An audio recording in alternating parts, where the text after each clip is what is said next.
Hello everybody and welcome to the square here in Compiègne, the scene of the start of the 103rd running of Paris Roubaix. I'm Phil Liggett, joined of course by Paul Showing, but also this time the eloquent prose from Bobby Roll. Welcome along to see us, Bob. It's an honor and a privilege to be here commentating on Paris Roubaix with the two kings, Phil and Paul. Bob, you rode this race 6 times. Worst memories, good memories? They're all bad. I think the first time I did it, I couldn't make a fist for a few days afterwards because I had been gripping the bars so hard. The second time it was dusty, and there was a film layer on my eyeballs afterwards, and nothing would come in focus. And I thought I had gotten a disease, an eye disease, during the race. And in 200 Ks to get glaucoma is pretty hard to do, but this race can do it to you. I tell you what, everybody, even the best pros in the world, fear Paris Roubaix. Paul, it strikes fear in the heart because of the route. And this year, although we're without the Forest of Arenberg, I think they've found a route even more difficult. Yeah, they have, but I've just figured something out. Now I know why Bob, when he talks, he has to talk with his hands. It's all because of Paris Roubaix. But seriously, now the cobbles this year are going to be very treacherous. A lot of riders have been out to look. We have taken out the Forest of Arenberg, but there's still 26 sections of cobblestones. And around Valenciennes, there's one section over a 13-kilometre part of the race. There's 8 kilometres of cobbles. It's going to be a beast. All right, well, Bob and I will go to the commentary box. We'll send Paul down to meet some of the riders, and we'll find out what they think about this year's Paris Roubaix. You have to have a lot of motivation for a race like Paris Roubaix, and you, over the last few years, have become a bit of a specialist. Well, I'm always motivated for this week. Tour de Flanders, Paris Roubaix is for me the most important race, and the condition is okay, so I'm okay. You showed the condition was good last week. You couldn't respond to Tom Boonen. Maybe this week a little bit of revenge? Well, revenge, for me the most important is I'm there for to play for the victory, and sometimes you must have a little bit lucky. So I hope tomorrow is on my side. Okay, thank you. Yeah, obviously I'm really excited to be here, and I'm feeling better every day, and I expect to be amongst the leaders tomorrow. There's a new climb out on the course. Did you guys preview that beforehand, and what do you think about it? Yeah, there's actually a lot of not a lot of new climbs, but a lot more rolling than the past years.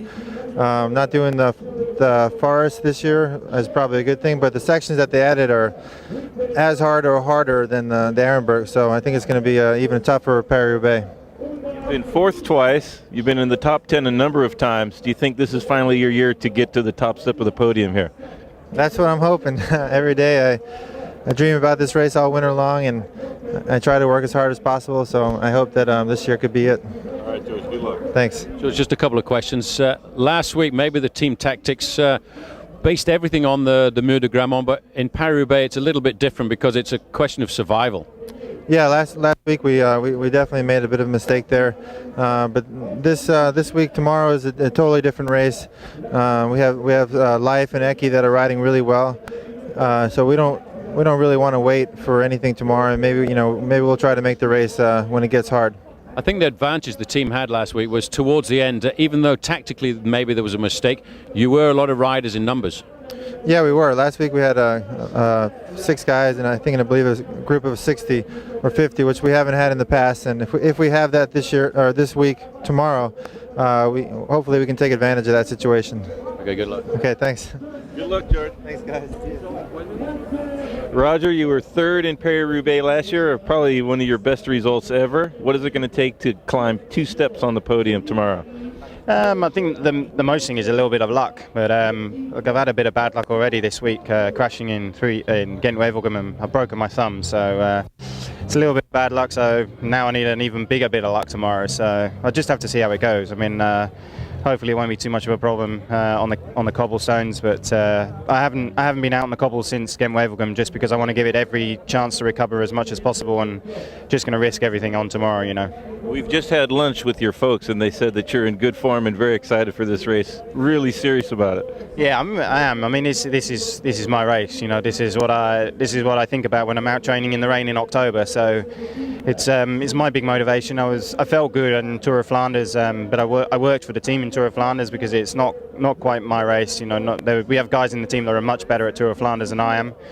So but I felt the legs were good, and then Gent-Wevelgem I felt strong again. So everything seemed to be coming right, and just a traffic sign got in the way. So I just hope when your legs are good and your mind is good, then you can overcome a lot of things. So I have those two things, and just a little bit of a pain in my thumb.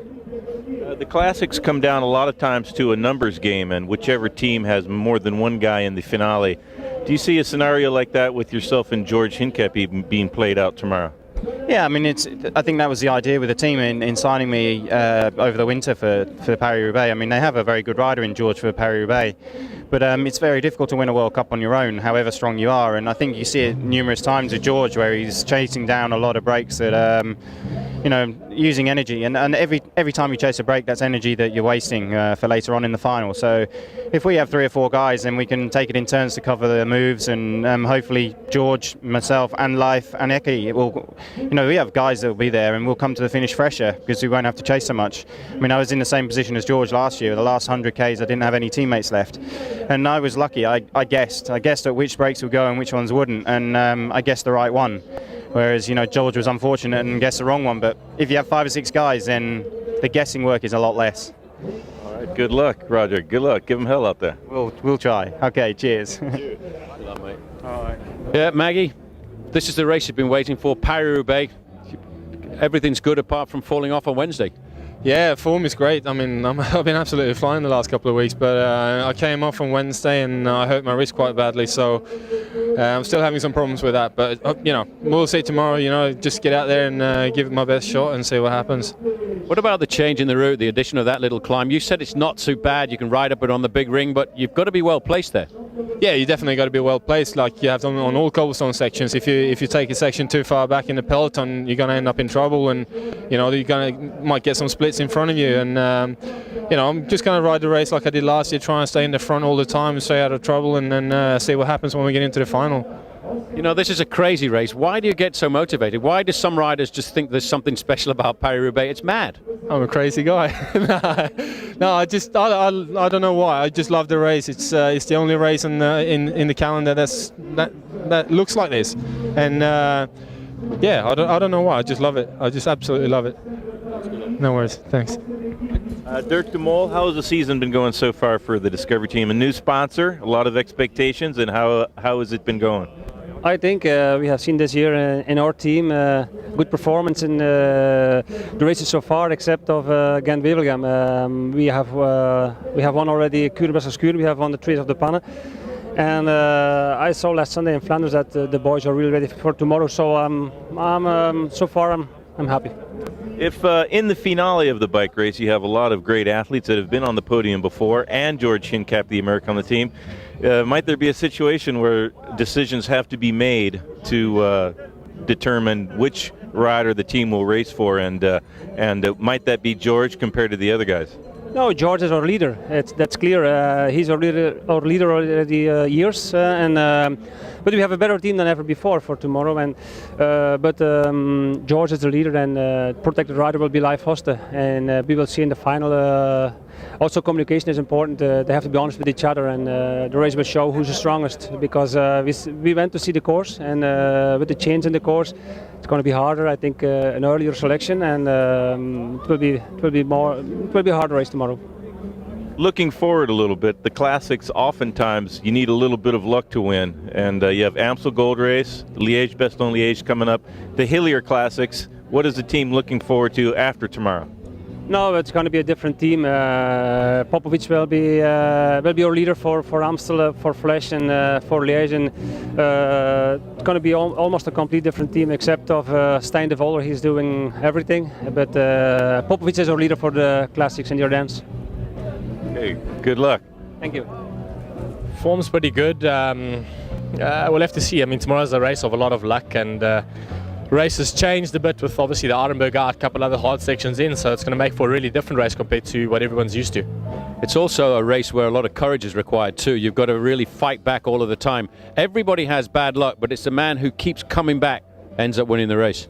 Yeah, I think you're right. It is a lot of bad luck gets dished out to everybody actually, and the man who's got the most fight in him, who comes back and continues to fight, ends up the winner on the day. And I think it's going to be exactly the same for tomorrow. Like I say, the harder sections, Arenberg out, but harder sections in. So it's going to be, like you say, the hardest man who's going to win tomorrow again. And 4 hours live on South African television. Maybe the folks at home will get a chance to see just how well you can race. Let's hope so. It's always good for the name back home. But yeah, I mean, I'm definitely motivated, and obviously live coverage back in South Africa, a bit more motivation. So we'll see. Thanks very much. Well, you said at the start of Gent-Wevelgem that the form was starting to come in, but now Paris-Roubaix is a bit different, and with a team manager like Mark Madio, you must be a bit more motivated. Yeah, well, this is my first Roubaix. I've always been injured or sick this time of year, but there's definitely a lot of pressure being in the team with a double winner of the race. So but there's also the plus side. He's got a lot of advice for you and that sort of stuff. We did a big reconnaissance mission over all the new sectors on Thursday, and he had a lot of advice, how to sit on the bike, how to take the shock of the cobbles. But I think everyone in the team's going really well, and I think we've got a good chance.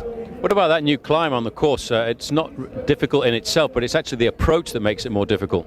Yeah, there's a few new false flats. Well, it's all new to me. I haven't done it before, so I don't really know what to go on. But in training, it wasn't so bad. But it's when you put 200 k's in front of hitting those things, it's just going to be a nightmare. We had a headwind out training the other day, and towards the end, like obviously we'd done Gent-Wevelgem the day before, so we're tired. But we're at the end there, I was doing 15 k's an hour going on the flat in this headwind, so it's going to be just treacherous. Pretty motivated for this race, though? Yeah, very motivated. I was just a bit sick before through over Flanders, so I still think I was missing a little bit in Wevelgem. So I feel like I'm back to normal now, and I think maybe I can be another 5% better than Wednesday. Good luck. Thanks. Good luck, mate. Enjoy it. Well, Brad, Paris-Roubaix is what the classics are all about. You've been here before, but now a little bit of pressure on the shoulders with Thor Hushovd. Yeah, we got a really good team this year. Obviously, Tour's been up there in some of the big classics already this year. Jan Kursippu's just coming into good form as well. So we certainly got the leaders in the team. Personally, myself, I finished Flanders last week, which is always good. Shows you've got the legs to get around Roubaix. And an added sort of bonus this year is I've crashed the last 2 years in Arenberg, and it's not in the race this year. So it's always a bonne nouvelle, as they say in French. Yeah. The British team have done very well on the track just recently. A little bit of a hint of regret for you because you've decided not to ride on the track until the next Olympics? No, not at all, because I'm still undefeated, so it just makes that a bit better. No, it's when you come to a race like this, you sort of realise where it's at, really, apart from the Olympics anyway, and sort of it increases my want to do this, if you like. So this kind of race is the kind of race that suits a man who has been a pursuiter. There's been great rides in the past by men like Alain Bondu, Gregor Braun. The suppleness that you have in pursuiting should be able to translate to riding well on the cobbles. It seems that way, yeah. I mean, I sort of feel good on the pavé during the week in training and keeping pace with guys like Tour and Kursippu and the guys like that on the pavé. So it still comes down to experience. It's whatever how many sexes, 20 odd sexes of pavé. It's maybe okay for 3 or 4, but it's such a long race, and it takes a lot to appreciate. I mean, I've got to 200k last year to the second feed, and there's still 50k to go at that point, and you haven't even begun the hard sectors. So it is such a tough race. People say, I ride great on pavé, and I feel good on the pavé, but 3 sectors is nothing really. It's after 50k of pavé, then it's all about guts, and it's all about having it up here, isn't it? It is, yeah, and the experience counts in this race, as has shown in the past. I think Boonen being the exception when he ran third as first-year pro. That tends to be the trend. The older guys do well in this race, and I've had 2 goes at it now, so hopefully this will be my first year and I actually get round to the finish. So, yeah, thanks. Well, Stefan, we were looking for you in the Tour of Flanders, but unfortunately you had a little bit of a stomach problem. But now Paris-Roubaix is a different game. Yeah, I hope everything's gone now. So 2 days rest after this stomach problems was too less. But I'm the whole winter looking forward for Tour of Flanders and Roubaix. So I want to start, but it wasn't possible to finish. It's a pity to lose Andreas Clear with that nasty crash just a couple of days ago. It puts a lot more pressure on your shoulders. Yeah, okay, I have to live with the pressure in Roubaix and Flanders. It's not a problem for me. For me, it's important that Andreas don't have really injuries. So I heard about this crash and it was really, really bad. So hope the best for him. He didn't broke anything, so hope he comes back for the Amstel. Should be able to get a lot of help from Eric Zabel, who last week in Tour of Flanders, I think, rode one of his best races. Yeah, I think so. It was good to see the race. I watched it on TV, the final, and I see that my teammates, and I'm really, really happy for them. And if Eric is in the same condition, we will be a good team. Thank you. A lot of people say that when you get one big victory under the belt, it makes you a little bit more relaxed. Are you relaxed before Paris Roubaix? I can't say I'm relaxed because tomorrow it's Paris Roubaix and it's a big classic. So I'm always a little bit nervous, but it's true. When you win a semi-classic like Gent-Wevelgem, I'm a little bit more relaxed. But we have Peter van Petegem in the team, so I think he had much more pressure than I have. This season, it really seems to have been the season for the Belgian cyclists. The Belgians have very much dominated most of the classics so far this year. Yeah, it's true. In all the Belgian races, maybe every race it's a Belgian rider who wins. So, but I think it's going to be changed when the Ardennes coming. So I don't think we are a country with riders for the flat, but not in the Ardennes. I think so. There is still one race tomorrow, and I think we had a big chance with Peter. And do you think that, as the rest of Belgium thinks, that Tom Boonen can make the double Tour of Flanders and Paris-Roubaix? He's a bit young. I think even in Paris-Nice he was strong. He is Milan-San Remo, he was strong. He won Adelbeke. I think it's going to be difficult. I think he can do top 3, but to win, I'm not sure. Okay, thank you. Sorry. How are you, mate? Good. I've been looking for you for the last few weeks. I seem to miss you at all the big races. I haven't quite been on the podium yet. This is a race that you have a special motivation for. It's a race where you have to ride at the front, and you have the knack of being able to stick in the first 10-15 places. Yeah, hopefully tomorrow experience will pay off, because I think it's really going to be the case tomorrow. The race seems a lot harder. They've taken out the Darrenberg, but I think the course in general is going to be a lot tougher, a lot more difficult, and especially if it rains, it's going to be absolutely chaos. So I'm sure to make good TV.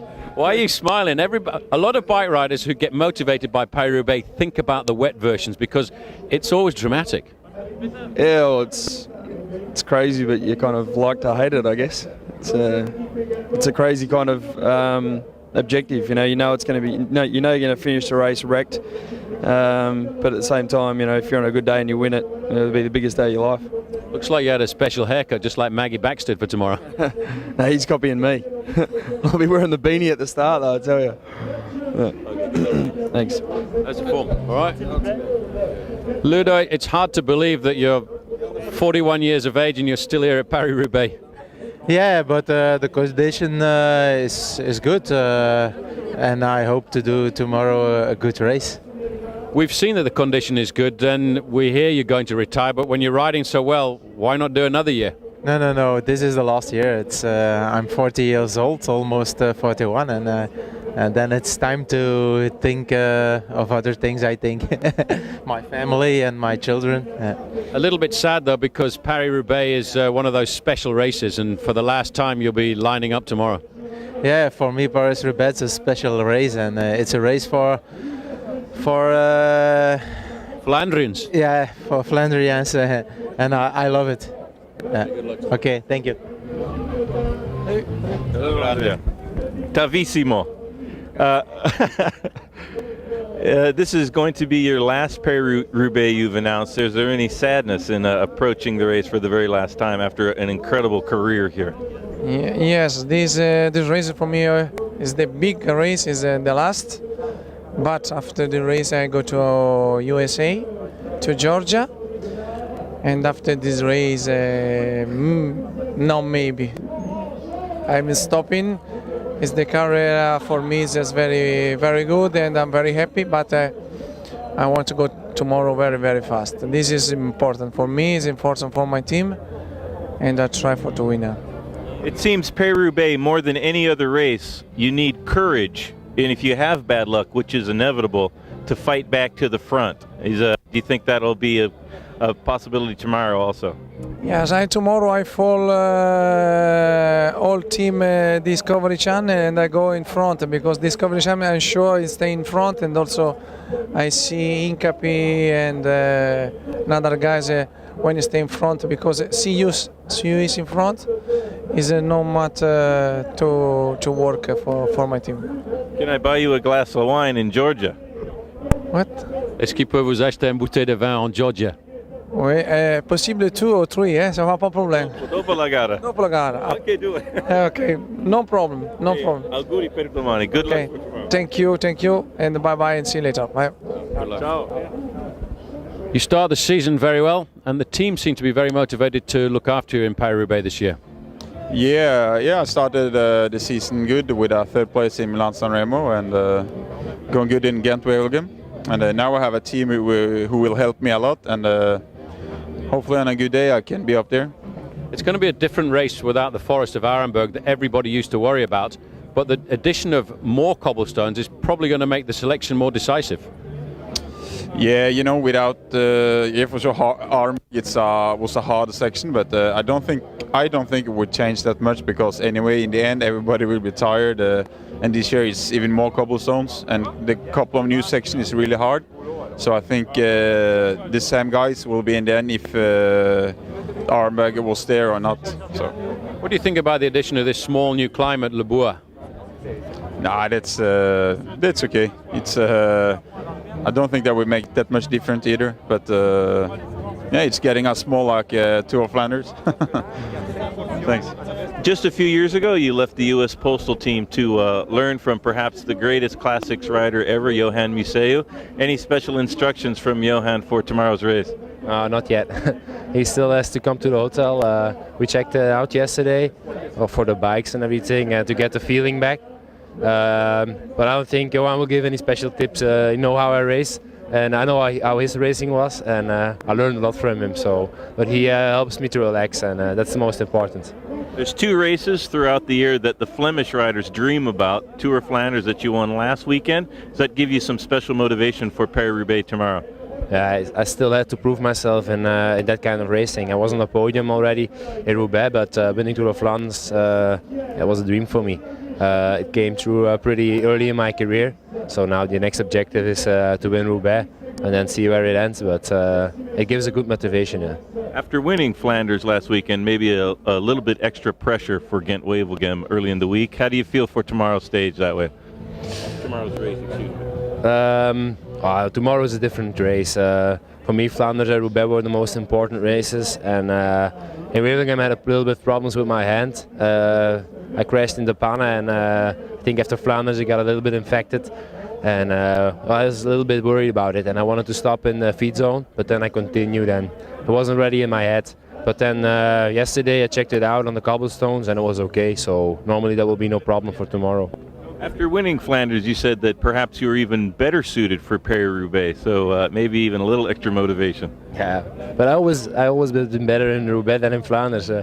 For me, Flanders was a difficult race to win, especially at a young age. You have to have a lot of experience and have to have the confidence of waiting as long as possible. And then have to be in the final, especially in my case, when you're fast, nobody wants to go to the finish line with you, so I had to think a lot. And Roubaix is a different kind of race. You have to wait. If you're strong, you're in front, and the guys get dropped behind you, so it's a different kind of racing. Okay, Tom, good luck for tomorrow. Thanks.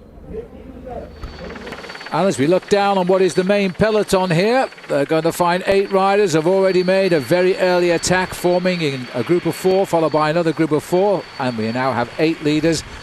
And quite a big time gap too, considering 9 minutes and 15 seconds the last time gap. Well, that leading group now is actually at 165 kilometres to go to the finish, and they're actually only 4 kilometres away from the start of the first cobblestone section. But you can see the movement here in the main peloton. Everybody's getting nervous. There's Cancellara in the white and blue jersey of Fassa Bortolo over to the left. There's Roger Hammond as well, the British national champion. And let's not forget that man is riding with a crack in his left thumb, and that has obviously got to be very painful indeed, but he's motivated. I think he's given a little bit of a free ticket this afternoon, but down towards the end it'll be interesting to see how team tactics are with Discovery Channel. and whether or not he has to sacrifice his chances for those of George Hincapie. These are important moments now. See the faces of these riders. They're driving hard at the front now because they're trying to keep their team leaders in a position to see the cobblestones first.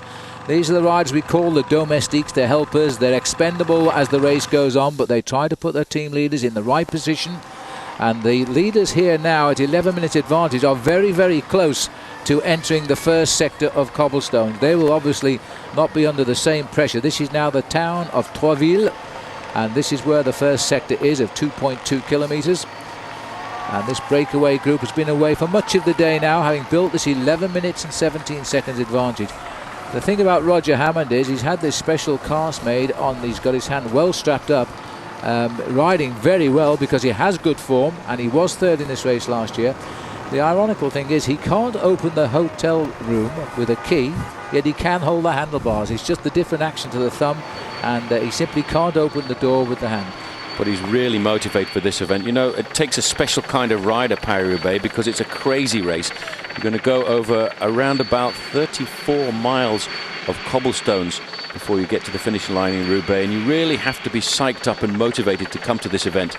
A lot of riders, and in the past the French, we always used to have a joke about the French riders. They would ride Paris-Valenciennes because that was the first place you could actually abandon.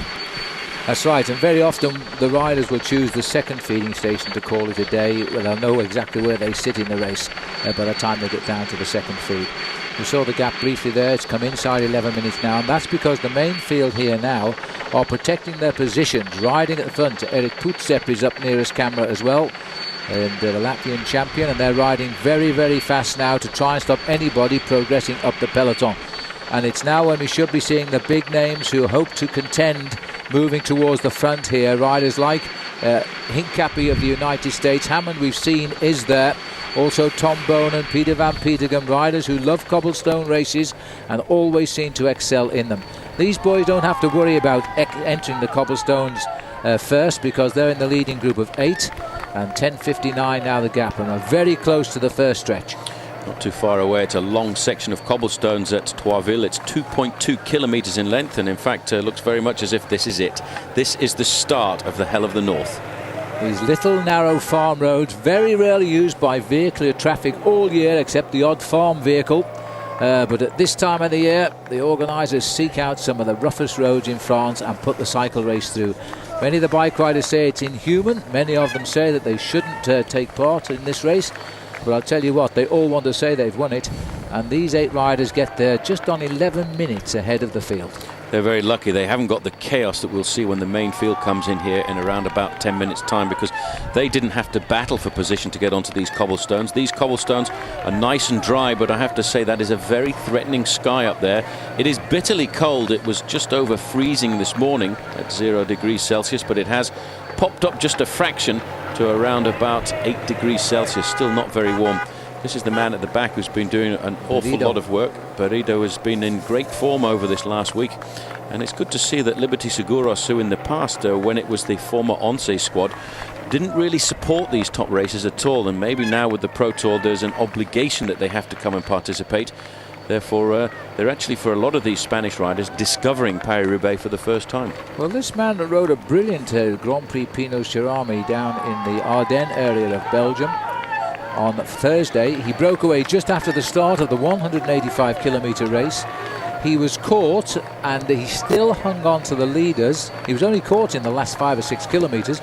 He held on to cross the line in 3rd place. It was an outstanding performance, but he can't really have recovered from that on just a couple of days out. So I think he's been told to see what he can do early on and then sit up, and that's what he's doing, I think. But he's in that group, and he's in trouble on the first stretch of cobbles.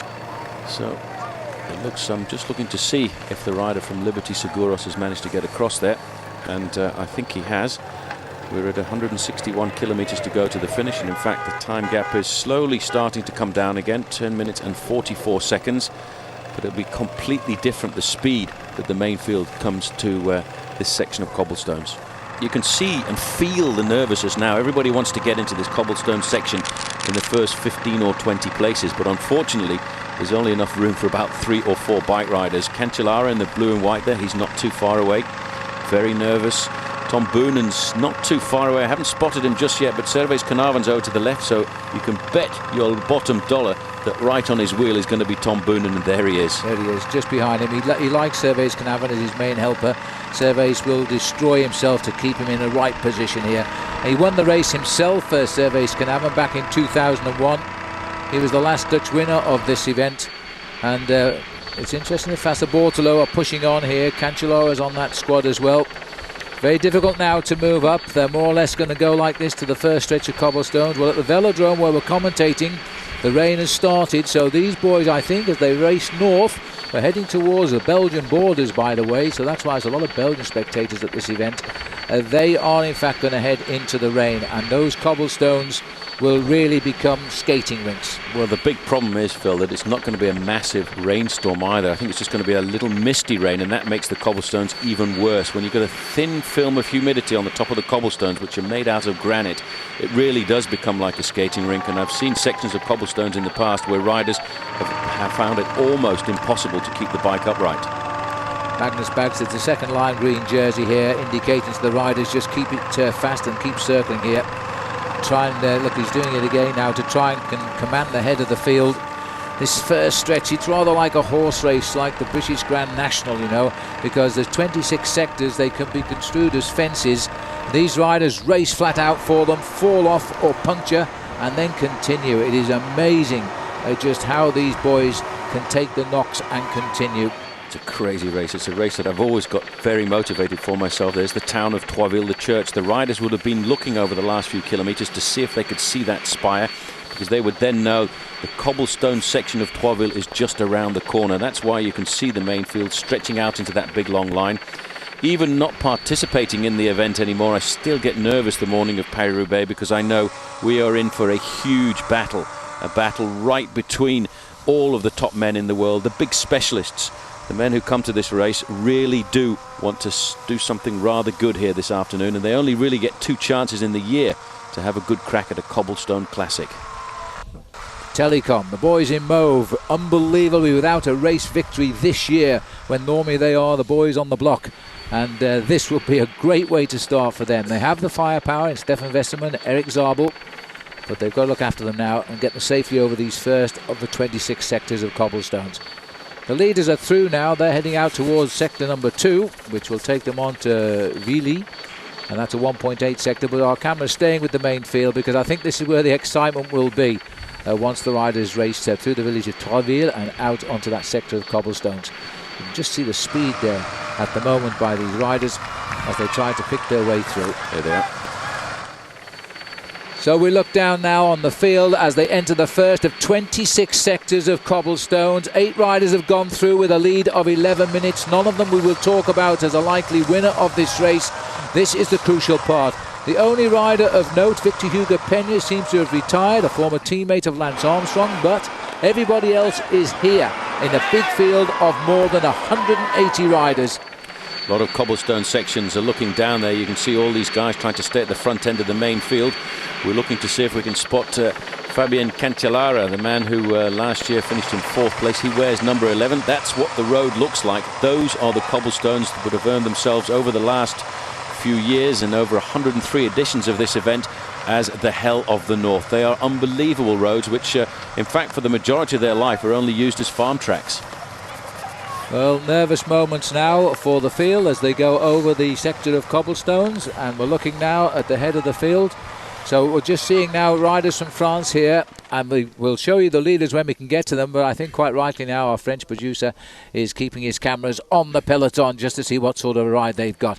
I'll quickly give you the names in the breakaway. Sebastian Lang of Gerolsteiner, Carlos Barredo, Liberty Seguros, Arnold Coyo of Cofidis, David Herrero of Euskaltel, Sebastian Chavanel of Bouygues Telecom, Francis Brad of Agri Turbo with his teammate Stefan Burgess, and the Belgian rider in the breakaway is Erwin Thijs of MrBookmaker.com. That's the leading group of 8. They've been out most of the day.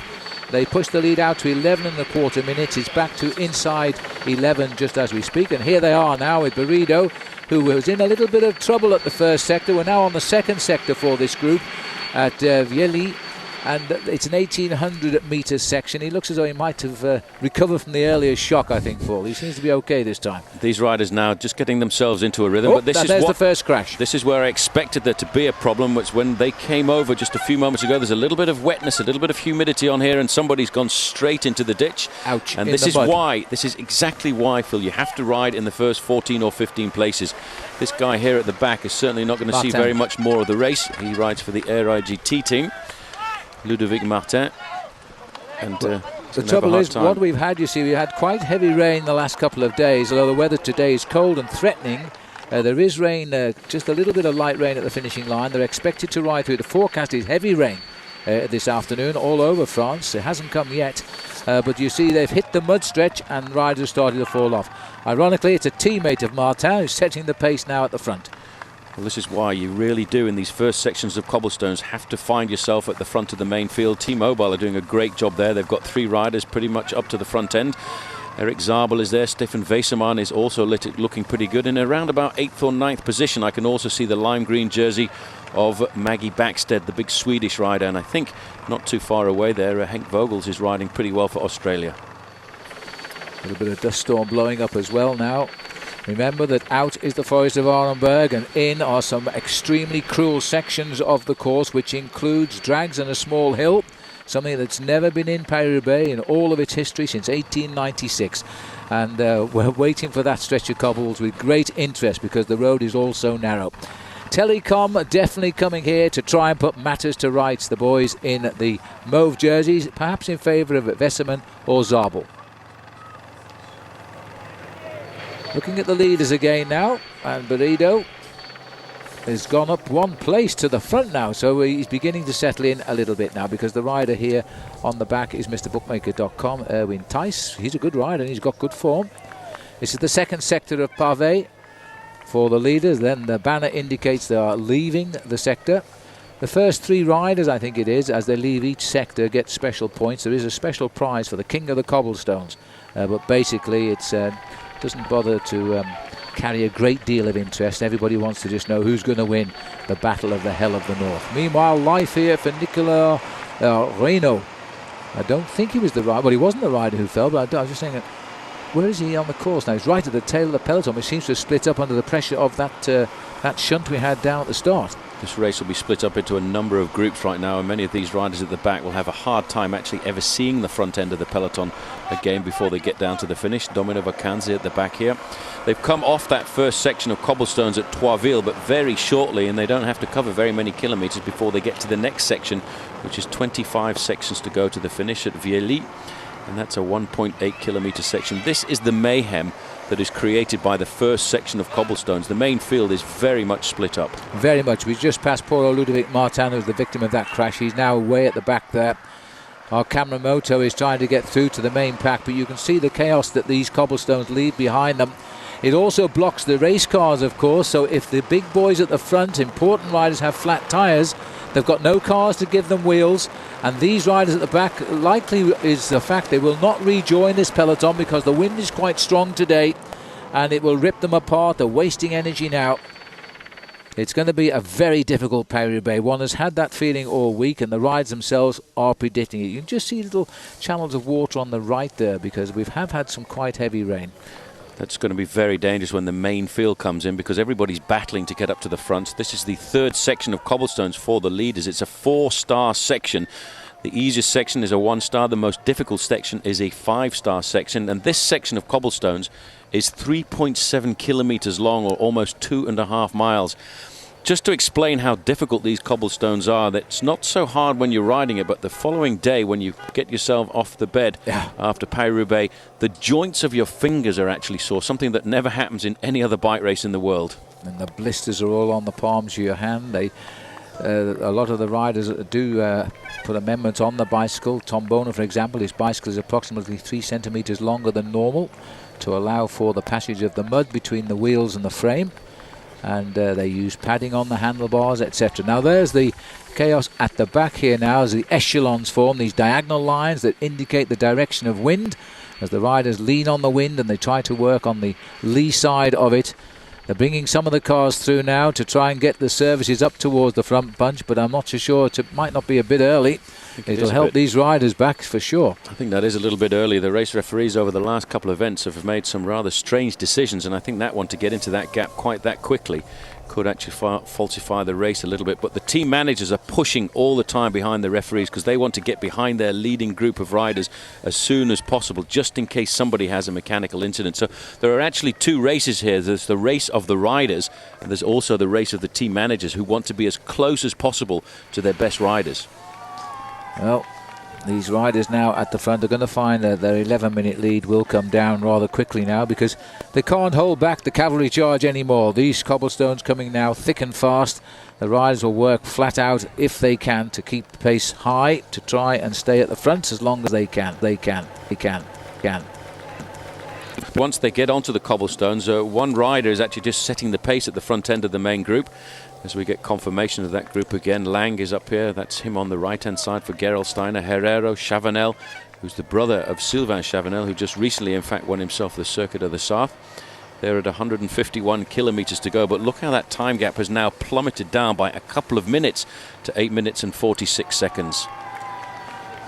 151 kilometres left. That's about 90 miles in old money, and the breakaway now, it's every man for himself. He's just got to try and master the pace of the leader of the group. You've got to ride these cobbles fast. You tend to ride them on a fairly high gear, and you've got to try and miss the big holes that lie between the stones, because that's where you get the flat tyres, and it just smashes the rim. Is this rider got a flat tyre as well, Paul? No, we're actually just looking at the gear ratio there. In fact, a very special gear ratio adopted for Paris Roubaix. Normally the inside chainring is around about a 39 tooth sprocket, but here at Paris Roubaix you have two fairly large chain rings, so that you can actually flick down onto the smaller chain ring on the inclines of these cobblestone hills that have been introduced into Paris Roubaix this year.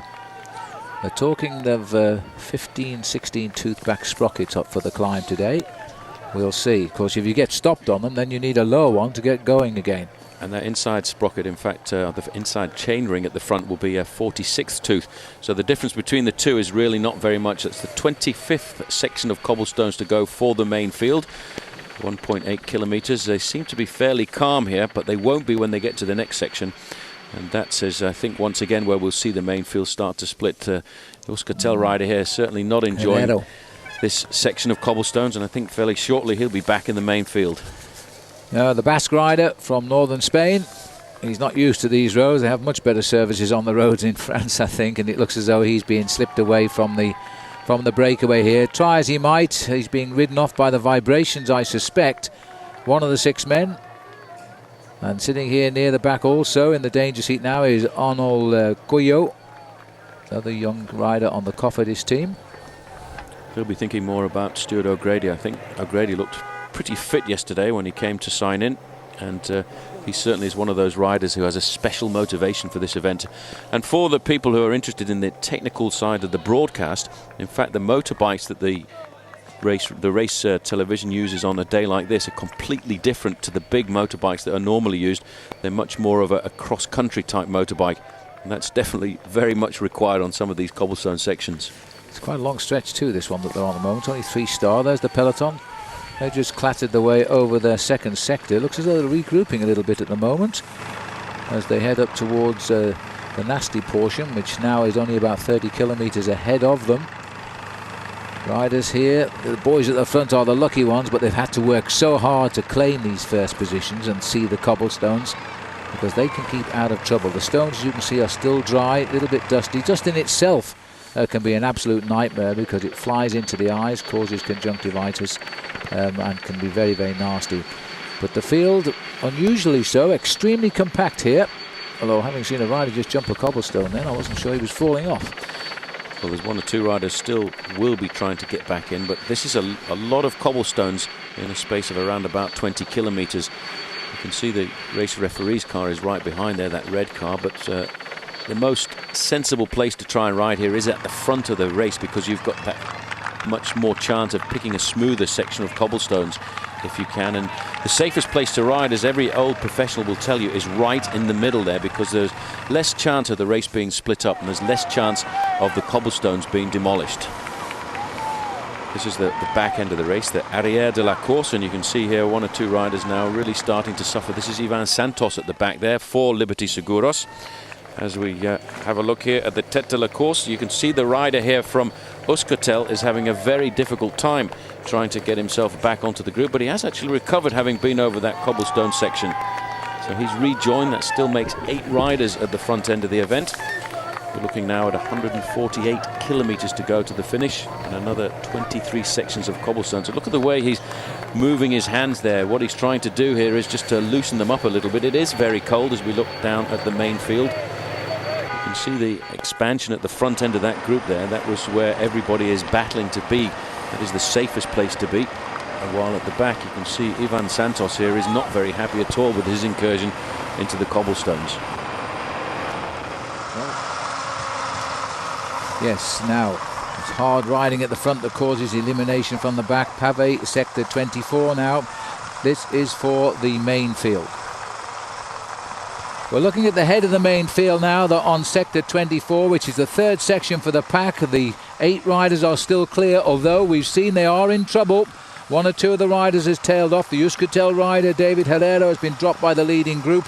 And the sectors of delays on the first section of cobbles at 12 has caused quite a severe split in the peloton, Paul, and we can't get close. Well, we can see Servais Canavan is in this front group. We can't get close enough to ascertain if anybody of importance has been left behind yet. There's George Hincapie as well. That's a good sign. Roger Hammond is also riding. That's Thor Hushoff in the white jersey. Sorry, who's there as well.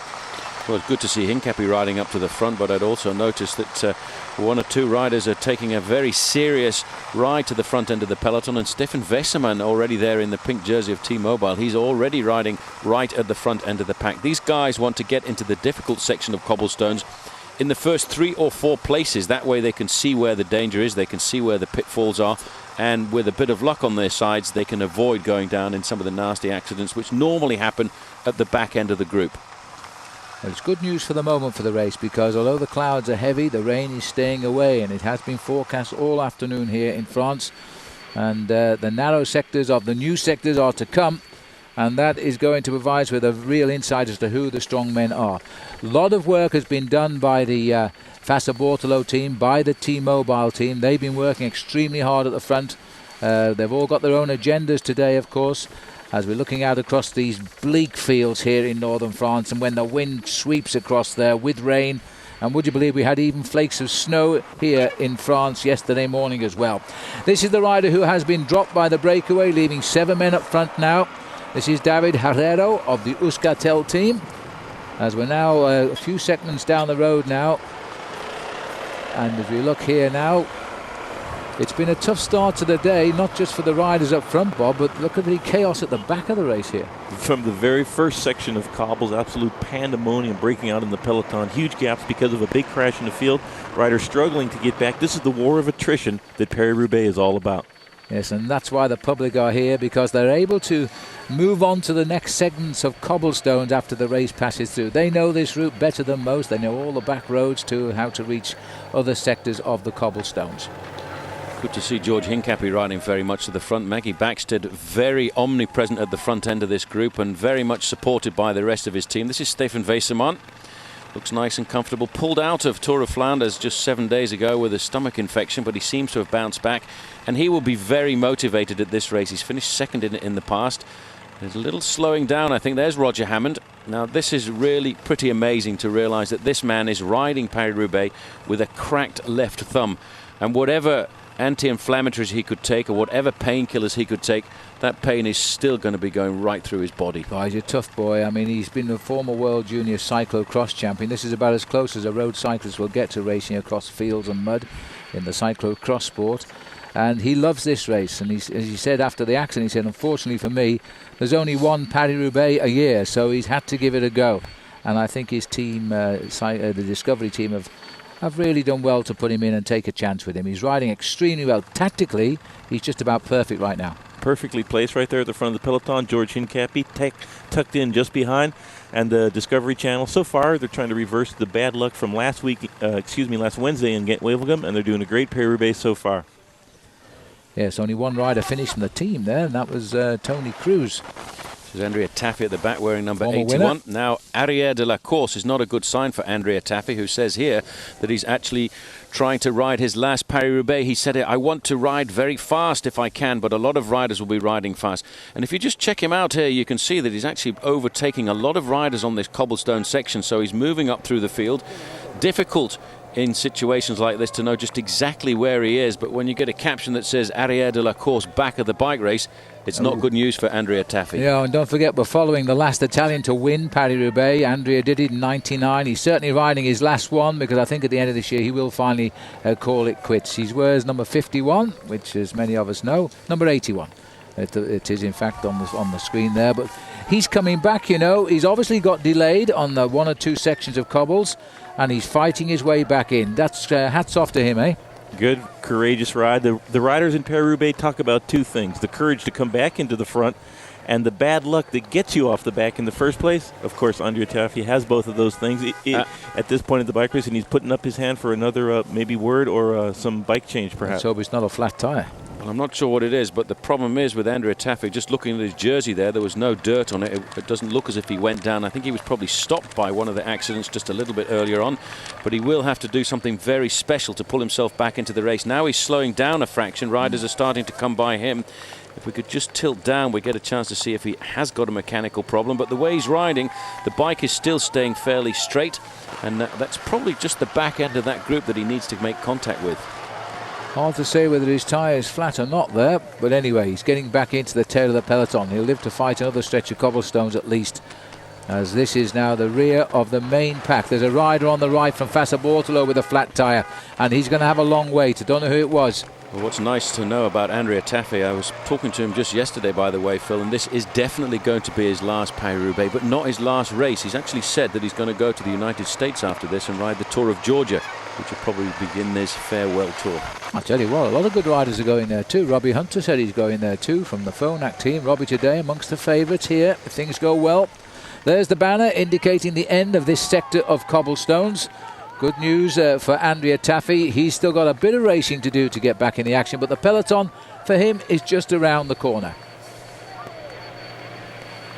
This is the front of the peloton here now. Everybody, just look at this now. 47 kilometres of pavé for the peloton still to go. That's 23 sections of the 26 still to come. Nasty, nasty. A lot of cobblestone sections and some of the worst ones still to come. And we still have to get a chance to see that new climb that's been brought into Paris-Roubaix. Some of the Flemish riders compare it to the Eichenberger, one of the very difficult climbs of the Tour of Flanders. You can see here, just moving up to the front to Discovery Channel, trying to pace George Hincapie into the next section in a nice position. Hincapie in about 3rd position there, just behind his teammate Roger Hammond. Hammond's ride in Paris-Roubaix this year, Phil, is going to be slightly different to the ride of last year, because he's now a man who has a ticket on his back. They know that he rides the cobblestones well, and here they are on the next section. Hincapie getting into that section in 3rd position. Nicely placed. Saint-Piton now for these riders. 1,500 metres, zone 23. The leaders are through. Remember, they've reduced in number, and so too as their lead now is down to less than 8 minutes. It was 11 1/4. But this fast tempo riding by the strong men at the front now. Hammond off to the left of our picture, having done a brilliant start. The man with the broken thumb, and it's not just his broken thumb, but he has a very painful side and knee as well from the crash. He hit a post in Gent-Wevelgem where there's a spectator standing in front of him, who suddenly moved out of the way, and there it was. He couldn't avoid it. Here comes Andrea Taffy, and he's just about going to claw his way onto the bunch here. He rides these cobbles, unlike most Italians, very, very well indeed. Well, I think the important thing about riding the cobblestones as well is it's very important to have a specific position on the bike, to have your centre of gravity nicely distributed. And that's why the bigger riders actually tend to do well in a race like this, as long as they've got the suppleness of their pedalling action. Because if you can ride fast and strong over the cobblestones, you actually glide over the top of them. Just looking here now at the field. There's our cameraman. They're as brave as the riders, those boys on the camera motos today. Because they not only have to rely 100% on their driver, they have to look through a little camera and keep these boys on shot. It's a big bunch that's rattling through this 1,500 metre stretch of cobblestones as well. And Taffy should now be tacked on just at the tail of them. He's recovered well. I think he was forced to stop there, and he's had to fight his way back. I don't think he fell. I think you're absolutely right, Paul. But he was delayed by a situation. Little Thomas Voeckler just at the back end of the group as well, and not really a rider very much suited to this kind of event. But he said, as the French national champion, I believe I have to participate in the biggest and the best events in the world. He's taken a battering over the last week or so in races like the Tour of Flanders and Ghent-Wevelgem, but he's been there, he's participated, and it's actually starting to look a little bit nasty at the finish line here as we see Ike Flores there. Probably doing a bit of training for the Tour de France when it comes over the cobblestone sections in a couple of years to come.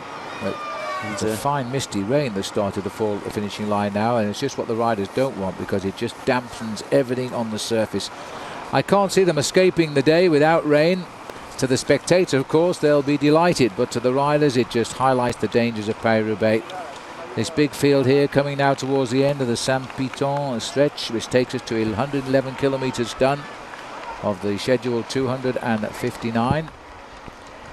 Mathieu Criquillon at the back here from the Lambau Credit team. I wonder if he's any relative to the team manager, Claude Criquillon.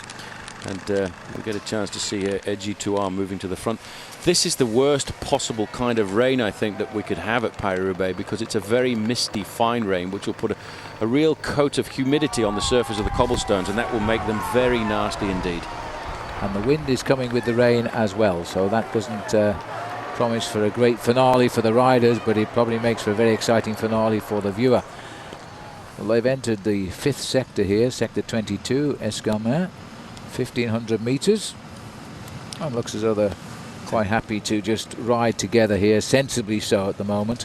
They'll know exactly what the chaos is behind and how the race will be attempting now to bring them back. They don't have a lot of firepower. I can actually see the difference in speed with these guys going over the cobblestones and the main field behind. The main field really whips it up when it comes to the cobbles, and they're going over them at around about 45 kilometers an hour. And it does feel, believe it or not, just that little bit more comfortable when you go over the cobbles at high speed. Got themselves organised on the front, and this is the next section. It's again a fairly long section of cobbles, but we are really waiting to see what the main field is going to do when they get to the cobblestone section at Bois, which is section number 20 to go to the finish, because a lot of the riders have said that is a scary piece of road. This is Brad on the front for Agri Turbo at the moment. He's got a teammate here, Stéphane Bergès. Also there he is, Stéphane, as the riders come through. Former stage winner, the Jacobs Creek Tour Down Under, one of his only wins of his career, in fact, after a long breakaway on the stage down in South Australia. Arnaud Coyote on the back here for Team Cofidis. All he will be doing is just trying to survive, because all of these riders now, Phil, I think, realise that the main field is going to pull them back. But what it does to a team, if you have a man in the breakaway, once the group catches you, you've given yourself a little bit of an advantage now. This is at the back of the group. Again, it looks as if Thor Hushoff might have had a problem, but he has reintegrated the peloton. He's the best placed rider, actually, I think, in the Pro Tour. He's in 5th place in the overall standings. He and Tom Boone are very close together, yeah. Now it looks as though we're charging up towards where that beautiful smooth piece of road is about to disintegrate. Henk Vogel setting the pace, the Aussie from Perth, now racing back in Europe again for Robin McEwen's Lotto team. McEwen's been a bit sick and hasn't yet come out of the sick period he's been riding in, so he's not here. Well, McEwen, I would think, will get back into form in the latter part of the season. He started the year off very well, very dominant in the Tour Down Under. You can see Vogel's just putting his earpiece in there. Vogel's has a two-pronged attack, I think, here this afternoon, because not only will they be looking after Peter van Petegem, who we haven't yet seen anywhere near the front end of this bike race, and he'll also be looking after Nico Martin, the recent winner of the Ghent-Wevelgem one-day classic. This is the next sector of cobblestones for this will be, I think this will probably be Escarmin for the riders in the peloton now as they're heading up towards it. And Henk relaxing on the front because he's got them nailed down now. It is in fact Escarmin. This is 1,500 kilometres, 1,500 metres, no shocks boys, sorry, 1,500 metres of cobblestones. Meanwhile, back up with the break, they're heading up to Vertin now.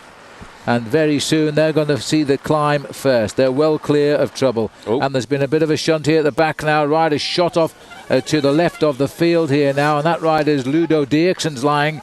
The oldest man in the race at over 40. Champion of Belgium, Tom Steels, has gone down. This is claiming some big names this time.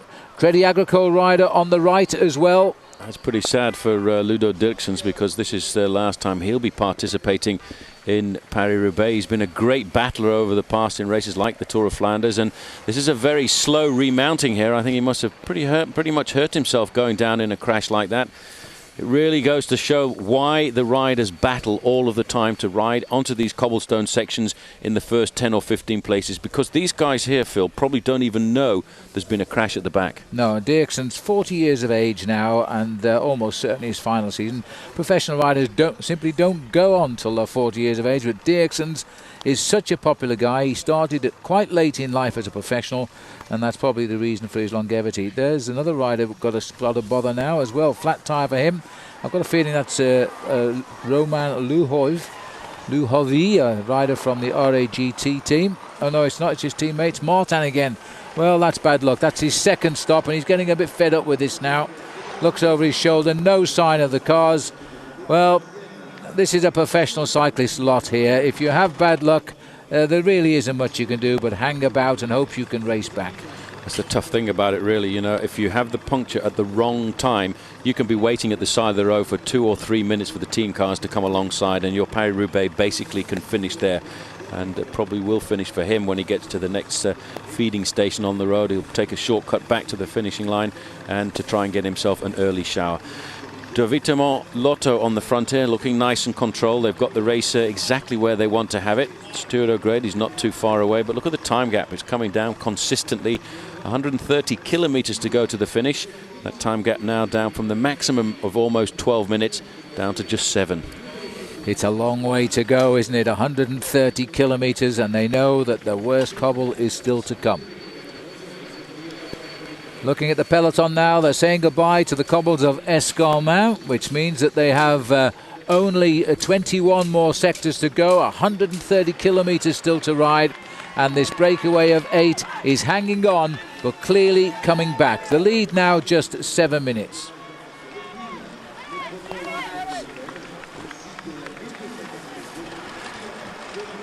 These are the leaders now. As we see, the 7 riders, they got away early on today. They went in 2 groups of 4. They formed. They've had a lead of 11 minutes and 17 seconds. That lead is now down to 7 seconds. In the distance, you can see they're heading towards the rain now, which is already coming to the stadium at Roubaix.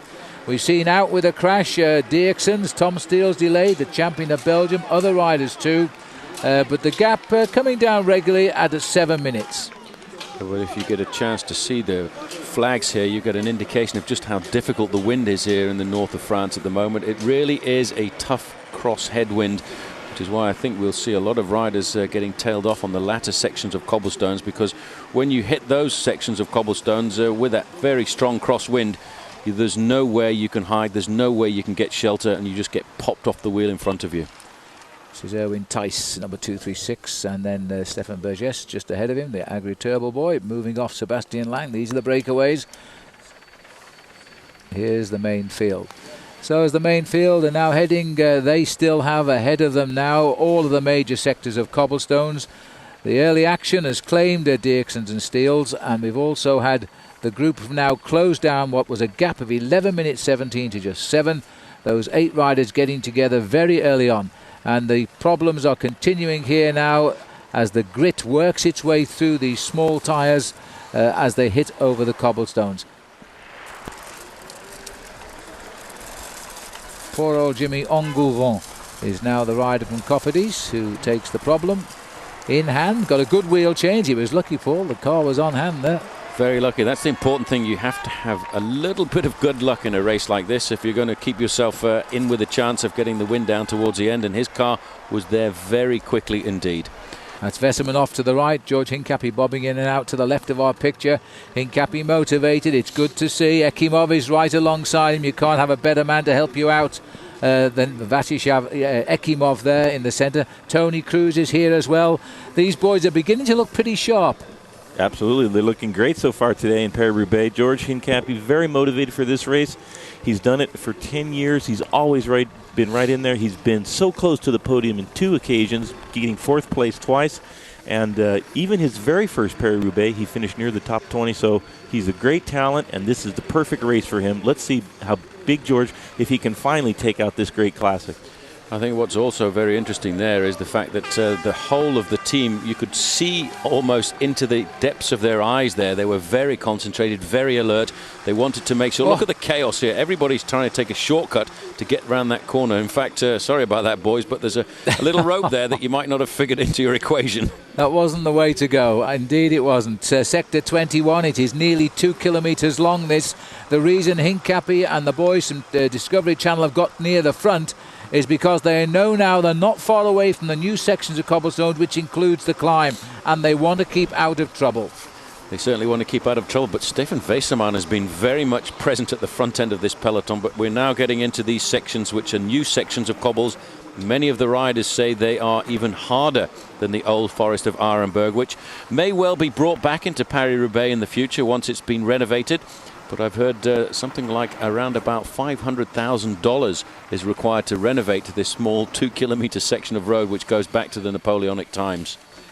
Well, it's a beautiful stretch of road, and during any day except Paris-Roubaix Day, it's not open to the cars at all. It's only the public to walk in the tranquil pleasures of the forest there. Looking back down, they've started to calm down again. There was the big battle to get into the cobblestone section. Just see there Stefan Weissermann in the pink jersey of T-Mobile, looking nice and relaxed. He's keeping his gears fairly low down, just tickling them over the top of the cobblestones as we get a chance to look back and see just exactly what has happened. Somebody else, there's another crash right in the middle. These are bad cobblestones. That's a massive crash that was. Bikes shot everywhere, and there's a massive pile-up of riders here. This has disrupted the whole field at the rear, and we can't see anybody of note, but look at the riders at the back dismounting, getting round it quickly. I'm not sure that's not Roger Hammond in the white running through there. You see the dampness there. That was what caused the crash. Somebody obviously just slipped a little bit. Look at these guys doing cyclo-cross over on the right-hand side. Straight off. Tom Steele's again down and out. That's because he's riding too far to the back end of the group. Somebody's very seriously injured there, I think, just over to the right-hand side of the road. That's one of the riders from Liberty Seguros. One of the Spanish riders has gone down very hard. And Steele's obviously having a hard time with his Paris-Roubaix here this afternoon. Well, there's the problem, you see, and the rider from Liberty Seguros there looks to me as though it is Alan Davis, and that is a terrible shame, because Alan I would have put amongst guys for a hot finish here, but it looks as though Davis is the worst injured there of that big shunt from Australia. There it is again in retrospect, and it's all happened, as you say, Paul, on that little muddy corner there. And then the ricochet effect. Look at that bike in the middle of the air as it takes its while to even come down. Yeah, what happens there is once there's a crash over on one side of the road, the guys behind, then all of a sudden they panic. They hear the noise of the crash first. And Peter Van Petegem. Now, where is he? He's looking for a bike. I think this might be the end for him. He's hurt his right arm. Well, this is bad news for Belgium, bad news for Peter Van Petegem. He was one of my big favourites for the win here this afternoon. He's not panicking, he's not given up just yet. He's waiting to see if his team car is going to come. And a lot of the team manager actually over the last couple of weeks have been complaining a lot about the World Pro Tour rankings, because it's the rankings of the individual place riders that gives you your ranking in the team convoy. And a lot of these teams have got their cars a long way further back than they would have if it was the old World Cup standings. There's a lot of things to be sorted with the Pro Tour right now. There's the quick step car of Tom Bonen. But we need the Lotto car of Van Petegem. He's got a bike, he's gone on his way. So he's got to change. I think it came from neutral people in the end, but he's looking a little bit stiff and sore there, and that really is sad. A very early victim of the crashes there, and that's bad news. Bert Roesems is the Belgian rider with him, just here. They're good mates, they're on opposite teams, they might try and help each other, but a lot of work required. Well, the big problem here, Phil, is in fact he's lost himself at least 1.5 minutes on a group that's charging over the cobblestones. And you see that crash has had a very big effect on the group, because it's actually split the main field. There's this little group there just about to make the contact, but this is a long section of cobblestones, and that crash has really had a serious effect on the race here. It's split into a number of different groups. Well, they're professionals. They will get themselves together and work as a group to catch the next group, but it's such a lot of energy they're wasting now, and Van Petegem is right out of the convoy here. That is a serious problem for Peter, and I think it'll probably, in the end, will probably mean he won't win this race today. So the crash to Peter van Petegem in a massive pile-up. He wasn't the only one that's gone down. Alan Davis, right at the bottom of the pile in the blue jersey. He's from Liberty Seguros. And Tom Steele's a second fall for him today. And so they are three big names, I think, now probably out of the hunt for this year's race. There's Van Petegem. Now trying to get himself organised. His teammate alongside him, Bert Roosums, will give all now to try and put him back into the winning situation. There's a lot of riders ahead. They won't be trying to race away from him. They're just getting on with their race to survive. He's just got to race up to them. Yeah, but he's hurting. He's actually in a bit of pain here. He went down very hard. And the funny thing is, even though that tarmac is a hard surface, it seems that the cobblestones are that much harder when you actually drop onto them. And this man here is in agony, and I think it's his right wrist there which seems to be hurting quite a bit, and that is rather a shame, because he's a great bike rider and a specialist at this kind of event. Maybe he was taking the risk of sitting at the back, allowing everybody else to fight and hoping that there weren't going to be any accidents. 5 minutes 59 seconds, 123 kilometres to run. The peloton at the moment, a very small group indeed, trying to contact those 8 leaders. They're now heading towards Vertin. They're off Vertin now. They're heading towards De Bouet, which is where the leaders must be very close to. We're now into the sectors, which are all new to Paris Roubaix this year, and they say they are very tortuous, cobbled and hilly and narrow. We're going to find out soon. The only thing really that Peter van Petegem can hope for is that, in fact, as they start to get into that next cobblestone section just before Bois, there's a general slowing down, because I think that's the only way he can reintegrate. He's got a couple of teammates up with him there, because Tom Steels is in that group with him as well, and that may well be a big indication. You can see the rider from Cofidis there also went down very hard. I think that's Staff Sheerlinks, and you can see there just the blood on his elbow, and it really is a battle of courage here at Paris-Roubaix. This is what it's all about. It's going down, getting back up, trying to get yourself into the event. But Peter van Petegem there, the man who was one of the big pre-race favourites along with Tom Boonen, going down in a nasty crash. And there it looks as if that's one of the riders from Liberty Seguros. I wonder if it's Alan Davis who's got himself back up. No, it's not Davis. It's not Davis, I'm sorry to say, because Alan's a good sprinter and this race really should suit him. Then I tell you one thing, as they go into this section now, I'm surprised that the cobblestone section of Bois has only been given a 3-star rating. But it is, as most of the riders say, very important to be in the first 10 or 15 places, because although this is not a major climb, it's the first time we've had anything resembling a climb of the Flandrian mountains in a race like Paris-Roubaix. This is the back group, Arrière de la Course. This is the chase of Peter van Petegem. And I remember one magical comeback a few years ago when Fons de Wolf was one of the big favourites to win this race. He had a lot of bad luck and he fought himself way back from around about 35th place on the road to come into the finishing line in 4th, and that was incredible. And maybe that's something we might witness with Peter van Petegem here this afternoon, but he does look as if he's riding in a lot of pain. I think he is. Tom Steels is there, valuable ally, but Peter not doing a lot of work. Now back to the leaders here, Dubois, and these are the riders. You say only a 3-star course. It looks a bit bad down there for 3 stars. The worst has 5 stars. The Fassa Bortolo riders have 2 big fighters in this squad, and I think they're both here in Cancellara and Fletcher. Fletcher's proving to be a man of the classics. He only narrowly got beat in Ghent-Wevelgem on Wednesday, and is here in this leading group again, along with Gianluca Bortolami's here, Salvatore Camesso is here, but I'm still looking to see how many of Discovery are here. Stefan Vesserman is here as well. But it's going to be, you know, I'm just wondering what's happened to George right now. Well, we can't actually get in there to get all of the information to hand. Vesserman and Eric Zabel riding very strong. Look at that bit of grass growing down the middle of the road here. That's probably what, if you were in Ireland, you'd call a dual cabbageway. Yes, he would indeed. Both the 2 top boys from T-Mobile. Unbelievably, this team has not won a race this year when they normally dominate the early season. But we're looking now at the 2 riders from Telecom. We do believe that George Hincapie has had a flat tyre, and we don't know where, and we haven't seen him yet. So I've got a feeling he might well be in the second group on the road. That would be bad luck for Hincapie, who has a chance here to see what the race situation is at 119 kilometres to go. There are a leading group of 8 riders with an advantage of around about 5 minutes over this group.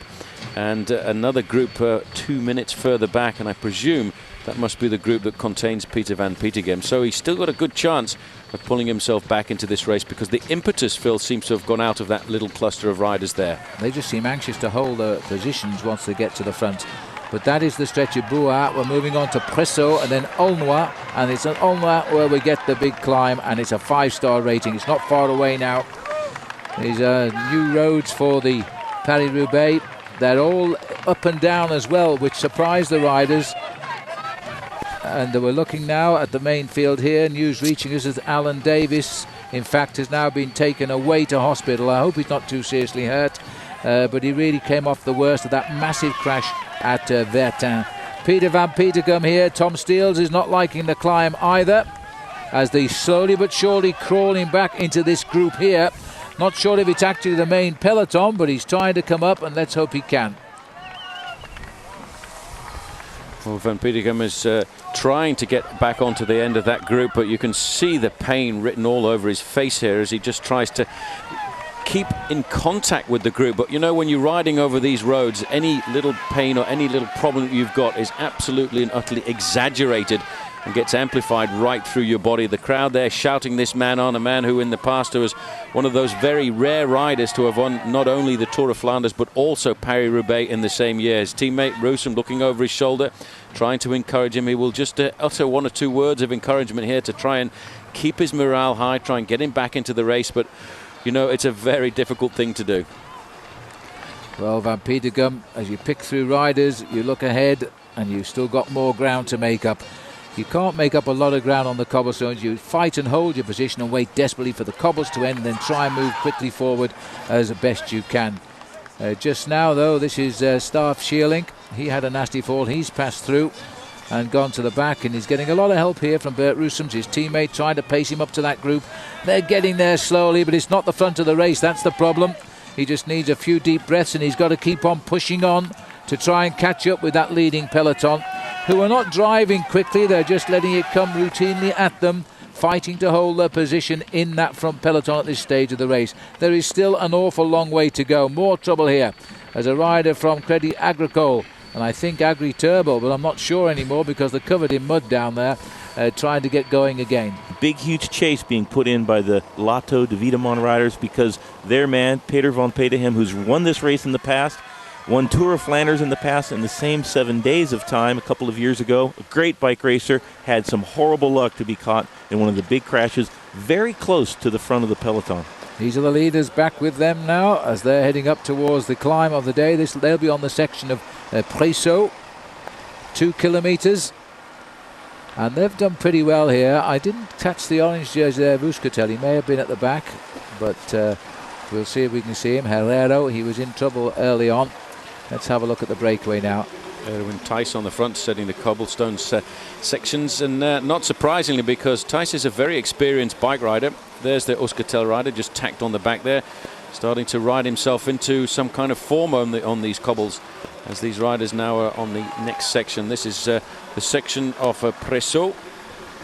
Still 115 kilometers to go to the finish. That's around about 70 miles of racing, and still an awful lot more cobblestones before they get down to the end and the finishing line here in the Roubaix Stadium. Well, they've done very, very well so far. It was the early break. They haven't surrendered by any manner or means, and they might well be improving their lead over that front bunch just now. Chance to see the 2 front chain wings there, which are very closely matched, 46, 47, 52, 53 probably. This is the main field now, getting bigger and bigger after that crash. So with a little bit of luck now, Van Petegem might get back into this race, but of course he is nursing either a wrist or an elbow, which is causing a little bit of pain. But they're stopping the cars. That's a good sign. That's an indication that they are starting to eat into the difference between themselves and the front end of the main field. You've got to take your hat off to Peter van Petegem, because looking at his face a few moments ago, you could almost read the pain that he was going through. But this is his race. He has lived this race for the last couple of years, and he's wanted to do well here. He is a specialist at riding on cobblestones, and a little bang on the arm is not going to stop him coming out here and racing to his maximum. Look at that. That's the group there, just coming through the outskirts of this town, right into the back end of the convoy. Referees stopping 1 or 2 of the cars there to give them safe passage around that corner. It's only 40 or 50 meters. Van Petegem is back. but how hurt is he? Atre is where we are, and just as they hook up, we are going into one of the most difficult sections of the course so far. So there's going to be no respite for them. They've just got to get through. It's very, very narrow, but our boy got through with the motorbike camera as well, as they now are on the back of the field. Well, they're back in the fight, and that's fantastic. Just got to hope that there's no big split in this group on the cobblestone section now, because he's not going to have any chance at all to move to the front end of the peloton. He's riding himself back into this race. There he is, number 21, Pieter van Pittegem, de Wittemont Lotto, a former winner of this race, a former winner of the Tour of Flanders. But look at his face. He is in actual agony here. He is suffering to get himself into the event, and what bad luck really, just to make the contact with the group as they start another section of cobbles. And Roussems is the man just in front of him who stayed with him throughout and has brought him up to the rear of the bunch just in time to hit the cobble sections again. So he's now going to have to work his way through when he can. This is such a cruel face, this race, though. There could be a crash at any moment and he could be put back into the same chase situation. T-Mobile have been very attentive at the front end of the race here this afternoon. There's Tom Boonen over to the left-hand side. I'm still looking to see whether or not George Hincapie has got himself back into this event. This is Ivanov on the front. A lot of Discovery Channel jerseys there, but I still haven't definitely identified Hincapie. But I must feel that if Pieter van Pittegem has got himself back into the event, then George Hincapie must have done too. It's a big bunch, so we can only hope, and our cameras obviously can't get down to check now because this is a nasty section of very narrow road indeed. As the field now taking their chance, ride the rough on the left and right, but make progress.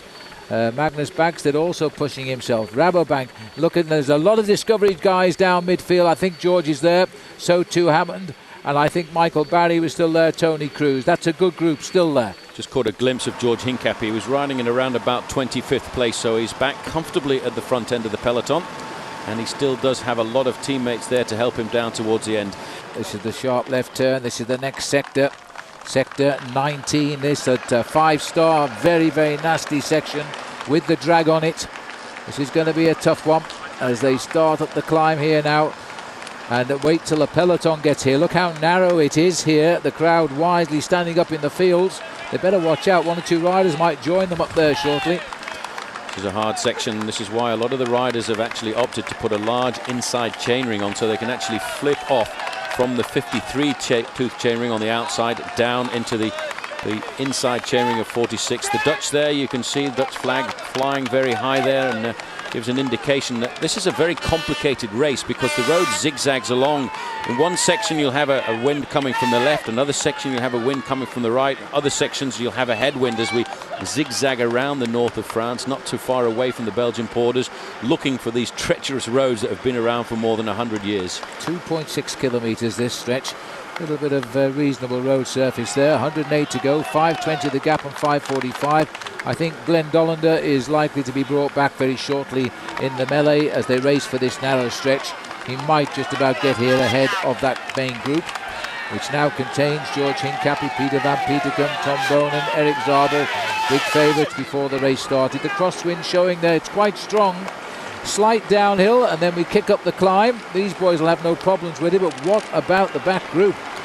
Well, they reckon it's chaos. You have to really be in a good position here, because if you're not in a good position on the slight downhill section, you actually have to slow down and start getting the gears going again once the road starts to kick upwards.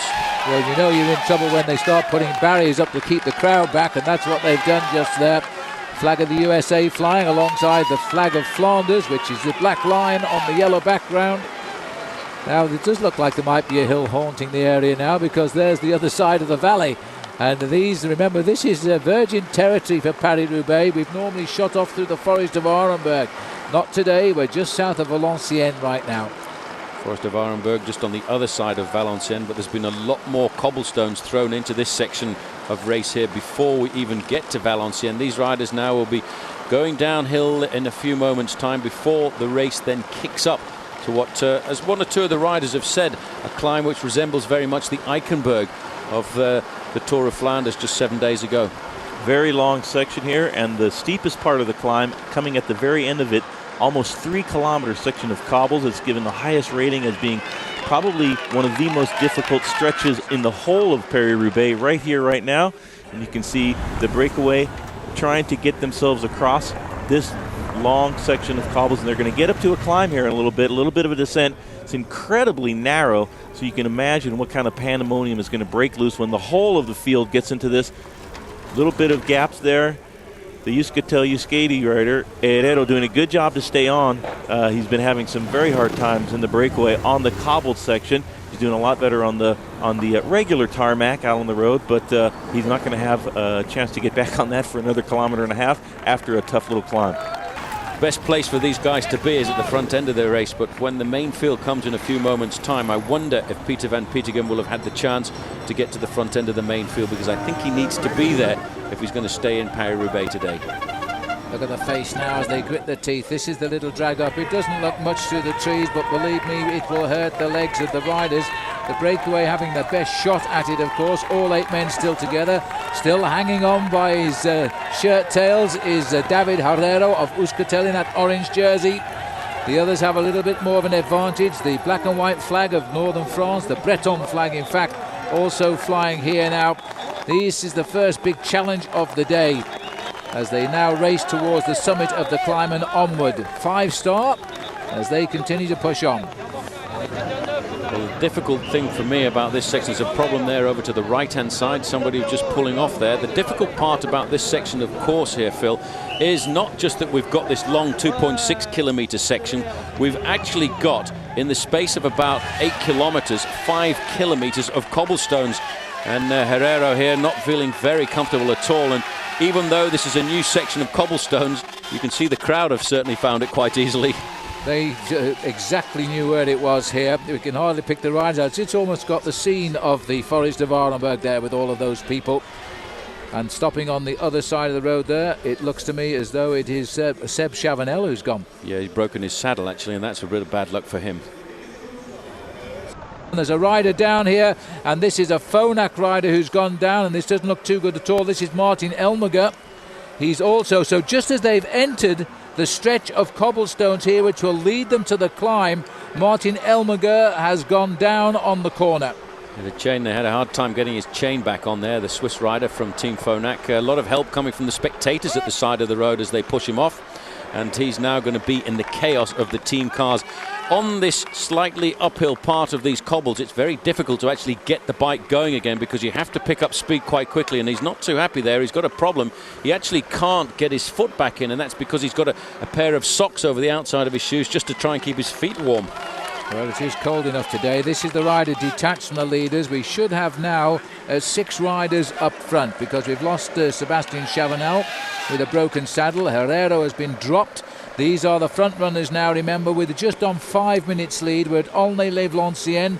It's a 2.6 kilometre stretch. It's 5 stars. The leaders are heading on towards the next sector at Famar. We've been over the hill with the leaders. We're waiting for the main field to get there. It is such a narrow road now, we've seen it. There is going to be a little bit of chaos, to say the least, and the riders know it because virtually all of them rode it in the week. Well, if you have a mechanical problem in this section here, I think you could be damned to be out of the race completely, because there are 3 sections very close together.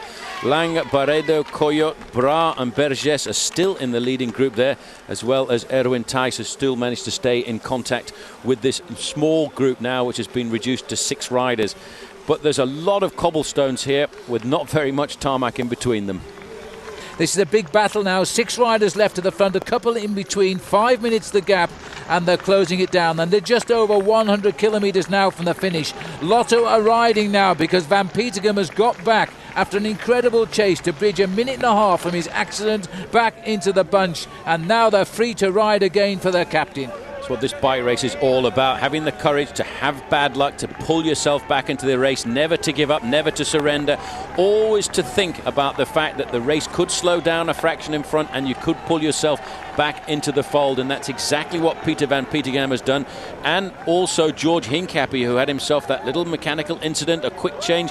Maybe he was even passed a wheel across by one of his teammates, because I have a feeling I haven't noticed Michael Barry in this group anymore, and he may have made the big sacrifice of passing a wheel over to Hincapie. Anything is possible in Paris-Roubaix. This is the 8th sections of cobbles of the day now, section 19 of 26. There's still an awful lot of hard rocks ahead of these riders, but this was all always noted as one of the crucial parts of the course. The strong men need to get here now and show they can ride this race from the front, and Hincapie has recovered from his bad luck and he's got himself to the front. Well, as I said earlier, you could be looking down at the Forest of Arenberg here at the end of it. The crowd have just changed allegiance now and moved across to this only climb, the first ever climb we've had in Paris Roubaix. It is a battling sight, and even for these riders at the back, there's still a hope. This really is one that breaks the camel's back for these riders here. Many of these riders will have been absolutely on the rivet, and that's an expression that comes from sitting on the front end of the saddle, which in the old days were held together by brass rivets. And when you're really under pressure, you find yourself moving much further forward on the saddle, and that's a sign that you're about to crack, and many of these guys here have cracked. And that's the saddle adjustment being done of Sebastian Chavanel there. That's his bike, and this is him. He's looking as though he's on a strange bike, trying to get his other ready. The mechanic's working on it. He's to be twixt bunch and brake just now, trying to wait for what will be a bicycle change when they fix it. This is the remnants of the breakaway now. They were 8, they're down to 6. The 2 that have gone, Chavanel we've just seen, and the other rider who's gone is David Herrero of Euskaltel. These boys still hanging on to a 5-minute advantage over the main field, and we think the main field now more or less all together, with George Hincapie in there very definitely. Unbelievable, these cobblestones that they've managed to find. It is regarded as the disappearing roads of the north of France, but the race organisers always somehow manage to come up with something special as we go a little bit further back. And this is poor old Chavanel here trying to keep himself in contact. He's on a strange bike, strange machine, and all he can hope is that his team manager can get some kind of information fed back to him from the race radio and try and get up here with a normal bike, because he must be hurting quite a bit there, having to use those pedals from a different era. He's taking a look here at the bike. The change is vibrating on those cobblestones. They don't look much on television, but boy, if you ride them, they'll shake your false teeth out.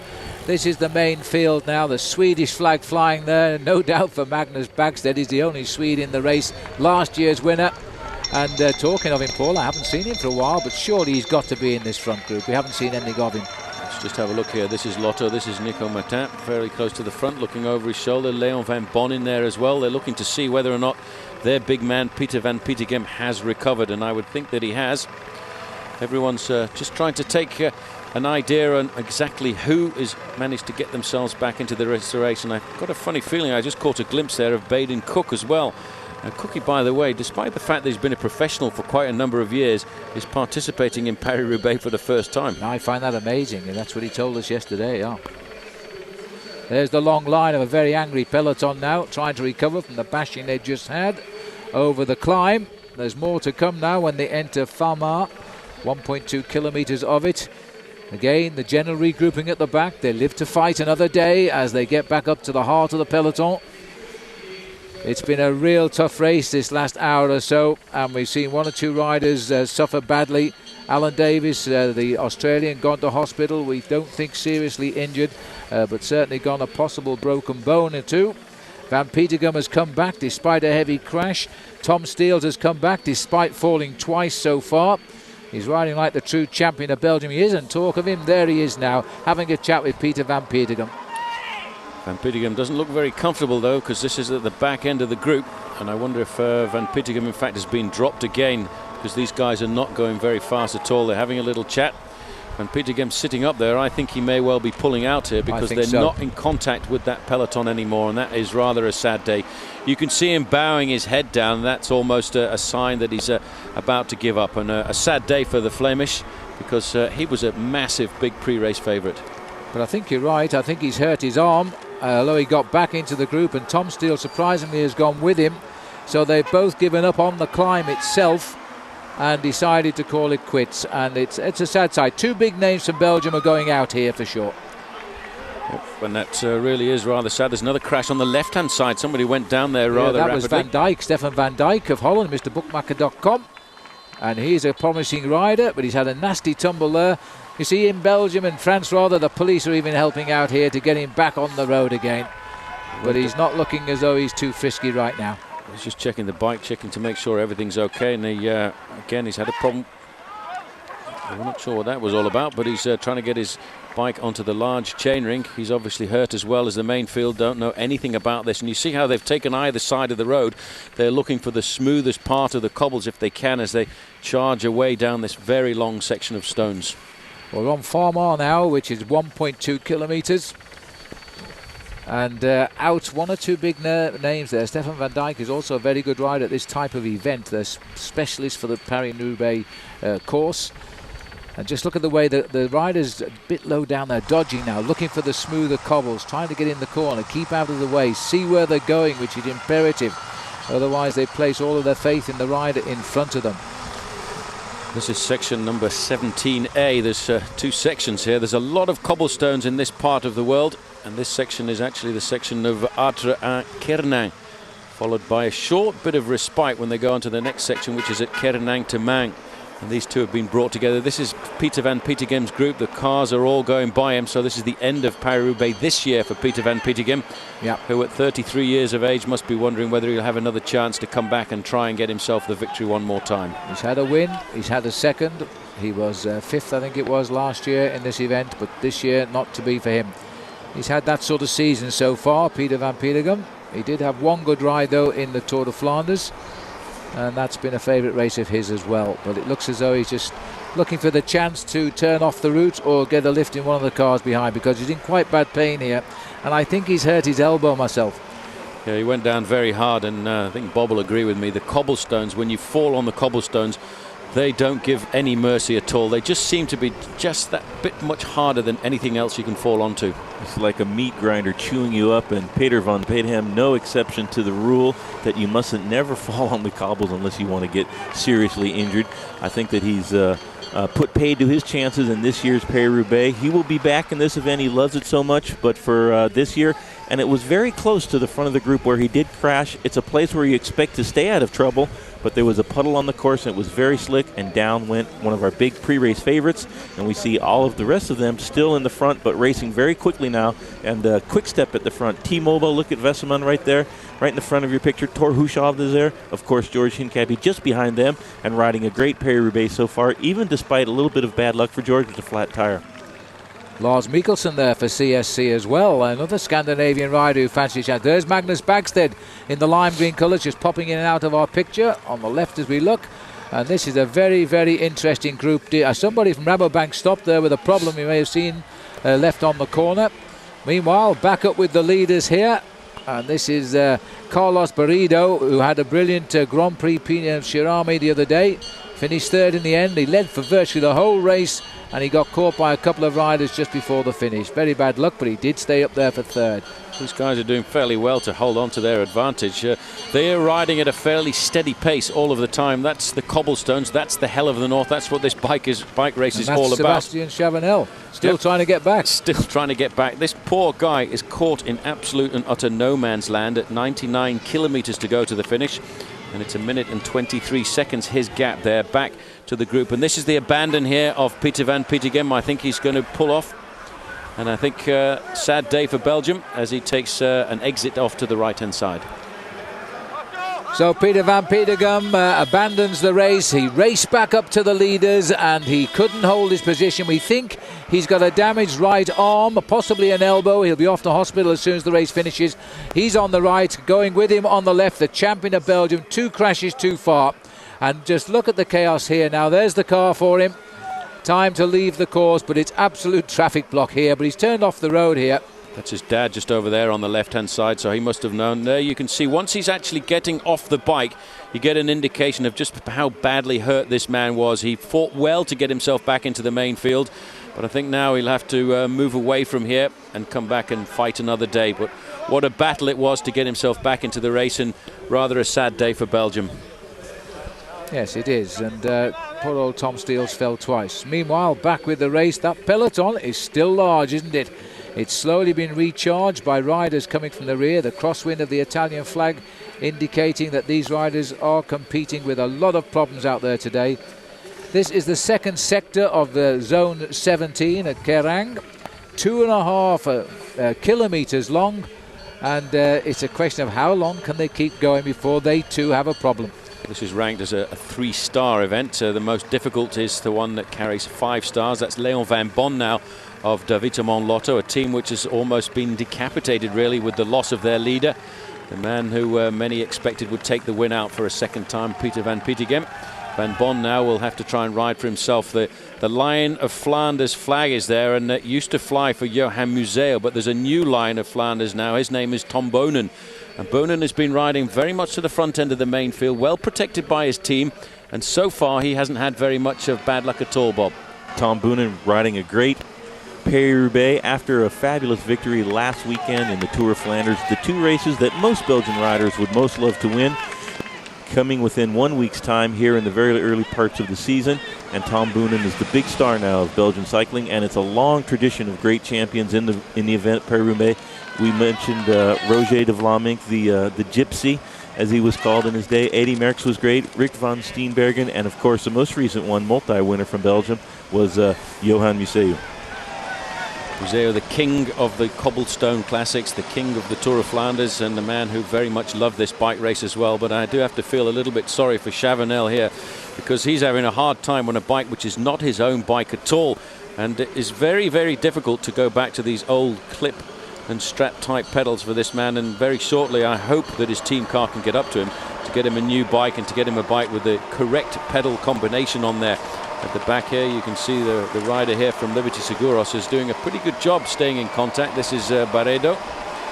He's probably very happy to be in this situation. We've got a situation now where there are 6 leaders in this bike race. Chavanel is at around about 1.5 minutes, and it's 4.5 minutes back to the main field. Yes, I don't think Chavanel will rejoin the leaders now. He's had a bit of bad luck, and he's paid the price in full despite the efforts by the neutral service mechanic to arrange his bike for him. Barredo rejoins here, coming off the sector 16 at Montchausse-à-Caillon. As we now continue on towards 15 zones are still left here, and these boys are still holding on to the lead, which I would think is about 4.25 minutes now, but the last check we got was 5 minutes. There's one of the helicopters that checks out where the riders are and gives us a good shot. It's a police helicopter, I think, as they just look for the riders here. But this has been a very difficult opening part to Paris Roubaix. Look at the size of the peloton. It's really got itself back into the action here. That's a very angry main field. They certainly are not slowing down at all. They're trying to set themselves up for the next section of cobblestones, and everybody battling to get onto them in the first 10 or 15 places, because the accidents normally happen around about 30th place, and that's just exactly where Peter van Petegem and Tom Steels were a few sections of cobblestones ago. See the Discovery Channel riders, there's still quite a lot of Discovery Channel riders up to the front as they start section number 16 to go as well. They move on to this section of cobblestones here at Montchausse-à-Caillon. Hincapie getting back into the group after a flat tyre, and it's good to see that he's still got a lot of teammates up alongside him. This section of cobblestones ranked a 3-star section. The gap now between the peloton being charged up by the T-Mobile riders and the 6 leaders is just 2.5 kilometres now, so they have started to close it down. Remember, the leaders are now clear of this sector of cobblestones. They're about to reach Havluy, which is a 2.4 kilometre section. The riders from T-Mobile still smarting over no wins at all this year, trying to put matters to right. They're riding a very good race, and look at the men they've got up here, including their top 2 riders, Erik Zabel and Stefan Westermann, both up here in the thick of the action. And that's Comesso just gone through behind, and there's Thor Hushovd in the champion of Norway's jersey. Looking down the line here too, we've also got Tom Bonen. He's just passed through with his team. George Hincapie, a little bit far down the line, but he's not very far behind Tom Bonen, so I suppose that's a bonus. Roger Hammond in the white jersey, champion of Great Britain, still riding with his broken thumb. Unbelievable, he must be in pain. He can't even open the hotel room with his hand, and yet he's hanging onto the handlebars in Paris Roubaix with it. It'll be sore. It'll be very sore tomorrow, because he actually didn't ride on the cobblestones like a lot of his teammates did between his crash in Ghent-Wevelgem and the race today, because he was hoping that it would start to heal up just a fraction. But, you know, the vibrations will be going right up his arm, and he will have to be clenching his teeth to take the pain. But when you love a bike race like he certainly loves Paris-Roubaix, it doesn't matter that much. You only get one chance in the year. You've got to go for it, haven't you? Speaking with Roger Hammond yesterday before today's race, he said just about no matter what happened to him, he'd be on the start line of Paris Roubaix. It's his favorite race, and I think he had the ride of his life last year's event when he finished on the podium. He was on a different team, but Discovery brought him over to help George Hincapie be shepherded through this, and look how slick that is going to be. Here is the T-Mobile squad leading the peloton. They're having a great Paris Roubaix so far. So is the Discovery Channel team, and there's Stefan Westman. Look how comfortable he seems on his bicycle on this very tough section of pavé. This man is a specialist when it comes to riding on the cobblestones. He was the dominator of a race that used to exist in the Eastern Bloc countries called the Peace Race, and there were a lot of cobbles in that, and he has learned how to ride them perfectly. 38 there, Eric Zabel. He's my outside tip for today because Eric Zabel has got some of the best form of his career, although he's not sprinting as he used to. Well, just looking down the line there, our Cameron getting very brave, getting so close to the riders. Zabel had a bit of a wheel slip there, but he survived. And this is the man of the week, I think, on T-Mobile, Markus Berghout of Germany. We've never seen him until this year, and he's ridden 3 classic races in the last 7 days, and he's always been in our camera lens. He's riding superbly. Somebody's got a hand up down in the field there. It might be just a warning to make this right-hand turn. All is well. So they're off that sector at Monchaux now, heading towards Havluy, and that'll be 2.4 kilometres. That's where the leaders should be arriving very shortly. This is one of them, Sebastian Lang of Gerolsteiner. They're not showing really any signs of tiring, these boys, and they're holding their own just now. Well, they're working well. They're doing what in cycling jargon is called bit and bit. Everybody does a bit of a turn at the front, then swings off to get into the slipstream of the other riders, because by getting that slipstream you can actually save up to around about 30% of your energy, and that's how these riders are able to pick the pace up to around about 42 or 43 kilometres an hour. Sebastian Lang concentrating. They've got through another nasty section. They've got 15 sections to go. Same as the chasing group behind. A bit of a no man's land crossing here between the next 2 sectors. About 12 kilometres between these 2 sectors, and those are the sectors when you get a chance to just recuperate, take on board some drinks. It's important in between the section of cobblestones not to forget to eat and drink, because that's a very important thing in a race like this. 260 kilometres, you've got to be taking on board food and energy all of the time. Sebastian Chavanel here has given up the chase now. He's cruising across the gap, waiting for the arrival of the peloton. No point in expending any more energy. See what he can get out of this race yet. And he's still riding on that spur bicycle as well, the all-yellow neutral bike from Mavic, as he now waits the arrival of the T-Mobile boys. And of course the main field, and of course his own service vehicle, and he should then be able to get a wheel passed up. Very sad for him, because he was very comfortable in that leading group of riders, and I'm actually a little bit surprised the team manager on this tarmac smooth section of racing hasn't been able to get past the main field to come up here and hand a bike up to him. It shows you just how long it takes to get through the field on these very narrow roads. The peloton of riders spread all across northern France, but the team cars that will have to service the riders finding it very difficult to get up into the front to service areas. And Chavanel, very bad luck to have a broken saddle when he did have, and his team car still hasn't made it around this peloton, and you can see they're spread right across the road. It's almost impossible to pass for anybody. Bad luck for the Bouygues Telecom rider, Sebastian Chavanel. I'll tell you what, Paul Lamprey have got an awful lot of riders in this group, which is very surprising, but they got a result, and the one man who gave them result, Alessandro Ballan, he is something of a star coming out of Italy. He loves the Belgian classics. Not many Italians do. He's been up near the front all day so far. Yeah, he was a big dominator of the first stage of the 3 days of La Panne, and in fact he held the lead in that race right up until the final time trial, when Stein de Volder of Discovery Channel took the victory away from him right at the very last moment. There's Wesemann, tough man from Germany, keeping himself topped up with lots of energy. Bortolami also moving up there for Lamprey, looking very comfortable. There's Hincapie just over on the right hand side.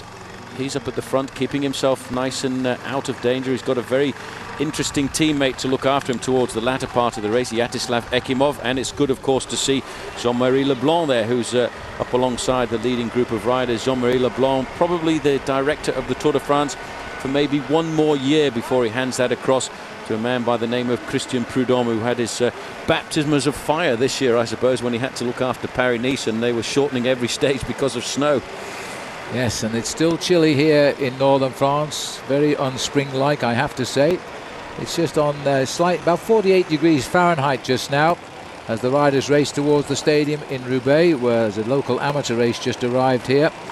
But these riders now just concentrating on eating for what is the remaining 90 kilometres or so to the finish. They're facing another 2 hours in the saddle yet, at least. And they've done pretty well, these 6 riders. They've got rid of 2 men only, so they've got plenty of firepower here. They're all looking strong. They seem to be meshing together extremely well.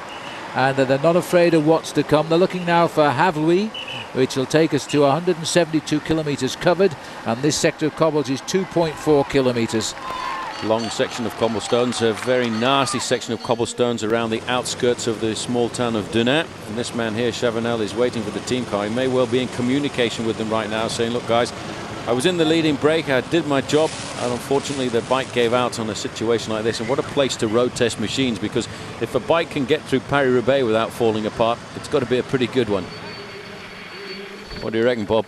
Absolutely. If a bike can get through this bike race, then you could ride it probably for the rest of your life on normal roads. There is Thomas Voeckler, the revelation of last year's tour, having the yellow jersey for a number of days, not just on the flat stages, but also through the first set of mountains in the Pyrenees. He's become a huge star in French cycling. He's a very solid bike racer, and he's come to Paris-Roubaix to give it a try.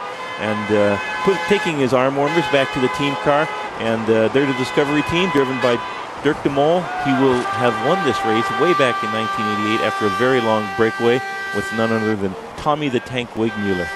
Yeah, he must be pretty nervous there, because I noticed he was in short sleeves. He must be a bit excited about the race today. It's amazing how even the team managers get excitement for races like Paris-Roubaix. Thomas Voeckler talking to the team manager there up alongside the team car. And he certainly has become a great star, not only in France, though, with his ride in the Tour de France. And that makes me feel a little bit scared there going through that gap, Bob. Yes, well, he's won 8 races last season, so he's a boy in his own right now as a top bike rider. We'll see what he does in the Tour again this time around. Still the champion of France until that title is defended in June. Looks like might have Andrea Taffy down there at the moment, got himself back into the group. That's a good ride, Bob. That's a great ride. He was off the back with the mechanical, and he's fought his way back into the front. And he's got a number of Sonia Duval teammates with him. One of the smaller teams on the Pro Tour, but Andrea Taffy, one of the great champions of all the classics. He's won a number of them, including Paris-Roubaix just a few years ago. Let's just look at this traffic jam. Who'd be a team car driver in any bike race? But in this particular bike race, it calls for enormous skill. The cars often come out slightly different shapes to what they went in, because everybody anxious to see their riders are kept in this bike race, which can change so quickly. It's been a consolidation now, and that in fact is Sebastian Chavanel waiting, but he's been on the radio, so I suspect we're going to see the arrival of his new bike now. I think pretty sensible stopping there, because actually he could create some serious injuries riding along with that different pedaling style, and that could cause a tendinitis for the rest of his season. So he stopped at the side of the road. Thanks very much to the neutral service provided by the company called Mavic, but I think I'll leave your bike at the side of the road. I'll go back to one of my own. Oh, hang on, we're having a two-way conversation for the moment. This is it now. That's the bike. No panic. Top professional don't panic. They just let the mechanics do the work, and he's getting back into the race at a time when he shouldn't have too much trouble to rejoin that peloton, because they're getting themselves a little bit of respite here before they get on to the next sector of cobbles. There's no reason to panic when you're a professional bike rider, because there's only 2 solutions. You either get back into the race or you don't. Or you go home and have a nice wash and a warm shower, Bob. And you don't make as much money that way. So a good point. It behooves you to get back into the front whenever you can. And there's big George Himcapi, Fabio Baldato of the Fossa Bortolo squad. Great job being done so far in this race. Very attentive. T-Mobile all over the front. There's Rolf Aldag. 15 times he's done Paris-Roubaix, and this is his 15th attempt. He'll be trying to help Stefan Vesselman across the cobbles, and as we get closer towards the velodrome finish in Roubaix, T-Mobile on the front, right with the team of George Hincapie, the Discover Channel team. Great job by both of those. They've had T-Mobile especially not very much success so far in this season, and they would dearly love to get a big win here, and they have one of the main men to do that, Stefan Vesselman. Well, the first 11 sectors are now behind the riders, and really, as there's such a big group back at the front, all it's done is eliminate from the race Tom Steels, Peter Van Petegem, Alan Davis and Ludo Dierksens as the names we know of, because there's an awful lot of riders now got themselves back into this race, and so they're going to have to go through it all again as they move on to the next sector of cobblestones. There's Anthony Cruz taking a drink, and just behind him is Stuart O'Grady, former Australian champion. and a highly medalled man on the track at Olympic and World and Commonwealth Games track championships. But this is the race he'd love to do well in today. But there's so many guys who will feel they can win this race again now. Maggie Backstead looking solid. Tom Boonen right up there in the front, quick step. And it's nice to see Tony Cruz at the front of the bike race doing his turn to help George Hincapie from the Discovery Channel team get to the next section of pavé in good shape. Riding across the stones in northern France, it's a very special technique. Some riders dedicate their whole season to just this one day of racing, including Stefan Wessman. And I think it's the race George Hincapie most capable of and would most dearly love to win. We're still on the approach to Valenciennes here before we swing away from the town. Slightly downhill, there's Anthony Cruz off on his shoulder to the right. Left as we look is Bortolami. Behind him is George. Hincapie, of course. Stuart O'Grady in the Cofidis white colours there. The Lotto boys a little bit headless now, unfortunately, with the loss of their captain, but they've still got a lot of riders in this big bunch as they all breathe in for the right-hand turn. It is a massive bunch, and one or two got squeezed out of that one, and they've had to go the long way round. But they're safe as the line stretches and now continues on. It is still a lot of men down there who could win this race now, and they've got themselves back in because the gas has been turned off as the riders now reassess the situation. Still a lot of cobblestones to go before the finish, but I think once we get into the last 40 or 50 kilometres, they'll certainly start to turn up the gas quite a bit. This is Tony Cruz on the front here for Discovery Channel. He's looking after the interests of George Hincapie. Hincapie, I think today, has got a very good chance of getting himself the win here in Paris Roubaix. As we rejoin the leaders here, as they're onto the next section of cobblestones, the Tête de la Course, and look at those flags, an indication of just how difficult this race is being this afternoon with the wind coming across. This section at Havre-Louis is a 4-star section, 2.4 kilometres in length, and it's still section number 15 to go to the finish. These guys, I think right now, must be thinking to themselves, I wonder when the main field is going to catch us. Well, it's so amazing that they've already done an incredible amount of kilometers on the stones, and they still have 15 sections to go. Gap going up a little bit now, 5 minutes, 26 seconds to the front of the bike race, and that's because the peloton has slowed down just a little bit. General regrouping behind. It's a big group now, probably around about 100 riders, but still 100 riders already out of the bike race. A lot of riders already been eliminated, and some big names like Peter van Petegem. Such a shame for the Flemish, who thought he was going to win the day. But in fact, they will now have to move their allegiance across. I suppose they will move that allegiance across to the shoulders of Tom Boonen, the man who they are now dubbing as the new Lion of Flanders. This leading group pulling out their advantage again to around about 5.5 minutes. That's because the gas has been turned off at the front end of the main field. This section of cobblestones here, section number 15 to go in Havre-Louis, and it's not too far away from Denain. This is the reason why that gap has gone up so dramatically, because the main field is spread across. There's Magnus Backstead. I saw Baden Cook still at the front end of the main field, and he could be a big surprise a little bit later on. He rode himself a very good Ghent-Wevelgem just the other day, finished in 6th place there, when at one stage he looked as if he might be getting himself a podium finish. This is a nervous moment now. These guys are getting themselves ready to warm up for the next section of cobblestones, and that'll be a very long section of around about 2.4 kilometres, given a 5-star rating as they move around this little traffic circle, which we are at 87 kilometres to go, and that's for the leading group of riders, and they're still holding on to 5 minutes and 21 seconds. But chaos here as everybody looks for their teammates to try and get themselves organised for the next lead out to the next section of cobbles. Well, I have to say that's a very good time gap, and there's been quite a recession in the main field, but now it's changing. George Hincapie pushing through a little bit here. So's Tom Boonen as well in the middle there. He's got his teammates up alongside him. You can almost feel the nervousness now as they come up to the next section. It's a 5-star section, the next section these riders will come up to. It's 2.4 kilometres in length. There's Boonen going through there. Feels that he's a lot better suited physically to Paris-Roubaix than the race he won last week, the Tour of Flanders. And Stephen de Jong here, also a strong man for the occasion, in the Rabobank colours of orange and blue. Nico Matin calling it to all slow down, piano, because Nico Matin was a terrific winner of Ghent-Wevelgem. There was a lot of accusation on Wednesday that he slipped in behind the cars approaching the finish. They certainly were in the wrong position, but he didn't put them there, and I think he merited his victory. But even so, as we're looking now at the next sector of cobblestone at Havluy, 2.4 kilometres. That'll put 172 kilometres under the wheels of the bike riders today. And they're all getting a little bit frisky again now. The nerves are beginning to set in once again. They've had a slight respite for 20 minutes or so as they've crossed over on lovely smooth roads. But now it's time to get down to business again. Here we are in Havluy. Havluy. Havluy, I beg your pardon. Havluy as they move up, and they're not too far away now from getting into that cobblestone section, and you can see people taking the risks round the left and right hand side of the main field to get their team leaders up to the front end of the peloton. The leading group of 6 riders is on the section of cobblestones at Havluy. This is Erwin Thijs of MrBookmaker.com, getting himself and his team an awful lot of publicity here this afternoon. But the team who've done actually very well in placing 2 riders in the leading group is Agritubel, the new French team. And they've managed to put 2 riders, Stéphane Bergès and Florent Bras, into this group, and that's good for them because they're one of the smaller teams, a team that was brought in on the wild card. All the top 20 teams in the new World Pro Tour have actually been officially selected. That leaves place for 5 teams to come in through the wild card selection, and Agritubel was one of those teams.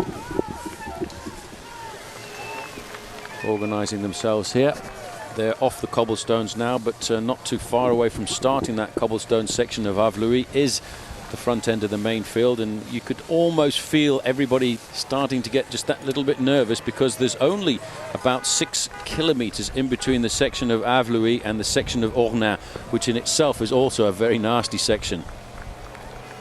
Well, these boys, you have to say, have put up a great race today. They're not panicking at all. They're hanging on to 5 minutes plus of the lead, as it has been for a long way. But now, here comes the main field. They've now established themselves on the next sector of cobblestones. This is sector number 15, and 12 still to ride. Havluy, 2.4 kilometres. All of the main field here, except the 6 riders at the front. Sébastien Chavanel, who had a saddle problem at the front, has awaited the peloton. He's back in this group. He's changed his bike. But these boys now again being driven on by the T-Mobile riders, and in particular this one man, Marcus Burkhout, who really is turning out to be a strong boy. George Hincapie is in here, as is Roger Hammond, and as of course is Tom Bonen. There's Tom Bonen in 3rd place. Right on his wheel was Servais Knaven. I think Servais Knaven's job there was just to keep as close as possible there to Tom Bonen, because if Bonen has an incident at this point, then his teammate Servais Knaven can pass over the wheel. Well, we can see the stronger teams, especially for this particular event. You don't see a lot of the Euskadi team riders up in the front. You don't see a lot of the Spaniards, but you do see all of the Belgian riders and a bunch of American guys too. So it's quite nice to see Tony Cruz doing great, and of course George Hincapie still right where he needs to be. He had a little bit of bad luck earlier on the day, but Discovery riding a great race. Ekimov is still up in the front as well. Stain de Volder is there, but Servais Knaven, he'll be just in front of Tom Bonen and on the shoulder of Stefan Vesseman, another big star of this particular event. And they give everything of the whole year for these few sections of cobblestones, and this is where it gets really tricky. Tor Hushov at the top of your screen there in perfect position. The riders from T-Mobile having a great race so far and showing their real strength as a team in Paris Roubaix. Matty Heyman also riding to the front there for Team Rabobank. He's a rider who in fact has ridden pretty well over the last week or so in races like the Tour of Flanders and Ghent-Wevelgem. This is the Arrière de la Course, the back end of the bike race. This is Francisco Ventoso of Saunier Duval. And it was interesting to see just a few moments ago that Andrea Taffy, riding his last Paris-Roubaix, was riding very close to the front end of the peloton. He's got himself back in, fought himself back in, as have a lot of riders here now, as they all believe they can still produce something on Paris-Roubaix at the moment. Buchart is still the big man from T-Mobile, setting the pace here, knowing his 2 top men are with him in Stefan Vesseman and in Eric Zabel. There's still a lot of riders think they can win this now. It's far from over for any of them, as a big peloton, one of the biggest I can recall, actually getting together at this stage of a Paris-Roubaix. And somebody's gone off into the field there, one of the Bianchi riders, and in fact that looks as though it's Mauro Girosa of Italy, the leaky gas rider. It is. So he's had a crash. Is Mr. Tony Bookmaker Cruz. down? Is it Tony Cruz? Tony Cruz has gone down pretty hard as well there, and he was at the front end of the main field. That is sad. We didn't see that happen. It's happened right at the back of that big field as they go on this stretch. Well, Tony Cruz has been riding superbly, Bob. That's a big loss to George. That's a terrible bad luck. That shows you just how tricky this race is. 1 minute you're at the front doing the teamwork for your captain. The next minute you're on the ground. And very tough luck for Tony Cruz. He's going to have to fight hard to get back in the front of the bike race. Getting help from a spectator from the side of the road. It's amazing when a rider has an accident or an incident out on the road like this. The spectators will help absolutely everybody.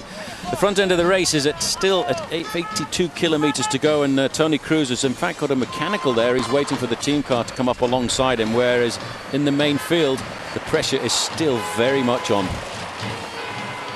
Yes, well, everybody, you fight for yourself here. You're in a big bunch of riders, but you are riding as an individual. It's every man for himself now. Try and see the cobblestones, pick your way through them. Check who's riding around you. They are off that 2.4 kilometer section now and have heading on towards Onang and on towards Orshi soon. And this looks like we may have a problem here with Seb Lang, because he was in the breakaway. Yeah, he was in the breakaway. He's calling past the team cars, everybody to leave him. It may well be that he's just popped, because it doesn't look like he's got a mechanical problem there. The neutral service motorbike has gone by and left him all on his own, and he too, I think, will probably be waiting for the main field to come up to him. This, as always, the early morning breakaway is starting to fall apart as we get to the tougher part of the course. Sebastian Lang having two flats simultaneously, not to his tires but to his legs. Seems as if he's run out of energy. He's calling for the cars to pass him, the TV motorbike even. His day is done. But these are our leaders. They've been out for most of the bike race, and it's down to a very select group now of just 5 guys.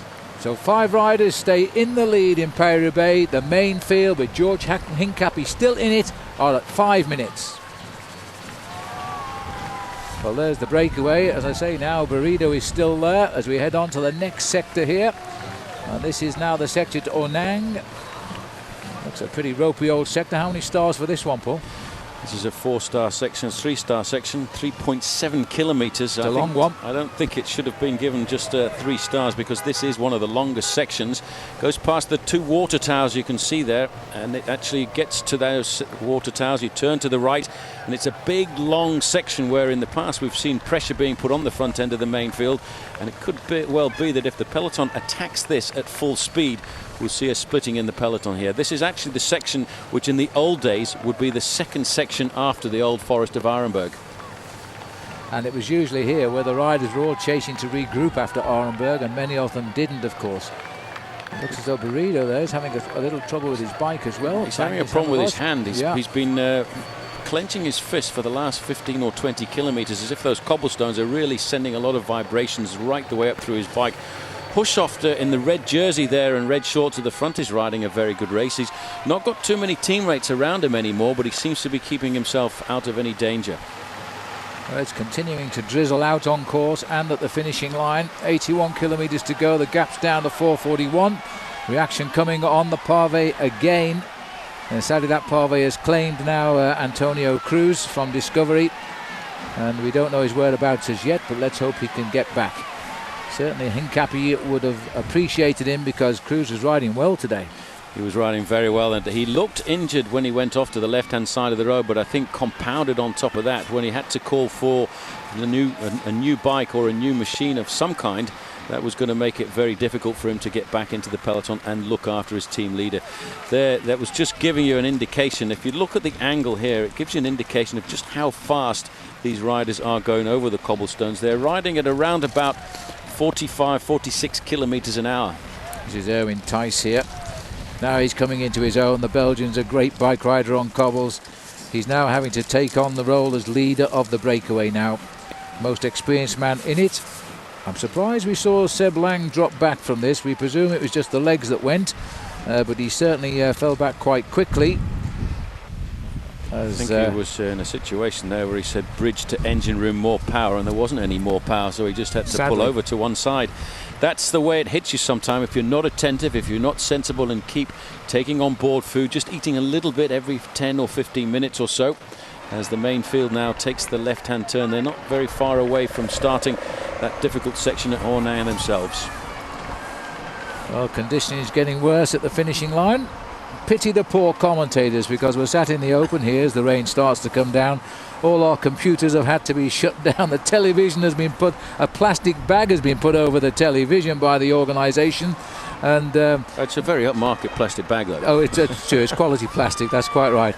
And the riders here are racing towards this rain. They don't appear to have it just yet. They're around about 80 kilometres just inside now from the finishing line. And Quick-Step are now looking to look as though they're trying desperately to take control. Jans Koort's doing a good ride for Cofidis there. Doing a good ride. He'll be looking after Stuart O'Grady a little bit later on. Now, Quick-Step here, obviously, I think, thinking about trying to turn up the gas. There's Maggie Backstead. And just at the back of this group, Bob, I'm amazed over the last week how mature the young man by the name of Tom Boonen has become. Just 24 years of age. All of a sudden, from being a sprinter, he's a classics leader. Well, when you go the last 10 kilometers by yourself in the Tour of Flanders, you are one of the big stars of the sports. Tom Boonen did that 1 week ago. He didn't have a great Gent-Wevelgem in the meantime, but I think he's back on form for Paris Roubaix. He's riding great so far.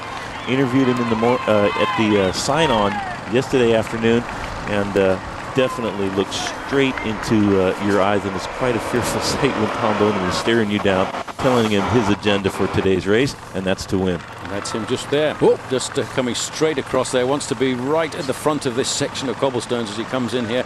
He wants to make sure that there's going to be no problem at all. This is section 14 to go to the finish, 3.7 kilometres, 2.5 miles of cobblestones, and these are not the smoothest cobblestones in the world.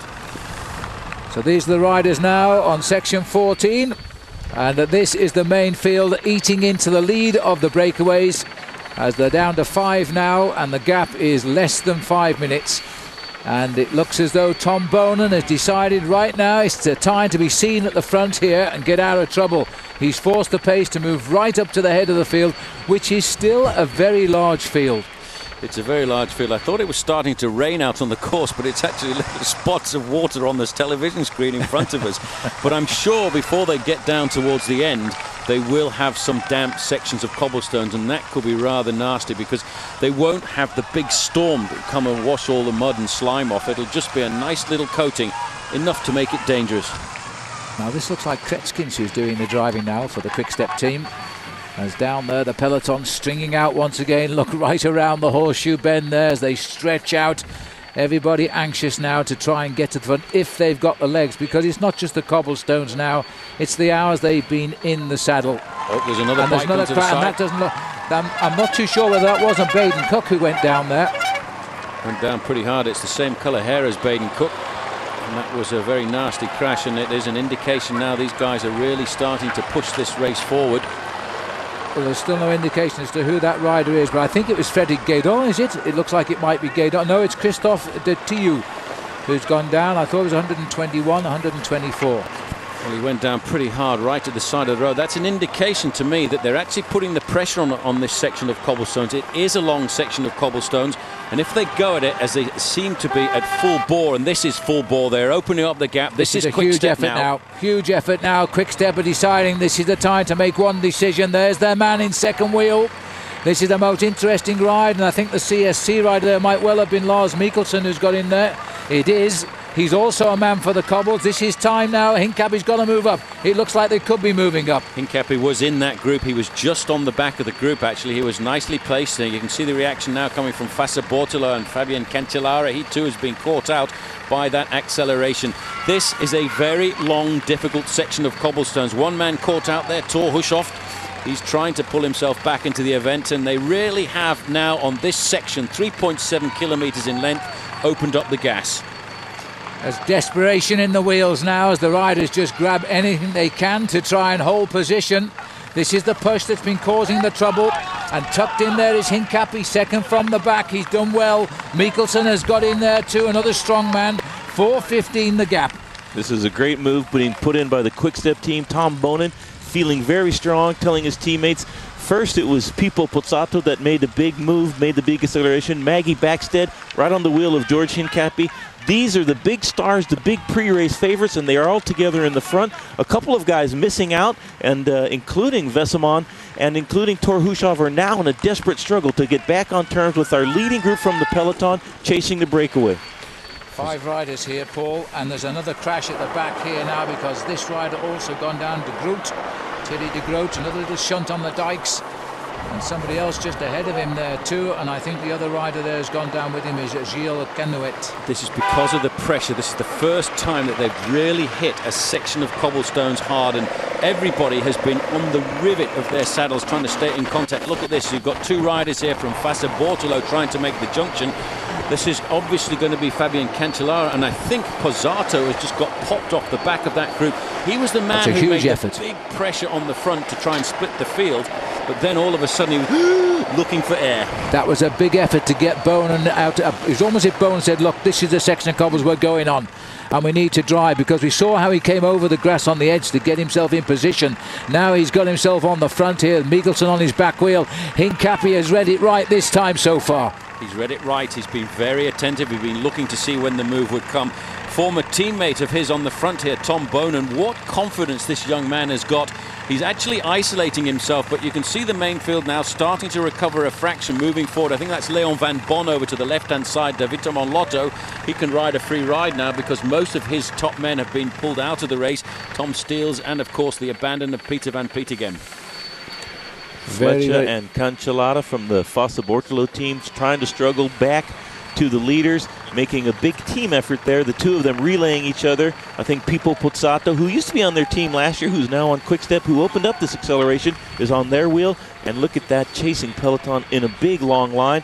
Pretty desperate situation right now for T-Mobile. They'll have to put in a big chase. You have 4 of our big pre-race favorites right in the front together, including Maggie Backstead, the last year's winner of this race, and big George Hincapie. There's Lars Mikkelsen making good tempo with Tom Bonen on the front. George has ridden a perfect Paris-Roubaix so far. Well, this is a superb piece of performance by Hincapie and by Backstead as well, because he got over the place he didn't like, which was the climb, and he's put himself into a good position. They're all looking at Tom Bonen, the man to beat. They've marked him well. They've not let him slide away. As riders on the corner waving wheels for Discovery Channel, but they're not needed, thankfully, as the race continues. The gap is opening a little bit now over the main field. And when you get these big riders getting clear, who's going to chase? Well, that's what they're going to try and figure out, who has missed out. The one team that has to organise the chase immediately has got to be T-Mobile.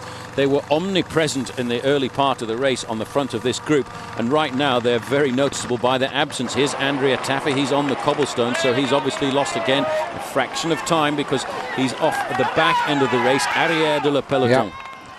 Andrea came back well, but it looks as though when the hammer's gone down, he's lost a little bit of ground there. He might get back, but at the moment, Bonen, Hincapie, Backstead, Van Bon, Mikkelsen are out there driving at the front. They are big names in this sort of a race, and with all on different teams, there aren't a lot of teams left to chase. And again, Paul, despite showing so well, T-Mobile have missed out. I don't know why they've missed out, because they were right at the front when they needed to be. They were doing a good job, but I think they caught out by the acceleration.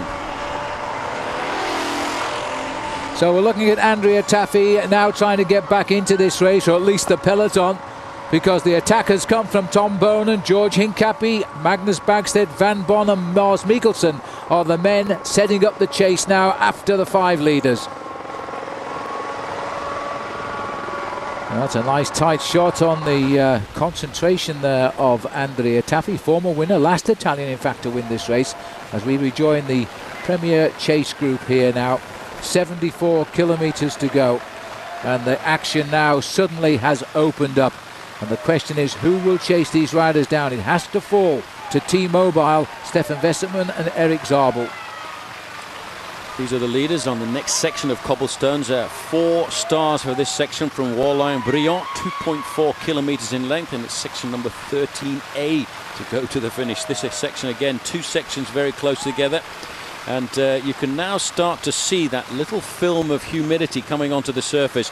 It's going to make it very precarious, especially for riders who are starting to get tired. As there's still been a great attack by this breakaway, I have to say. They're still riding very, very well indeed.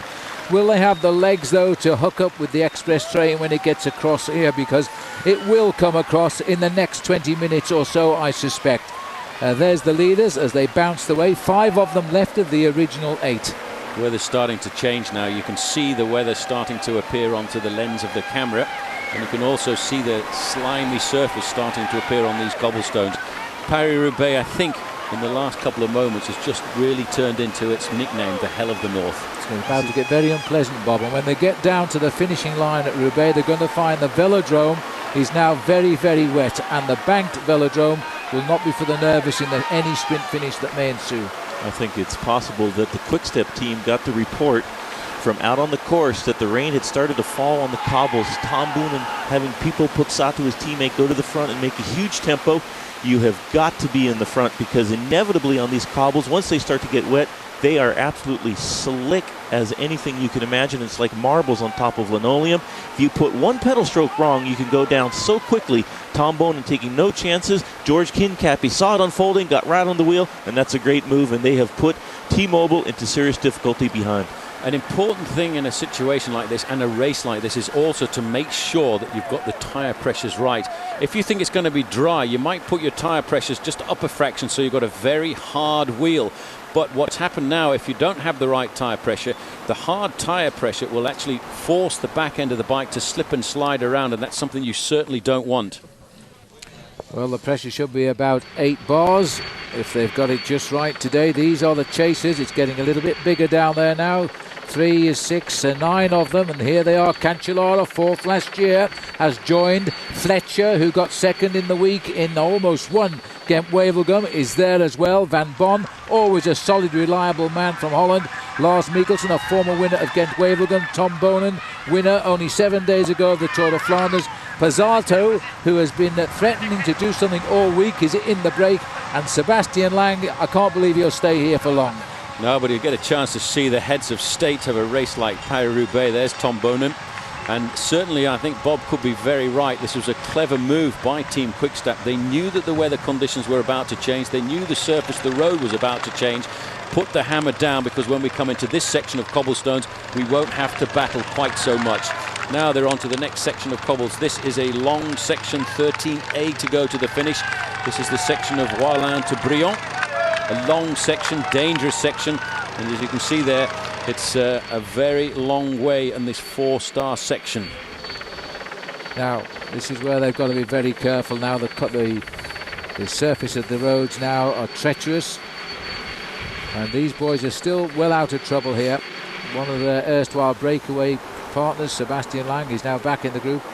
3:13 is the gap, and 3:43 on the next group. 72 kilometres still to ride. We're looking down on the leaders now. They've got a lead of just over 3 minutes on the field as we go back to the peloton, who is in all sorts of bother again. It's caused by the rain now. These are glacial. It looks like Zabel is going through. He was caught out in the big split caused by Tom Boonen, and the riders now being left to shout for wheels. Salvatore Commesso, former Italian national champion, stopped in the middle of the road there. This is why I think Quick-Step went out and laid the hammer down. They knew there was going to be chaos because of the fact that the weather conditions have changed dramatically out on the course. That's the second group. That is the group there with Georgi Hincapie in it. And I think this is going to be rather interesting to see over the next few kilometres, because there's another section of cobblestones coming up very rapidly.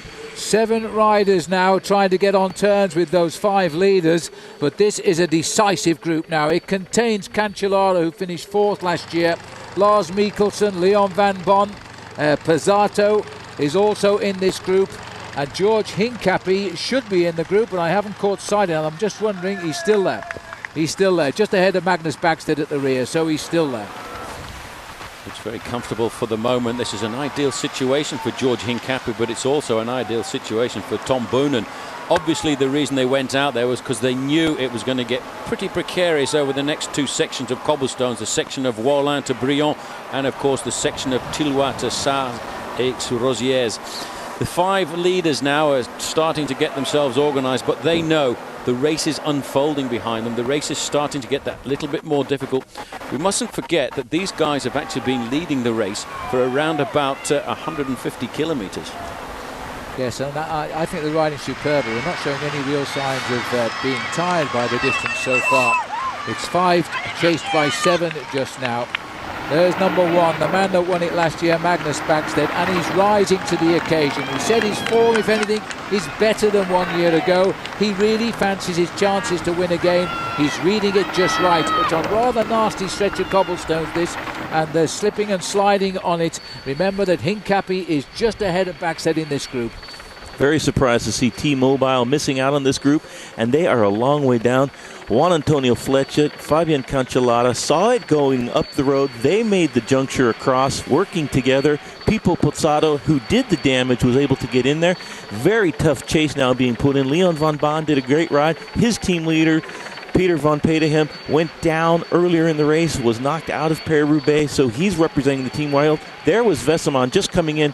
Tor Hushov also having a very hard time, and it's an incredible breakaway, and George Hincapie is right in there. He hasn't contributed too much to the success of this breakaway so far, and that's a great position to be in. He's sitting on the back.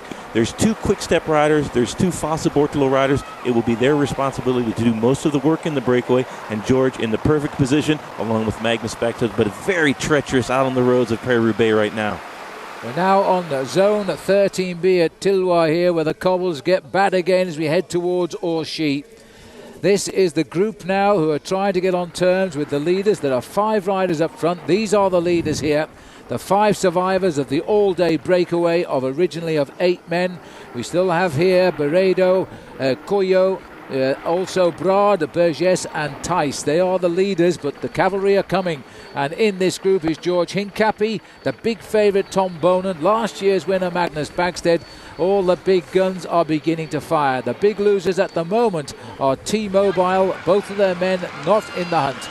It's amazing to think that the big names like Tom Bonan, George Hincapie and the rest have actually attacked at such a long distance to go to the finish. This is going to be an incredible showdown. These guys all know that they're the big pre-race favourites. Last year's winner, look at that, Magnus Backstead riding up there, talking to everybody, probably a word of advice. Come on guys, we've got a very good situation here. Let's not start to hold back. We'll all work together. Let's all share the pacemaking and see if we can put a big gap between ourselves and the rest of the peloton. That's what they should do now, because the big boys of the week are here now. Juan Antonio Fletcher, second in Ghent-Wevelgem, should have won it, many will say. Tom Bonan, winner of the Tour de Flanders. George Hincapie, 7th in Flanders, missed out in Ghent-Wevelgem, but on good form. Lars Mikkelsen, a former winner of Ghent-Wevelgem, is here. And the winner of the event a year ago, Backstead, also here. And Cancellara, 4th in this event last year, here. These are the riders now who could shake this race out. But what Paul Sherwin said is true. They've gone an awful long way out. It's quite a long way out. There'll be a desperate chase from behind. These are our big race favorites. Spaniards not usually as comfortable on the stone roads of Northern Europe as that man at the front, Juan Antonio Fletcher, having a great Paris-Roubaix, bridged up to the breakaway, being led at the moment by Tom Bonan, and that was an incredible ride. So Fosse Bortolo with Cancellara and Fletcher very well represented. George Hincapie, now this is the best he's ever ridden Paris-Roubaix. He hasn't made a single mistake. He had a little bit of bad luck. His team has brought him to the front, and he was right there at the right time when the breakaway went. Now it's up to T-Mobile and the other teams that have missed out to do a huge chase. I think there might be some regrouping because, like you said, Paul, it's such a long ways to the finish line to go, but nobody is wasting any time. They're all contributing to the pacemaking at the front of the breakaway. Big Maggie Backstead there on the Liquigas team doing his share at the front, and when he starts motoring across the flat roads in the wind, it is a fearsome sight indeed. Currently, tactically, 2 teams have got a very strong position. You've got Quick Step there with 2 riders in this group, and of course Fosse Bortolo also looking very strong. But actually, just looking down the group there, it looks as if Pozzato might have disappeared from the group. You've got on the front there Leon van Bon, followed by George Hincapie, followed by Tom Bonan, Backstead, the 2 Fosse riders as well. So this is looking like going to be a real battle of attrition here on the run down towards the finish. And a lot of these riders now, with still around about 70 kilometres to the go, very isolated. I don't remember, Phil, seeing a Paris-Roubaix like this with a big group going so far out. It's changed its whole character, taking out the Forest of Arenberg and bringing in those stretches around Valenciennes. The riders have approached it far differently. And you're right about Pozzato. I think he fell back with Seb Lang, and that left just the others up here. But the right men are in the group as far as the big teams are concerned. And as I say, T-Mobile annoyed at missing out. They're going to have to drive this group at the front now and see what they can do. Is that Volkler in trouble? It looks like it might be. He's just trying to stay at the back end of the group, try and stay in contact. He's doing a brave ride because he's definitely not, Bob, I would say, a man built for the cobblestones, but he's riding on guts and courage. He most certainly loves this race. He feels an obligation to it. And the big star of last year's Tour de France, Thomas Voeckler, giving it a shot. We saw him in a lot of difficulty in Milan-San Remo. It's his first chance to do some of these big, long, very difficult classics. He's given it his best shot, but he's a long ways off the pace right now. Well, cameras are also reacting to the cobblestones, I'm afraid. That's the reason for the picture breakup, but we're keeping on these pictures, and we are seeing some tremendous hard riding done by these great riders now. That was the rear of Kevin Hulsmans there, who's seen his teammate Tom Bonen get into the front chase group. It's not the lead group yet, but it's going to be a tough one. It'll be a big tough one because these guys will not give up. Once they get off this section here, the section of Tilloy, they've got a long, smooth bit of road for around about 10 kilometers before they get into the town of Orchy, and then a real nasty section known as the section of the Road of Prayers, and there'll be a few riders praying that it's dried out by the time they get there, because these cobblestones now are turning out to be very treacherous indeed. One of them most certainly praying right now is the man on the front of the chase, Stefan Wesseman, without any teammates. Teammates should still be with you with 70 Ks to go if you want to have a chance at winning Paris Roubaix, unless if you're not in the front. Wesseman being obliged to chase, but just this one man from Rabobank, so very tough position now for T-Mobile. They haven't won a race so far this year, and the chances continue to diminish here in Paris Roubaix. Tough luck for T-Mobile. Here's back to the chasers that are just behind probably the leaders, and Tom Boonen right on the front. Magnus Backstedt on his wheel. Wesseman, I would say around about 30-35 seconds behind this group and chasing flat out with just one other guy. Tor Hushovd is in there, but they're having a tough time closing this gap, and this group working very well together. Well, this is a chase group now of 18 riders trying to sort themselves out, but of course a lot of them have teammates up front. Lotto have got Leon Van Bon. They're not going to give it too much pressure. They'll just try and keep the pace going okay. But the breakaway's got no Rabobank rider in it, but it looks like we've only got one here. It's probably Stefan de Jong from Rabobank, the survivor. I think Zabel has not recovered from that crash. He was cut off by it, and I don't know whether he's even got into this group of 18 men. We'll have a look. There's Servais Canavan going through. Pizarto is back here, is he? I'm just looking down to the left. I don't see Zabel in this group. I think Zabel may well have had a pretty hard time trying to get himself back into contact. Looks like Discovery Channel have got one or two riders in this group as well. The Quick Step riders keeping themselves in contention at the moment, but I think they're quite happy to ride a defensive role. As you can see here, they're moving to the back end of the group. There's the French national champion. There's Henk Vogels for Davide Monlotto. He's had a great week actually for a man who a couple of years ago had a very nasty crash in a race in the United States where he actually fractured one of the vertebrae in his neck, and many people thought not only would he not walk again, but certainly never thought he would ride a bike. Now let's have a look what's going on here. We're back up with the leader here, Barredo, getting instructions from the team. Just looking as though he's on his little two-way radio. It's into the second feed now. This is usually the doomsday feed for many of the riders at the back of the race at Berry-la-Forêt. This is where, if you're out of the hunt, you just say, well, that's enough for today, head for the showers. But not this group that we've got. Remember the situation at the moment is we've got 5 leaders, a couple of minutes back to these 7 big chasers. The clock counting here at the moment. And then further back we're looking at the main field of 18 riders, and then everybody else seems to be out of it at the moment. The situation though is the riders now going through the field and enjoying what is going to be, I think, shortly big company at the front. Well, they're on the flatter section now. They're around about 4 kilometers to the next section at Orchy, which is an unbelievable difficult section. It's split into 2 parts. The first part is called the Road of Prayers, and the second part, if you're a little bit worried, is known as the Road of the Abattoir. I think they're going to make mincemeat out of that. Touche. Over to you, Bob. Very, very tough. I can remember distinctly having suffered through many, many kilometers of cobbles at this point and going over one of the hardest sections just after the second feed. And at that point in the bike race, you can barely hang on to the handlebars. And it's to do everything you can do when it's slick like it's going to be, just to stay on the bicycle, let alone race it at the high speeds. The breakaway's been in the front for a long time, but just behind them now will be an incredible chase being put in by the group of chasers, including George Hincapie. The gap is 1 minute and 37, 38, minute 40, and still continuing to go. And when the second group on the road gets to the feed zone, we'll see what time the time gap is. Yeah, it'll be somewhere down by, it'll be just over 2 minutes, I think, now, because they are closing in quite quickly on this breakaway.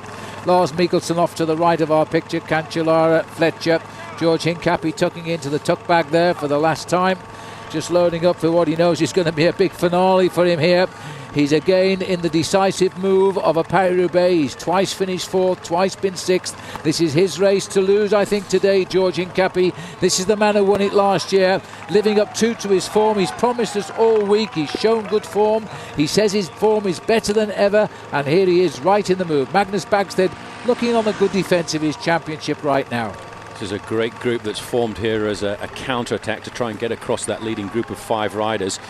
Fassa Bortolo there are in a very strong position with 2 of their pre-race favourites and 2 of the men who are riding very well this season.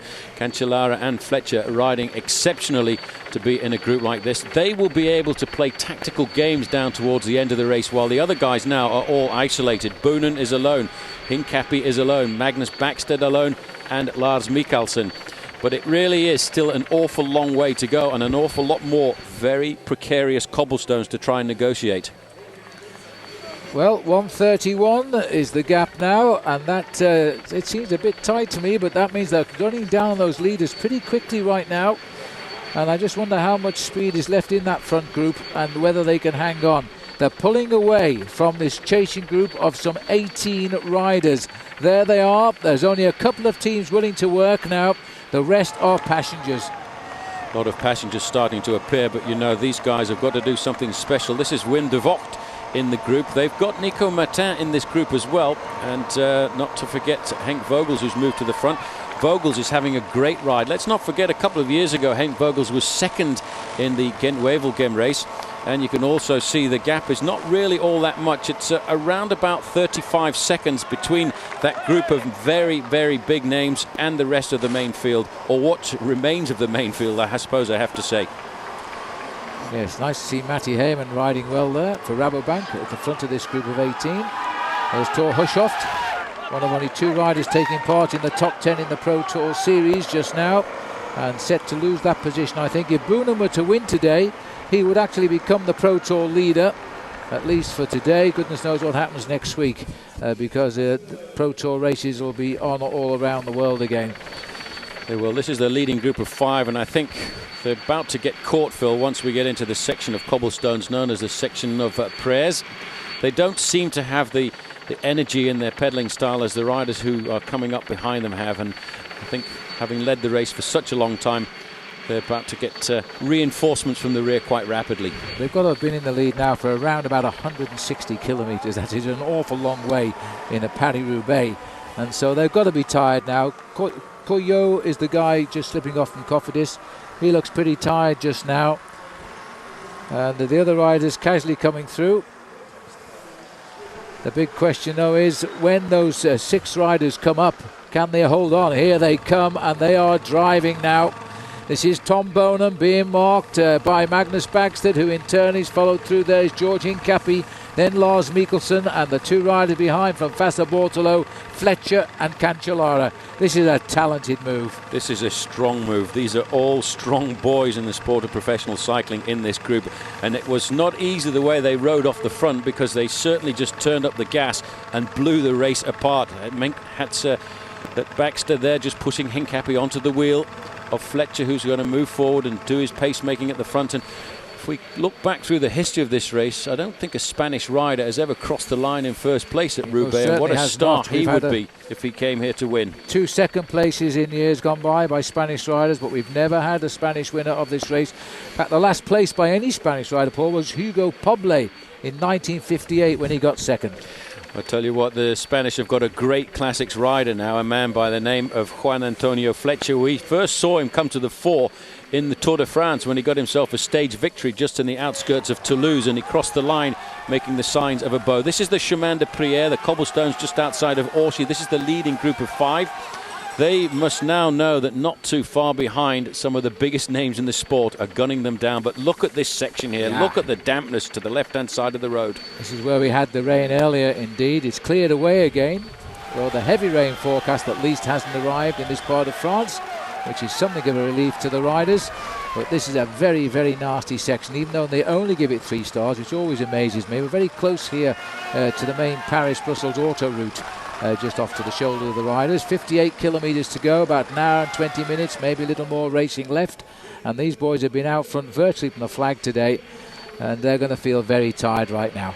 Bob, you can see, can't you, now that the impetus is going out, these guys are actually bouncing over the cobblestones. The secret about the cobblestones is to ride them hard and fast and with a big gear, because then you glide, not like these men. No, they're not. They are crawling across the cobbles at the moment, but you can't blame them. After being out in the front of the bike race for so many kilometers, they've done a great job. They've got a lot of publicity for their team, but their moment is just about up. The gap at 1 minute and 5 seconds. The chase has now gone up a little bit to just about 45 seconds. 57.5 kilometers to the finish, about 32 miles left to go, and look at the exhaustion on the face of the riders in the breakaway right now. It's been an exceptional ride by them, and Broad and also his teammate Burgess have really done well for the new team Agro Turbo. There he is on the front at the moment, that's Broad. He's a very good time trial rider, and just behind him, I think the rider behind him, Arno Coyo, he really is desperately tired right now. Here comes on the same sector of cobblestones now, Lars Mikkelsen leading the charge. They'll just drive across this very nasty stretch of cobbles and try and bridge that 1 minute gap. You don't want to have a mechanical incident now if you're in this chase group of the big heads of state, because if you do, it's going to be very difficult to reintegrate. Even though, as you can see, the road is fairly dry, if you have a mechanical at this point, it really will be difficult to come back, although the team cars, I did notice, have moved up behind them. Well, it's a crosswind, and the team cars might prove the downfall of this group, because in fact the chase behind has pulled back some 7 or 8 seconds in the last couple of kilometres, and if they get on the tail of those cars, then they'll be up with these, and this hard-working breakaway will be ruined, and they'll have to make other plans. But at the moment they're still clear. Just look at the faces on the crowd, the delight on the crowd's faces. They see the riders in Paris-Roubaix twist their way through Orchy. This is a town which is developed on the side of the motorway. As the riders now, Leon Van Bon fell back from that breakaway, and this might be him here, caught betwixt the chase and the next group. Now, if they're timing the next group on Leon Van Bon, then it would take on a different appearance. Well, they're not too far behind him. He's really hammered out. You see the way he slipped there? He almost Good correction. Excellent correction there, because that section of cobblestones is very greasy just on the surface, but he is flying over this section. The leading group now has gone on to the next section, which is known as the Road of the Abattoir, and I think these guys are on the same section. They're very, very close, and Tom Bonen looking solid. What a lovely stylist this man is. 24 years of age. Johan Brunel certainly didn't want him to leave what was the US Postal Team a couple of years ago, but Boonen wanted to go over to Johan Museu. It was a Belgian setup, and he refused to stay, and he broke his contract, in fact, to go across to the team he's with now, Quick-Step. It is Leon Van Bon. Yeah, so Leon Van Bon, if they're timing the second group on this man, then it takes on a very different appearance, this race, because in fact it might be further back to the group of 18. Well, just looking up the road there, you can see the little bit of confusion in front of him. That is probably the team cars behind that group that he's trying to make contact with. But I thought I could just see the front end of the peloton not too far behind him. But Van Bon is riding a very good race here, and he's just getting off the cobblestone section known as the Abattoir Road. And he may well make the junction with the front, but he will do an incredible ride if he does, because Tom Bonen would now. This is why more crashes. This is why you have to be very careful. They've stopped the cars there. And this is a second or third group on the road. That's the left-hand turn at the end of the road of Prez, and that's the left-hand turn into the Abattoir Street. And that was Matthew Heyman with a problem, but he's got it going again at the head of that group. 55.5, 42 seconds now before they bridge, and then 59 to the second group on the road. We're not sure whether it's Leon Van Bon or in fact the chasing bunch of riders of 18. We're going to know all of the answers very soon anyway. There's neutral service now trying to move out of the way. They're trying to empty that gap a little bit while they can, because these are the leaders, and it means that the breakaway is coming up to them very quickly. So the referee's just leaving one car in now to keep control of things. These riders will know now that they are about to get company, but what company? Just about the best bike riders in the race are coming up. It's a big blow to the morale that when they start to pull the cars out, because all of a sudden the gap is no longer 1 minute.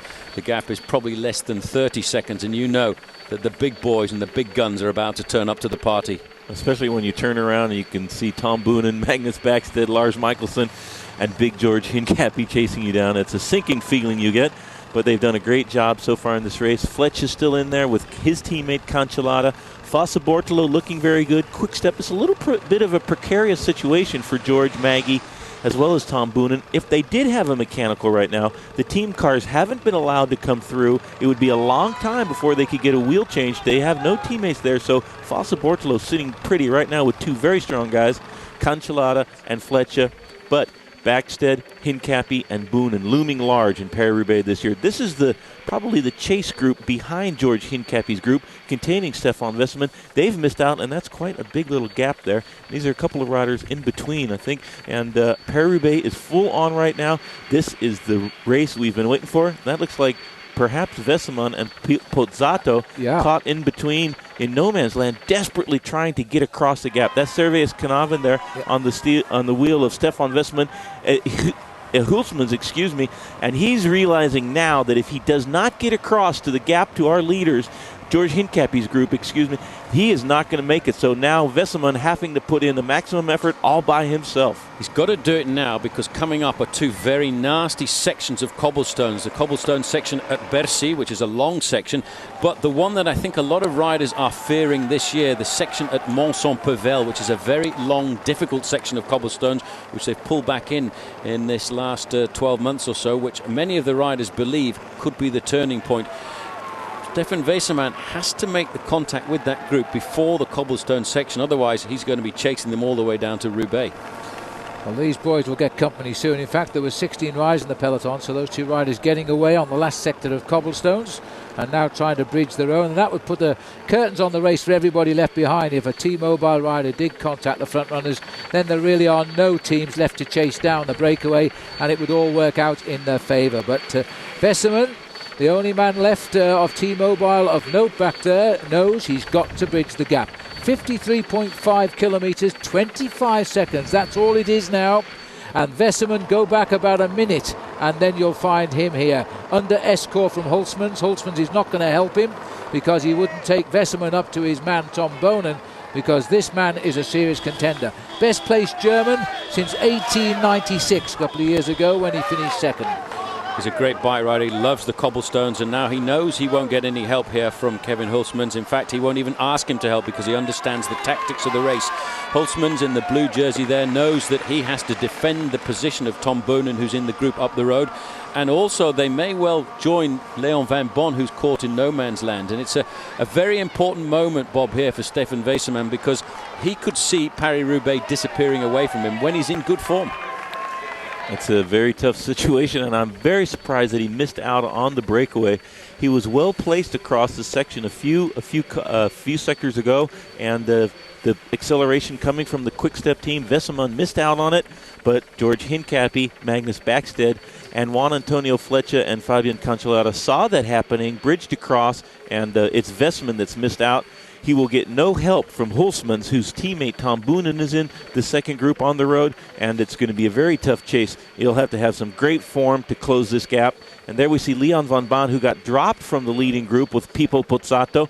Not having a great day. He was in there, he saw the move, but didn't have the legs to cover it, and I think momentarily we'll see Stefan Vesseman and Hulsman making a big effort now to get back into the front. Very, very good move. 20 seconds, 30 seconds to these boys. There's a chance they could do it if they pick up Van Bon. I know Leon Van Bon pretty well, Paul. He'll know they're coming. He's waiting for a company here before he might work his way back up with them. He's a clever bike rider, Leon Van Bon. He's been around for a couple of years. He's been the Dutch national champion, and he will have looked over his shoulder and seen what's going on here. He'll probably sit up and wait. And let's not forget that most of the team managers are also watching this race live. They've got a television in the car, and they will be able to radio information up to their riders. So Van Bon has probably got that news now, and he will sit up and wait for Stefan Vesseman to try and make contact. And then I think they've got a very good chance of catching up with the group of the heads of state. So Kevin Hulsmans here, who is not a big rider as far as wins go. He's only ever won 3 races in his life, and his career started back in the year 2000. But he is a tremendous workhorse for Tom Boonen. is just annoying Stefan Vesseman now. Vesseman is a winner, and Van Bon has seen them coming. He will have to work with Vesseman. I think he's got the legs. I don't know why he got dropped by the breakaway. We didn't see. But he's going to try and get back up to that breakaway now, and he's got some strong men coming. Well, he won't get any help from Hulsmans, No. but he will get a lot of help from number 31, Stefan Vesseman, who's in great form. A little bit upset, I think, last week to have that rather strange sickness just before the Tour of Flanders, and actually pulling out after 100 kilometres of that race, because before the start of the race he looked very comfortable, very confident last weekend. But he seems to have recovered completely as we look now at the leading group of 5. They're now onto the cobblestone section of Bercy. That's 11 sections of cobblestones to go to the finish. And these guys, if they could look over their shoulders now, I would feel would be almost certainly able to see the return of the big men. They're coming. They mustn't look over the shoulders, because here they are. These are the names in the world of classic bike racing at the moment. And we are having now a joining of the leaders for the first time this day. Looking down on the cobblestones now as the champions of past Paris-Roubaix are coming up now to catch the heroes of this year's Paris-Roubaix. The 5 men who survived the breakaway all day, about to be caught by 6 chasers. We will have 11 leaders, while Stefan Vesseman, Kevin Hulsmans, Leon Van Bon are also likely to bridge the gap. And then I think everybody else is out of this year's race. I tell you what, we'll have 11 leaders, but I'm not sure how long we'll have 11 leaders, because almost as soon as they make the junction, they go into the cobblestones of the Mont Saint-Pével.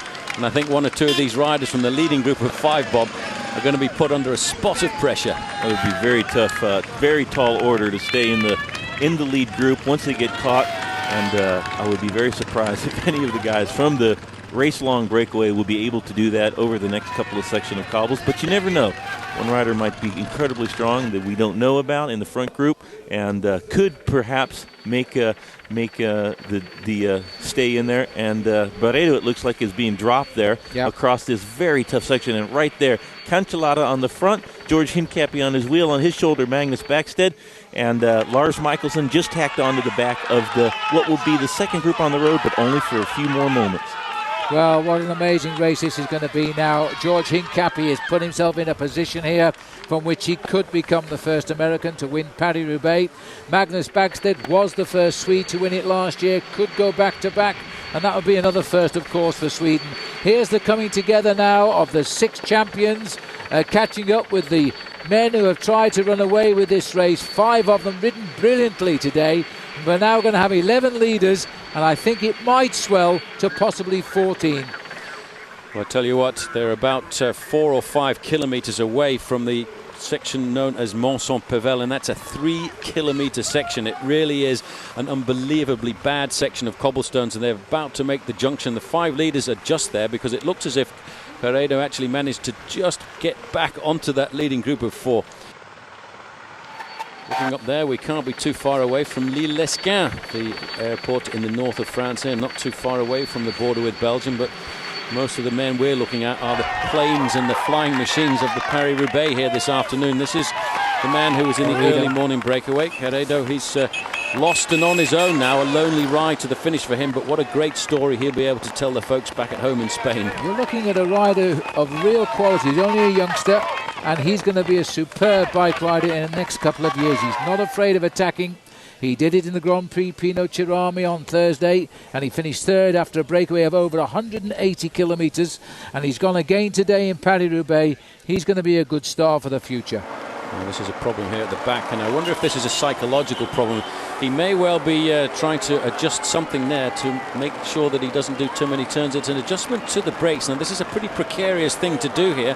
The brakes were obviously getting stuck, and in fact, Bob, just looking at those brakes there, it looks to me as if he's got cyclocross brakes on. The old-fashioned cantilever cyclocross brakes being used in Paris-Roubaix as a prevention of mud getting stuck, and it looks like Fletch is having a little bit of trouble with that. Or perhaps he's just using that as a ploy to catch his breath for a moment. And they wouldn't do that. I wouldn't do that. Then again, I didn't have very good tactics as a bike racer. I don't know, you were pretty good on the streets of Cardiff when you got yourself 2nd place on the stage at the Tour of Britain. Oh, with no chain either. No chain, not even pedalling, and still managed to finish 2nd. Well done. Hincapie moving to the back here. He's going to have to be very careful. I still have a funny feeling that wouldn't it be ironic if George Hincapie made his move on the section of cobbles where he crashed out when he was on the wheel of Tom Boonen a couple of years ago, when Boonen ended up getting himself third place on the day. Tom Boonen in his debut at this great bike race, and it's incredible. Usually you need years and years of experience to be able to stay in the front, know when the cobble sections are coming, know how to ride the cobbles, and then have the day of your life. And that's where Boonen finds himself. That year that Boonen got third, George didn't have the great form, and I think that George was on a very special day today. Here's the chasers, Cancellara, Van Baarle, Westerman, Hulsmans, and Cleo from the early breakaway, and good ride being done by Brard and Taze to still be in there, but Westerman, it's up to him to try to close the gap, and it's starting to go up now, the gap, and Westerman has lost the plot a little bit on today's Paris-Roubaix. He'll have to come back again. He's been one of the stalwarts of this race for the last 7 or 8 seasons, but this has not been his day today, and he had a very hard time in the race he won a year ago, just 1 week ago in the Tour of Flanders. They pulled him back a little bit, 4 or 5 seconds. That's nothing really at 35 kilometers to go. 22 miles or so to the finish now. The sun is out, the sky is blue. All we've got to do is get the big man over the line first in George Hincapie, or even Magnus Bagstead, because he lives in Wales now with his Welsh wife, and trains in the Welsh mountains, and so we might even claim him as being British if he wins again. Well, Maggie Bagstead will really be doing something very special if he can win back-to-back Paris-Roubaix. He must have been a little worried when he crashed on Wednesday in Ghent-Wevelgem in rather a silly crash with Filippo Pozzato at round about 5 kilometres to go to the end of that race. But he seems to have bounced back. He seems to be motivated, and rather sad to see the numbers starting to come off there. This is Boonen looking for some action, looking for everybody else in this group to come forward and work. Hincapie, to me, Bob, looks very comfortable. He doesn't look under any pressure at all. Looking across at the other riders, trying to read the expressions on their faces. Magnus looked as though he was actually talking there. Maybe he's talking on his two-way radio to the team car behind. They have these little radio systems in their ears, so they can actually talk to the sports director. If he's in radio contact, of course, that's another question. 34.5 kilometres left to ride now, 56 seconds in the holding. The peloton at 2 minutes 3/4. They're not going to get back now. These boys have got the race in the bag. One of them should win, but they can't ever say that in Paris-Roubaix. Not with the cobbles, which are still left to come. Westerman, Van Baarle, Cancellara seem to be the only riders really forcing the pace in this chase. The others are tired, or in the case of Hulsmans, they've got a teammate up front and won't help.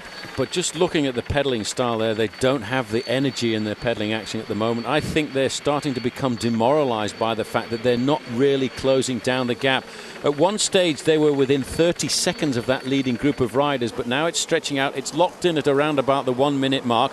Stefan Westerman looking over his shoulder here. He's not going to get a lot of help from Cancellara, because basically Cancellara had popped, and you don't ride yourself back into form in a race like Paris-Roubaix once you've been through that amount of hell.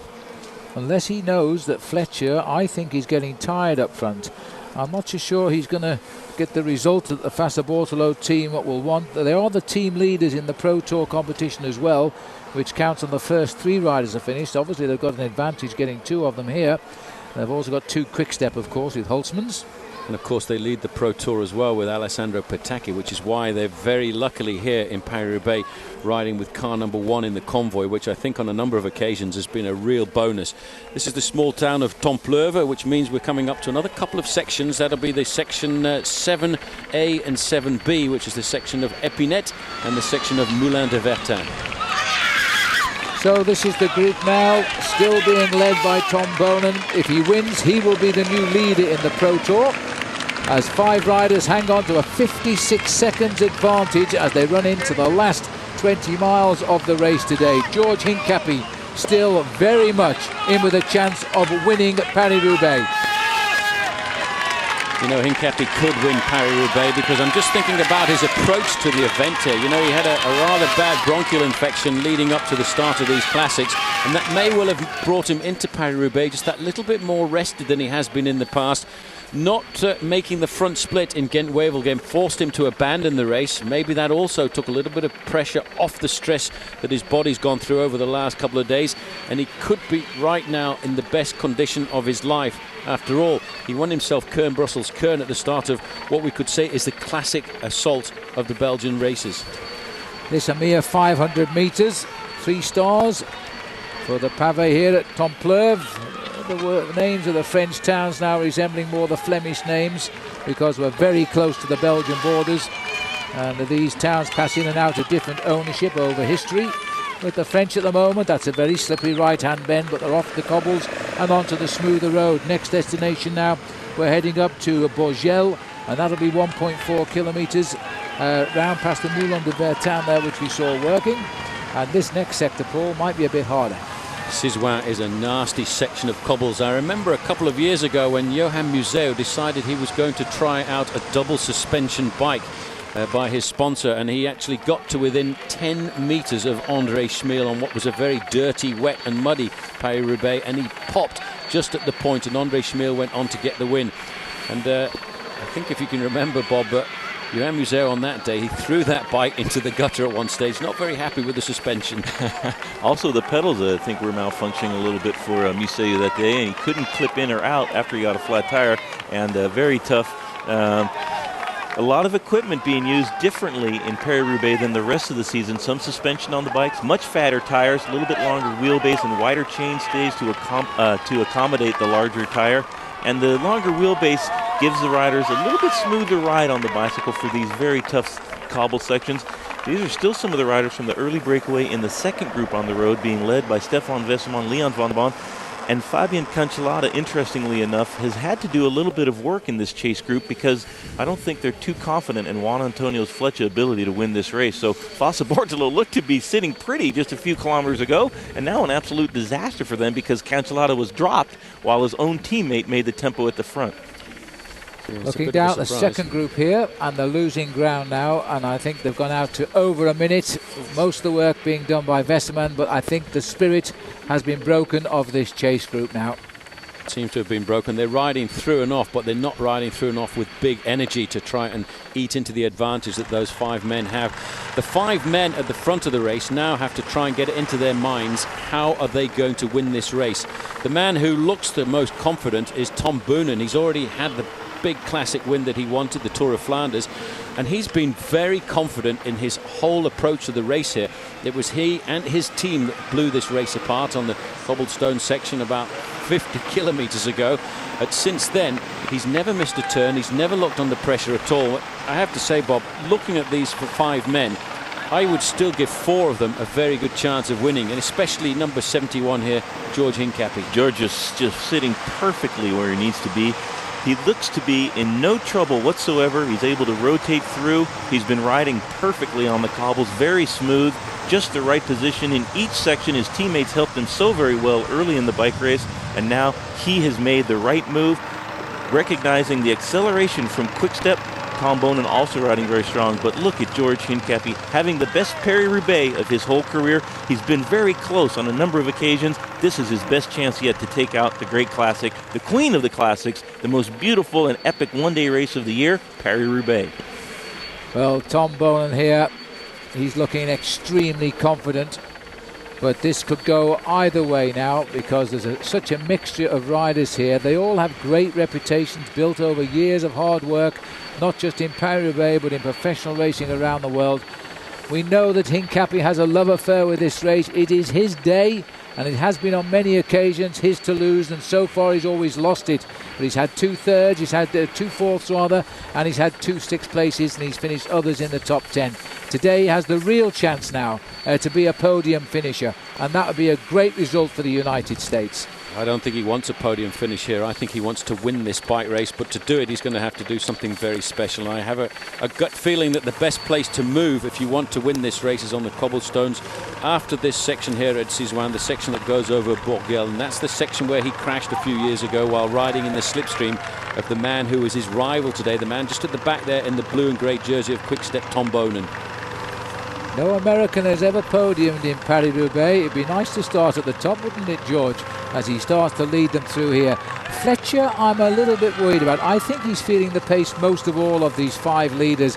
Bagstead, I'm not so sure whether he's not the strongest of this group and he's keeping it a big secret. Well, he is a strong bike rider and he will be motivated. You know, if you've won a race in the past, you have that added motivation because you know, been there, done it, and I'm sure I can do it again. And He really looks in good form. He looked great last week in the Tour of Flanders. He was very good in Ghent-Wevelgem, although a little bit unlucky in the last 4 or 5 kilometers.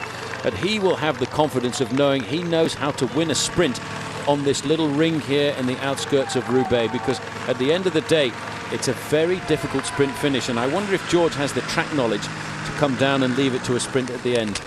Well, the only good news is the sun has now come out over the stadium at Roubaix. There's a massive crowd here waiting for the arrival of the leaders, and the tarmac on the velodrome is now dry, so they'll be pleased about that. But from this bunch coming onto the track, surely Bagstead advantage if it comes to a track sprint here. I couldn't really fancy Fletcher. I wouldn't mind Tom Bonham, because he does a lot of riding on the Ghent track during the winter months as training, and a lot of those Belgian riders, when the weather gets too bad in Belgium, they go to the Ghent track, which is only 165 meters around. But it's important to know exactly how to handle yourself coming out of the last bend, and I'm sure that's going through their minds. They must realize that to win, the best way to win is the way Tom Bonham won Tour of Flanders last week, because then there is no risk. When you come onto the stadium alone, you don't have to worry about placing yourself in the right position or onto the right wheel for the final sprint of the day. Sprinting on the track, very different from sprinting out on the open road. You have to use the banking on the track to accelerate into the straightaways. Magnus Bagstead has done a lot of track racing, very good at that. George Hincapie's done a fair amount himself, Tom Bonen of course, and it's anybody's ball game, especially at the end of nearly 300 kilometers of very tough racing. And there's going to be attacks to come out of this group. You can bet your bottom dollar on that. None of these riders want to go to the finish line with anybody else. There's too much respect for each one another, and George Hincapie looks to be in the best position there of his career to finally win, I think, the race that he likes the most, and he's probably the best at, Paris Roubaix. You've got to figure out now how these riders know each other as well, what alliances might be formed. There's got to be a friendship between George Hincapie and Maggie Bagstead, because there, I suppose we could count them as part of the Anglophones of the peloton. And of course, there mustn't be too much animosity between Tom Bonen and George Hincapie, because they raced together on the same team, US Postal, for quite a number of years. The odd man out, I suppose, must be Lars Mikkelsen, because he's on the CSC team, a team which seems to have built a little bit of animosity with the rest of the peloton over the last couple of seasons. Now, the odd man out's got to be Fletcher. He's the only one that doesn't speak English. But he speaks good Italian and Spanish. Well, the back group is losing now. They've dropped to over 1.5 minutes back. They finished for the day. They haven't even got rid of the riders in the early morning breakaway, which is a good indication they can't lift it anymore. Van Bon not looking at all clever. Holtzman's very happy with the way it's going. His man is up front. That's all his job is now, is to sit here. Cancelon and Westerman seem to be the only two workhorses just now, and they are going backwards.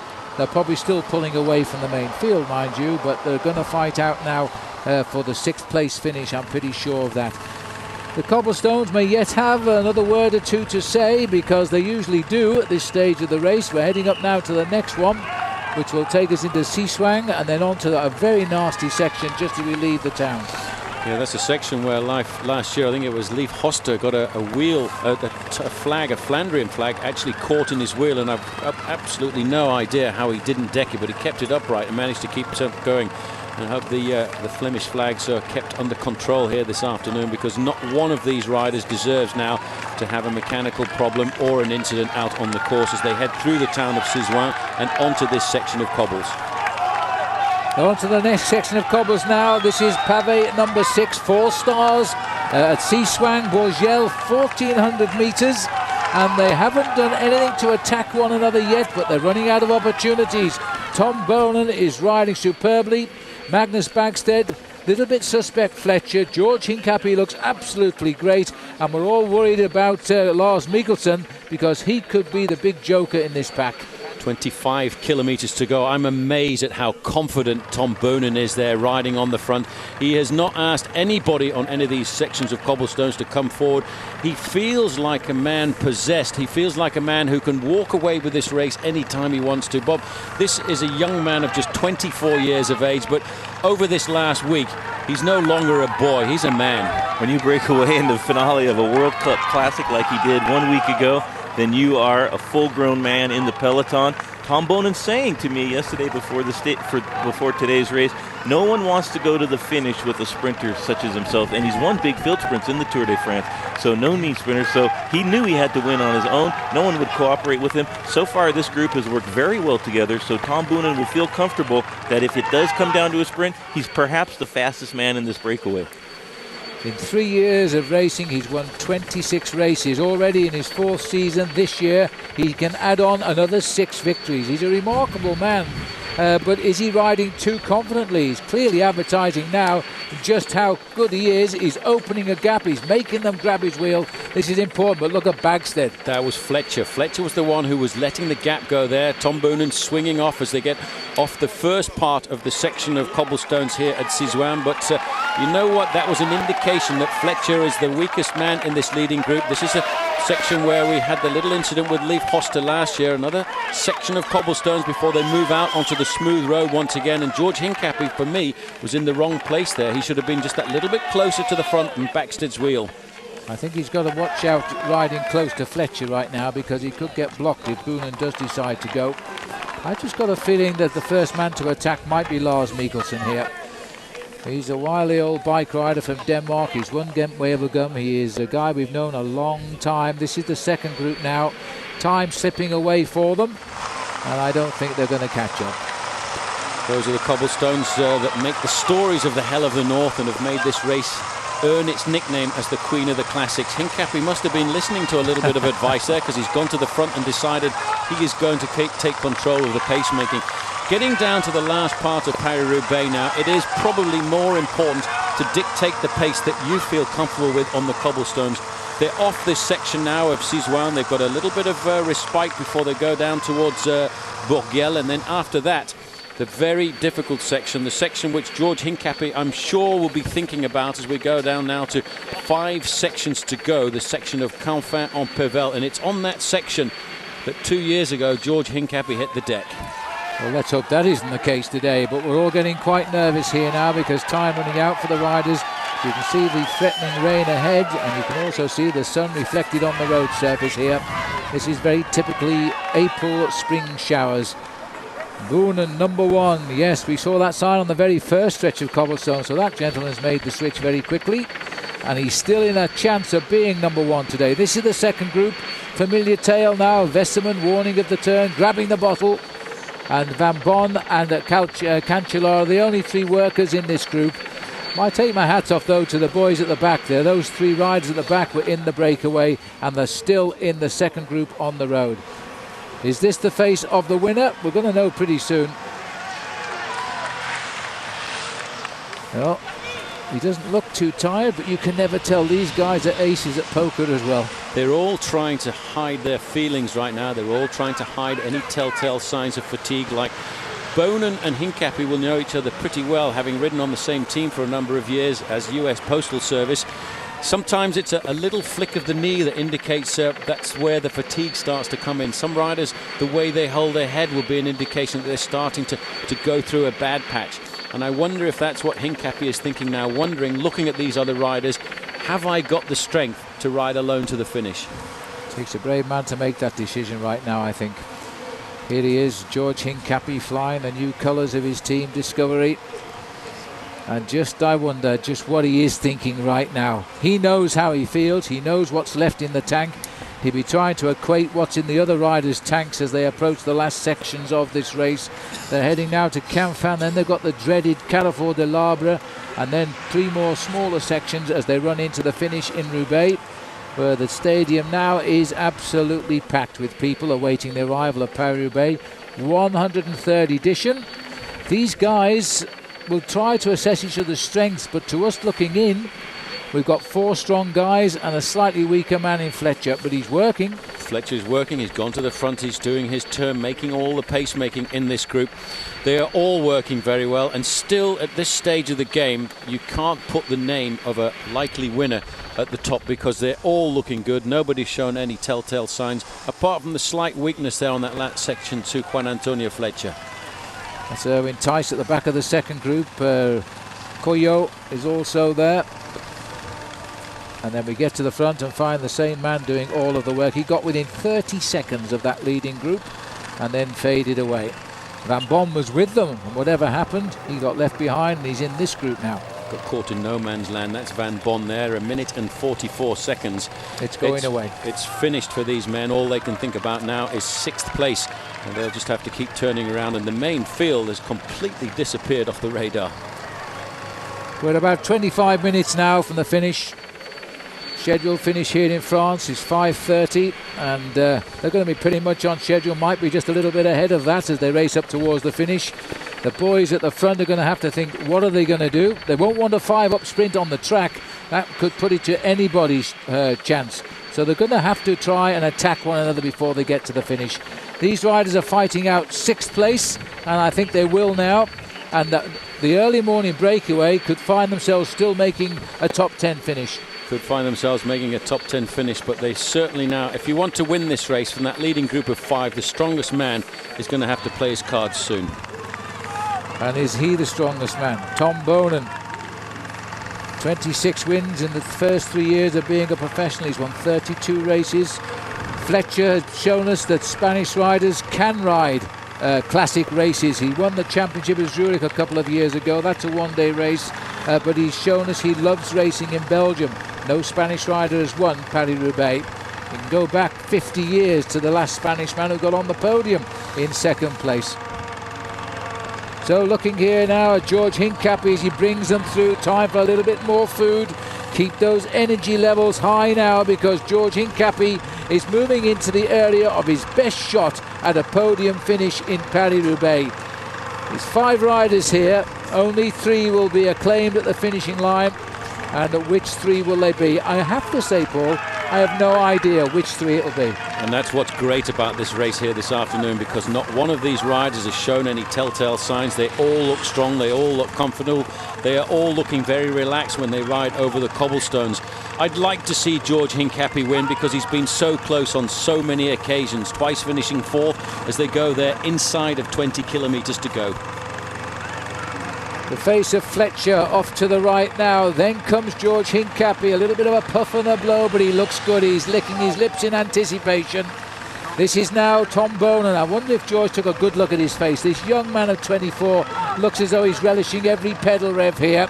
Last year's winner, Magnus Bagstedt, still looks extremely good. He'll be a most difficult rider to beat if he's got a chance at winning this for a 2nd time. He only got 1 win last year. It was Paris-Roubaix. George Hincapie is such an experienced bike rider. You know, he turned professional back in 1994. It's hard to believe that he's still only 31 years of age. Looking at the leaders now of Paris-Roubaix, they're into the last 12 miles or 20 kilometres. Forget the chasers now. 1:52 to Wesselmann's group, 3:10 to a huge peloton of riders that have reformed back there.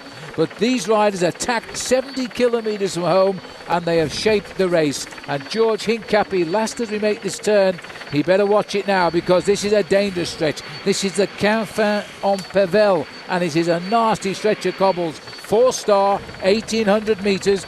Boonen again wants to be first on. Hincapie is in 5th place. That's not the place to be. He needs to move forward. He must cast his mind back to a couple of years ago, where he ended up in the gutter at the side of the road here. Boonen, look at that face. He just does not worry about anybody else in this group. This is a long, hard section of cobblestones. It looks as if all of Flanders has moved across here this afternoon as well, as we look down at these cobblestones, these sacred cobblestones of the north of France, which today are really setting up what is going to be a magnificent showdown. And you're right, Phil, I still cannot pick a winner from this group. Tom Bonen, who's riding a special bicycle with a frame 3 centimetres longer than normal. That's just over an inch, all because he didn't want to get blocked by the mud. Well, that hasn't been the mud we expected today, but it has been a treacherous Paris-Roubaix in many places. Some of the big names have gone out with crashes, like Van Petegem, Tom Steels, Alan Davis of Australia. This little group, though, they are matching each other, pedal rev for pedal rev. Mikkelsen coming to the front for Team CSC. They haven't been a dominant team in the classics over the last couple of years, but they've had a very good start to this season, with Bobby Julich stamping his authority all over Paris-Nice, and of course the Criterium International as well. But Bob, I'm just a little bit worried about the fact that Hincapie's sitting right at the back of the group. You want to be able to watch the cobbles as they come up to you. In order to do that, it's best to be where Tom Boonen is, to have a look at him. Maggie Baxnex is able to look over the shoulder of Tom Boonen. Make sure you don't disappear into any holes, and you can pick out the best way to get across these cobbles. This is a very tough section. George Hincapie sitting there in 5th place. Fletcher now starting to come through. Look at Maggie Baxted, very comfortable, rides these cobbles so well. He is a great star of this event, having won last year. He loves this bike race, as does every single rider in this breakaway. Americans having a great spring so far, with Bobby Julich already the winner of a couple of stage races. Maggie Baxted now making a big attack. That is a good move by the big Swede on the Liquigas team. Fletcher trying to close the gap now. Doesn't seem to have too much trouble closing to the gap. Baxted now throwing down the gauntlet. Throwing down the gauntlet. This is the moment when everybody has to show their cards. Hincapie just lying off the back, but look at that there. Tom Boonen is perfectly placed onto the wheel of Fletcher. Fletcher may well have been hiding his game there. Hincapie responds, comes right round the wheel there of Lars Mikkelsen. He's looking comfortable, he's responding, but Bobby shouldn't be sitting there in 4th or 5th place. It's too far back. Well, that was the point we were making, Bob. He shouldn't have been last man. Now he's got to close, because surprisingly it was Mikkelsen. Michelson being not quite as strong as the others. George has made the juncture. Mikkelsen followed George back across to our leaders. Big attack by Baxted. Now let's see if the cooperation goes out of the breakaway and the attacks that are inevitable start to come. Still a long ways to the finish. This is going to be a real strong man's race. Well, the next segment of cobblestones is the Carrefour de l'Arbre, and that's where Johan Museo has advised Tom Boonen to attack. We'll see. But George Hincapie surely now should be looking for the wheel of Boonen and follow that man in case he does attack. He's got to be very attentive now. When he gets towards these section of cobblestones, I would have thought the best place is to ride in 3rd, 4th position, because right now it's playing out. Looking down at the 5 leaders now, and they have just 4 sections of cobbles left, and George Hincapie is still there flying the flag for America, and everybody else is now out of the hunt. This is the second group, Paul, and they've got no chance now. They are a long way behind. They're almost 2 minutes in arrears of that leading group of 5 riders. And when that leading group of 5 formed, I never really believed that they would stamp their authority on this race so far from the finish. That's Leon van Bon, followed by Stefan Weserman, who must be absolutely kicking himself, because he had the form to be in the group, but he was in the wrong place at the wrong time. That's right. They also caught out Eric Zabel right at the back. There was a crash in the peloton, but Weserman just missed the move, and you pay the price. It is frustrating, it's exasperating, but when it happens, you have to live to race another day. There's Van Bon doing the pacemaking. They're just doing enough to keep this group clear now, and I would expect Stefan Weserman to clean up for the 6th place finish. He's a good sprinter. The rider at the back here is Arnaud Couillot from the Cofidis team. Had a brilliant race today.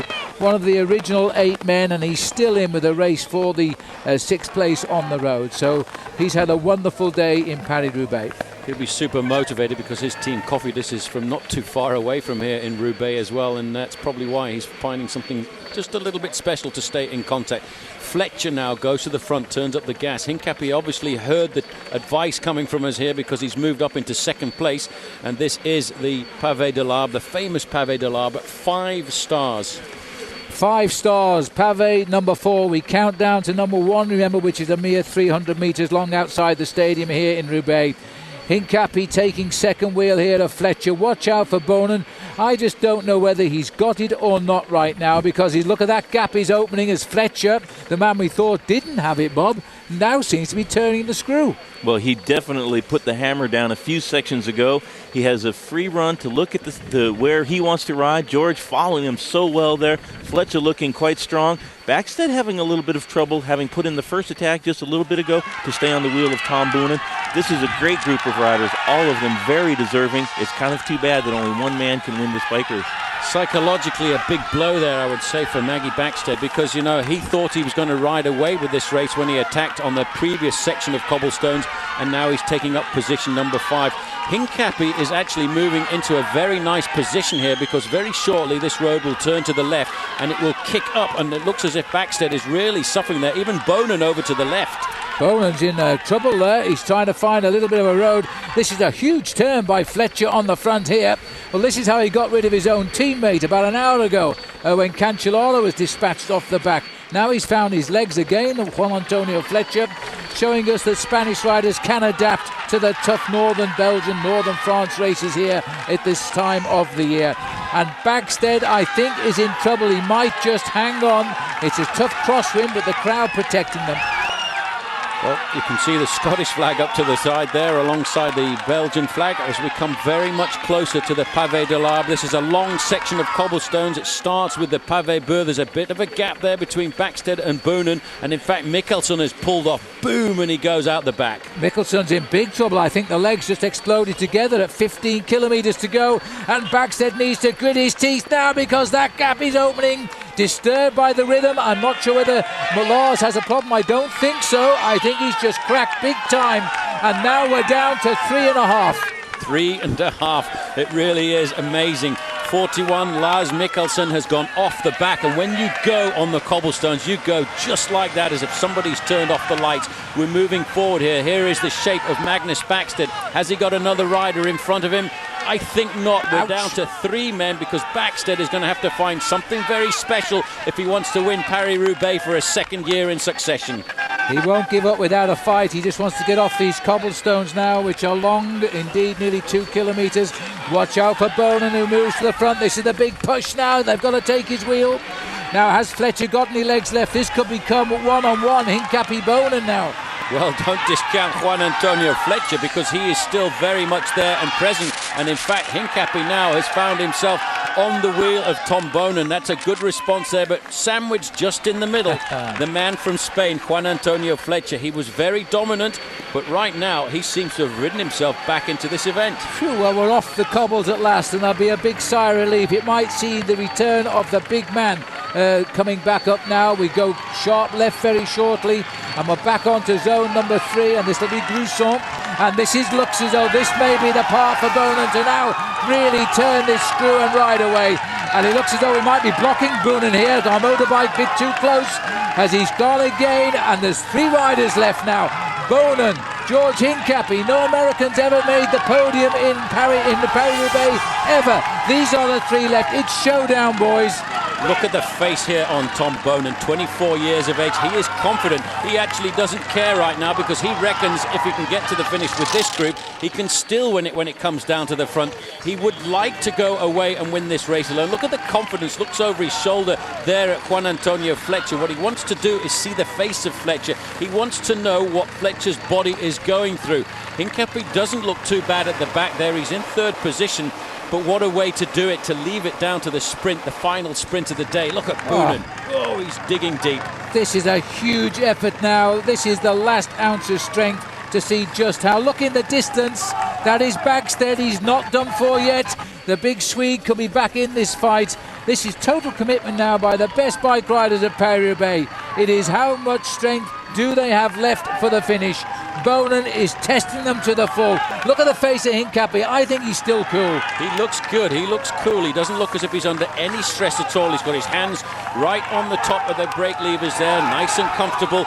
Bonen, though, he wants this. He is trying to ride this in the manner of Johan Museo, and I wonder at 24 years of age if he can. Maybe at this point, Bob, he is throwing away his Paris-Roubaix because he's doing a lot. Very confident. He did put in a huge effort just 1 week ago in Tour of Flanders, and it worked out well there, but Cancellara and Hincapie matching the acceleration by Bonen. We look down on the 3 leaders now. They're all in blue jerseys. Hincapie is still there. So too Tom Bonen. So too Juan Antonio Fletcher. And it looks as though Magnus Bagstead has lost his chance now to repeat in Paris-Roubaix. What an incredible race all of a sudden this has been. There is Magnus Bagstead sitting 4th place on the road, just off the podium.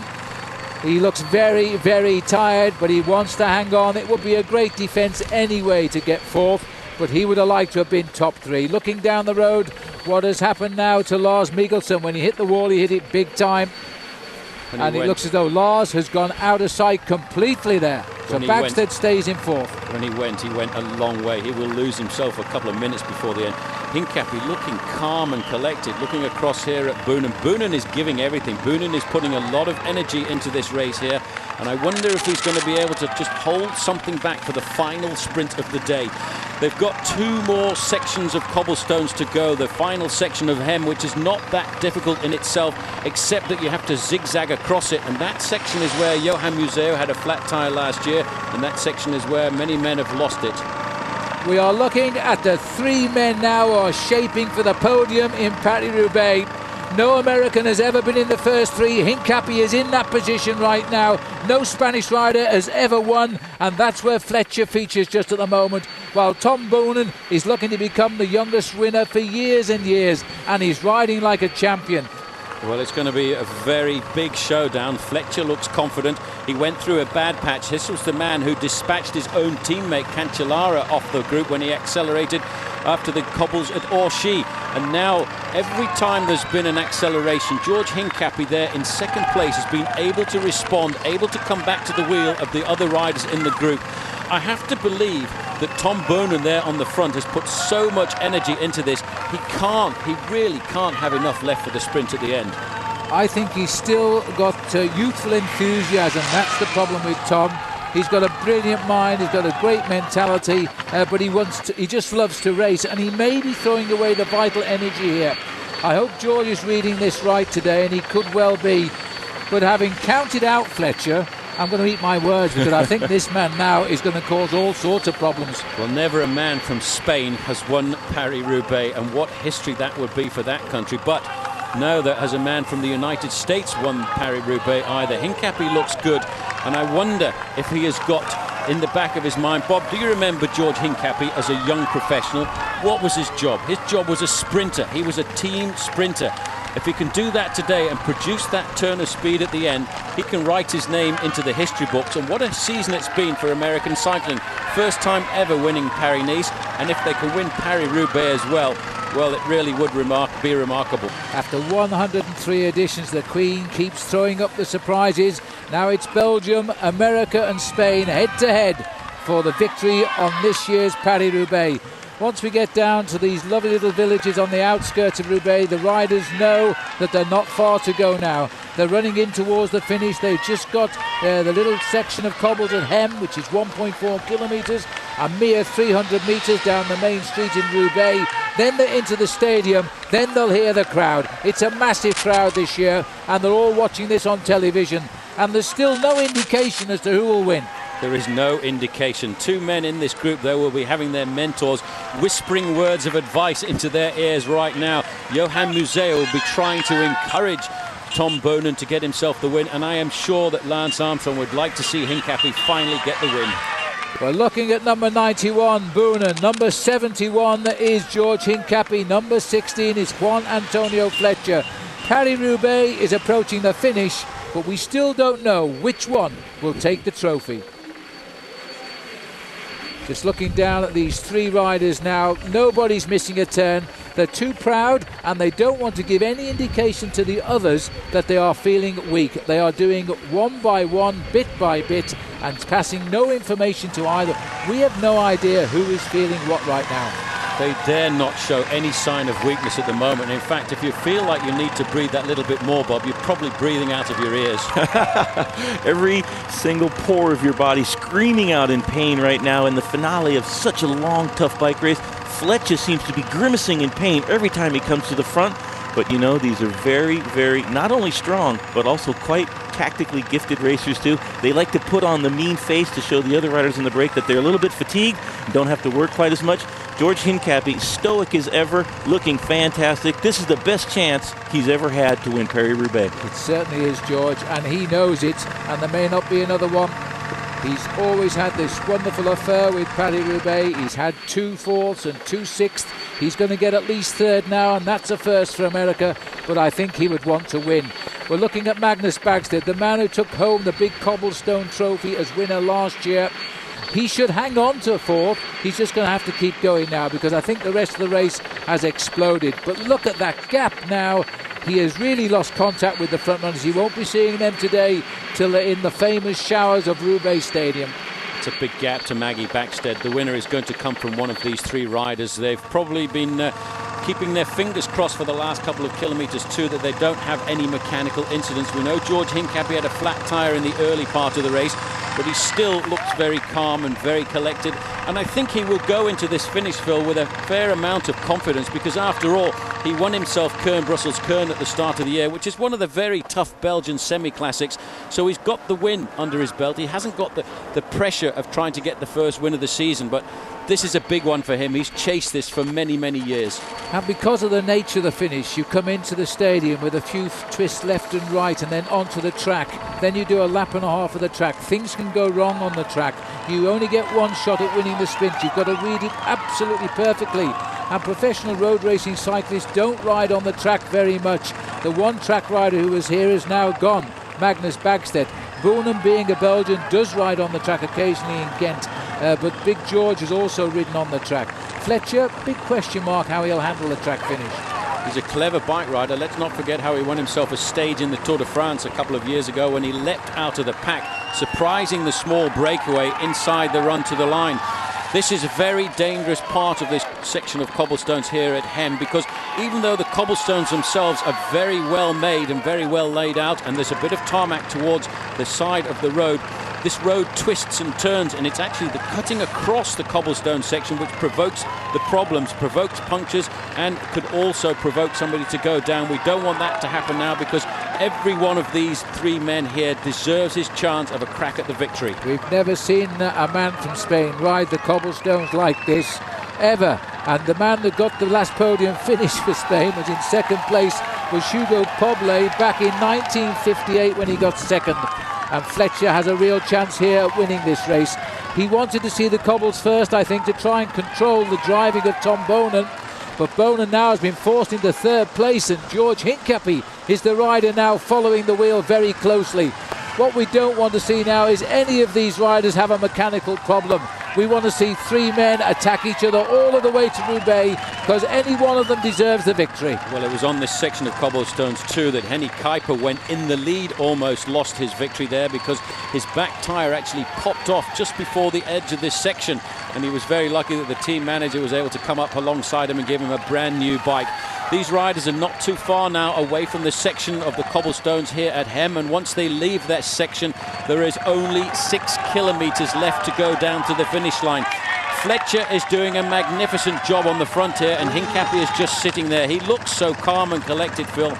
I really wonder if he's got it in those legs of his to win the sprint and beat Tom Boonen, who's beaten him a number of times this year. I felt that he wanted the first position on this stretch of cobblestone to control the pace. There's no finer way to do it than to get to the front and keep the riders behind you. Hincapie now takes up. We're running into 6 kilometres to go off the end of that sector. We are now all together again at the front. 6 kilometres from the finish, 3 riders still in the reckoning. Off goes the drink now from Fletcher. Lighten the load a little bit. Little flick of the right arm from Boonen, saying your turn to come by. Good look at George Hincapie's face. Quick drink, that'll probably go over the wall shortly. Hincapie looks good. He looks calm and collected. His face looks like the face of a man who is in complete control of the situation. He's not panic-stricken at all. He looks down to see if he can see the shadow of the wheel of Boonen below him, and he just swings across, letting Boonen come up to the front. Look at the way he keeps looking at the riders in this group. This is a big psychological moment here, maybe the last time to get a drink.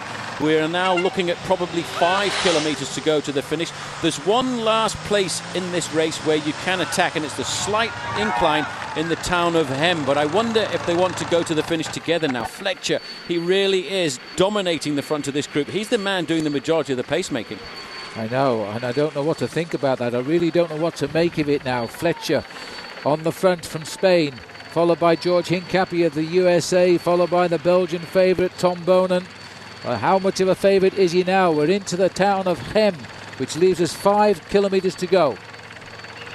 5 kilometres to go as we approach Hem now. 3 riders still in front and 3 very lonely men now. It's one-on-one, nobody talking, everybody assessing just who is strong enough for the finish. I don't think any can drop the other 2. I think they're all pretty much in the same physical states, and I wonder what Dirk de Mol in the team car is thinking about. George Hincapie to the left, but trying now to be the first American to win Paris Roubaix. Behind him is Juan Antonio Fletcher, trying to become the first Spanish rider to do it. Belgium have done it 30 times before, but Tom Boonen has never done it himself. Tom Boonen has never done it himself. He's finished third here in the past when he was riding in the service of George Hincapie. He was George Hincapie's domestique. He learned a lot from Hincapie, but wanted to change teams to learn from the master himself, Johan Museo. As we go through the streets of Hem now, 3 riders continue to forge a lonely furrow. They don't even look at each other anymore. Yes, they do. As George Hincapie says, who's going to come and give us a help? Has come through now is Tom Boonen and Juan Antonio Fletcher. I really do not know which rider to say can win this anymore. Every one of these 3 could do it. Fletcher, I think, is the weakest of the sprinters, but he may well just try and leap away towards the end and try and surprise them. Now here's the left-hand turn there in the outskirts of the town of Hem. They're moving up now to what is going to be the slight incline. At the top of this incline, it's 3 kilometres to go, and then it is downhill towards the stadium. Fletcher. Sorry, Paul. In that stadium, as I look across from the commentary position, there is a massive crowd watching television, and it's a pity the riders can't see it here because they are just willing them on. This has been a great race amongst these boys. The big favourites taking the race under control as far out as 70 kilometres from the finish, and they've held off everybody. We're getting towards the outskirts of Roubaix now, and it'll be the run down towards the stadium. One little stretch of cobblestones to come, and I don't think any of these 3 riders had it in the legs to attack each other. It's going to be very difficult. They're all, I think, really fluid and lucid at the moment. They're waiting for somebody to make the move. Hincapie taking up 3rd place there. I think Hincapie has got it in his legs to respond to any move here this afternoon. Look at that, right straight to the wheel of Tom Boonen. He's nervous, he's concentrated, he's waiting for something to happen. I think he feels confident that he can take this race out in the sprint. I think you're right. Boonen must be beginning to worry a little bit now about the proximity of these 2 riders. He wasn't happy in Ghent in the Tour de Flanders. That's why he broke away to win alone. He hasn't been able to do that this time. He's keeping a particular eye, I think, on George Hincapie. But Fletcher, you know, well, I don't know. Well, I don't know either. I tell you what, though, Hincapie looks good. Hincapie will not let anything move away from him here this afternoon. He's got that very good, supple style of his. He's accelerating. He's actually losing a slightly smaller gear than anybody else, and that's an indication that he's still fresh. He's still got the ability to turn out a good sprint. It's difficult to read the style of Tom Boonen in the first place there because Boonen rocks his body about. That's, I think, because he's a lot younger than the other riders and doesn't have that built-in strength that you get from having had 5 or 6 years of career under your belt. Well, you know, Fletcher was caught 250 metres from the finish of Ghent-Wevelgem, and he finished there in 2nd place to Nico Martin. He was such a sporting loser. He ran straight up and he hugged Martin and congratulated him and said you were the right man. It makes you wonder now which one of these 3 will win. So we're looking now at George Hincapie as he drives the 3-man breakaway over the last couple of kilometres of Paris Roubaix, and they're all anxious to prove they have still got something in the legs. This is now Juan Antonio Fletcher. Now comes Tom Boonen. I don't know which one to pick. You can't pick any one of these men. It's going to go down to the sprint there, over the top of that false flat on the outskirts of the town of Hem, and not too far away from the town sign that indicates they are into Roubaix. They are around about 2.5 kilometres from the finish and around about 1.5 kilometres from the final section of cobblestones, albeit a section of cobblestones just 300 metres long and fairly ceremonial. Only Fletcher has not won a race this season, and he came close on Wednesday in Ghent-Wevelgem when he was 2nd, caught that 250 metres from the finish. There's the stadium. That's for once we are bound now. You might get a glance of the crowd there. They can't stand in the middle because it's a banking. They've got all built around the sides of this stadium. It's a very old stadium. It's now a protected building, in fact, so they can't make any amendment to it. And these are the 3 riders racing towards the end of another Paris-Roubaix on that stadium. 2.1 kilometres, 300 metres of Hell of the North left. Then they'll swing onto the track with an enormous roar from the crowd. They'll go over the finishing line and then one more lap of the track. And that is going to be a very difficult sprint to judge from these three. It's going to be very difficult. I don't know about you, but I'm actually starting to get just a little bit nervous. The old goosebumps are coming up to the back of the neck, wondering which one of these men is going to win one of the great classics of the year. The Paris Roubaix, the queen of the classics, the most difficult of all the races. 259 kilometres, and it's all now down to the last 1.5. Hincapie taking up third position there. He wants to get the wheel of Tom Boonen. He needs to judge his sprint, I think, on that of Tom Boonen, because Fletcher is not really one of the fastest sprinters, but he may well take a little bit of action from the rivalry between Hincapie and Boonen, who used to be teammates. Well, gosh, what do I know? But I just feel Fletcher will try to go here in the last kilometre on his own. I don't think he'll feel confident in the sprint. He does pack a good sprint finish, you know, but not against Boonen, surely, and Hincapie. But we're going to find out now. We're heading down the long straight, which brings us to the stadium. Very shortly, the riders will flick over to their left as they go on the final 300 metres of cobblestones. They'll come off those cobblestones, then they'll swing into the stadium, and then it's going to be every man for himself on the bank track of this 400 metres old cement bowl here in Roubaix. There's the flick. That's the last 300 metres of cobblestones, and they're still together. They're still together. Fletcher in first place, Hincapie in third place, keeping a very close eye on the man in front of him.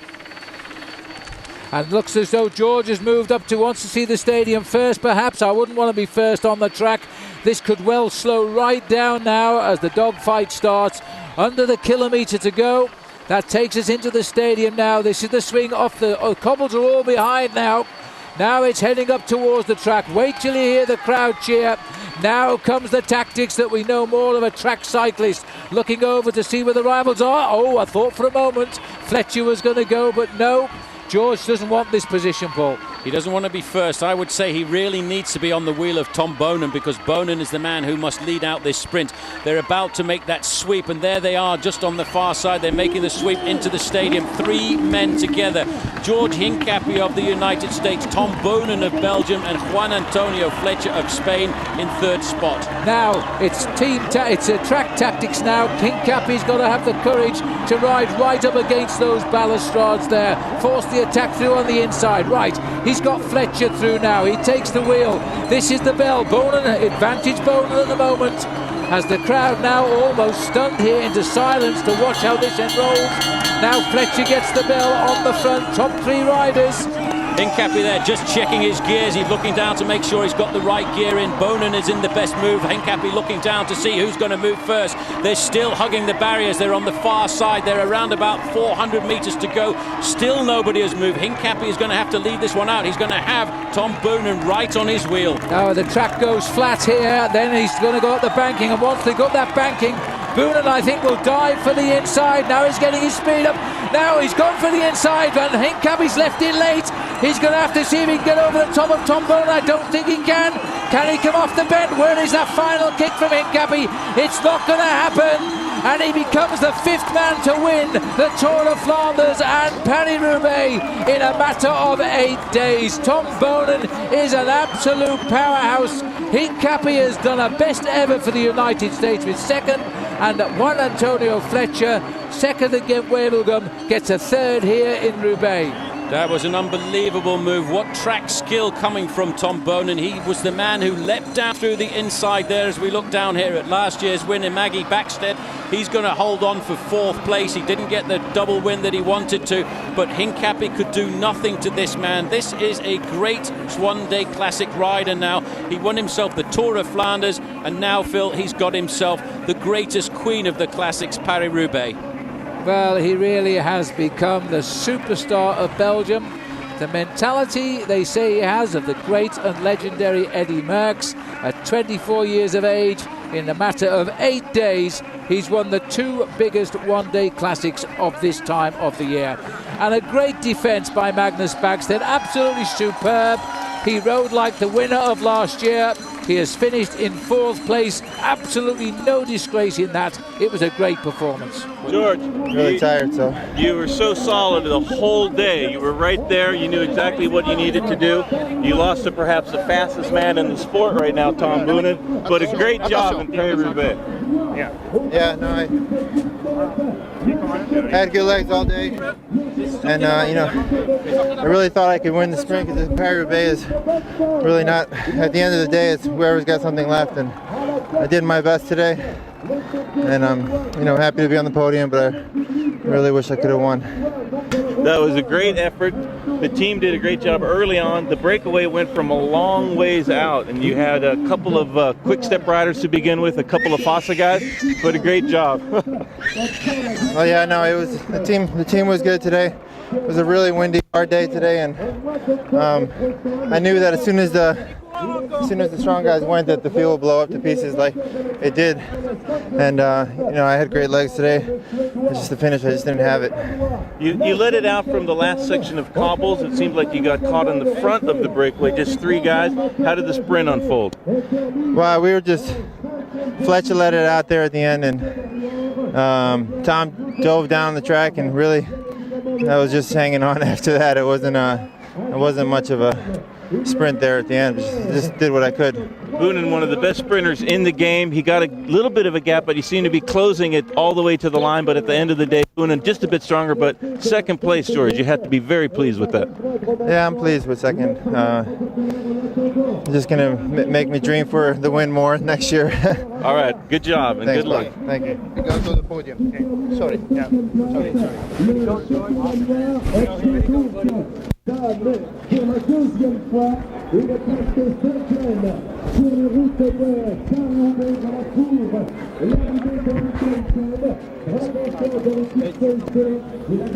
Magnus, you wanted to come back and win this race for a second time, but you can't be too disappointed with your ride today. Oh, I'm definitely not disappointed. I mean, I've been there and thereabouts all day, and maybe I did a bit of a tactical error to try and go on the section before the Carrefour is out, but I thought I was stronger than I was, and if you never stick your neck out there and try, you're never going to win either. And I knew, like with Boonen here, it was going to be difficult to ride in here and try and beat him in the sprint, and I thought, well, maybe, I got to try something. It was difficult with that group for a long time to actually pick a name of anybody who was going to win, because you were all big, strong men.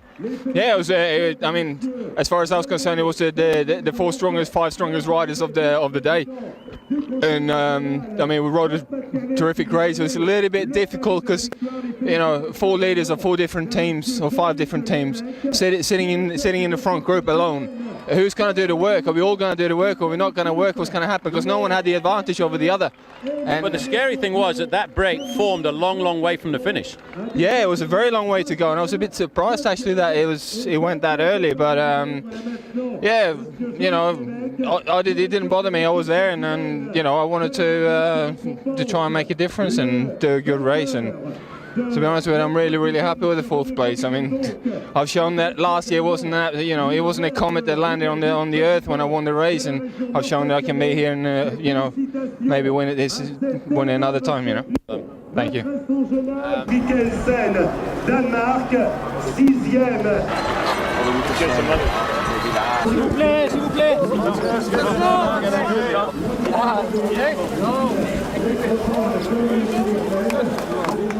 Lars, that was a very strange move, because that breakaway formed an awful long way from the finish today. Yes, well, in a way, it was long from the finish, but again, where we really made the difference and we got away is normally the Pavé stroke, I think number 2 after Arenberg. And I remember for many years that this one is very long, and it changed directions in the middle, so the wind is nasty there, so you really have to pay attention. And then I could see that the Quick-Step have kind of decided themselves that this should be the one, that this should be the one they wanted to make the big split up, and I just moved forward. I could feel it. You looked comfortable for a long time, then all of a sudden it was as if somebody turned out the lights. Yeah, I must say, in the end, it was the worst scenario for me happening since Fletcher takes the lead in Carrefour de l'Arbre, and he was definitely the strongest and the one with the most speed in the legs when we went on the pavés. And then suddenly I was unconcentrated for just a split of a second, and I have to. I moved from the center of the pavy to the right, and I hit a spectator, and then yeah, and I didn't have it. I must be honest. Then I didn't have to make it up again. What can you say about Tom Bonen though? Because 24 years of age, he's ridden this last 7 days like a real experienced pro.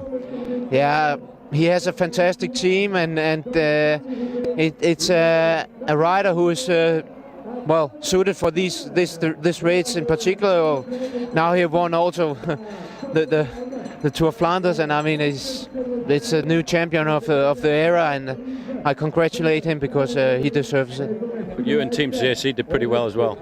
Yeah, we managed quite well, and I'm sorry I couldn't make a better result, but yeah, that's life. Yeah.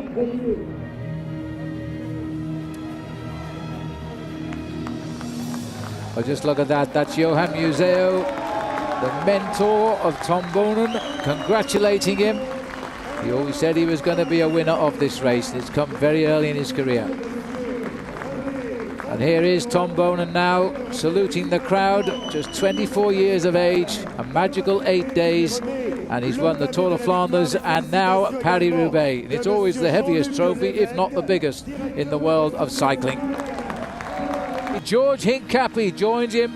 Ex-teammates remember when George was finishing 4th, Bonen was finishing 3rd.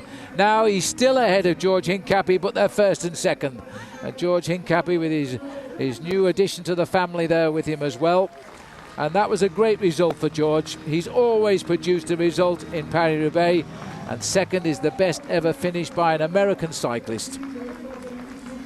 Riders still continue to finish here. And now joining them on the podium, there he is on the right, Juan Antonio Fletcher.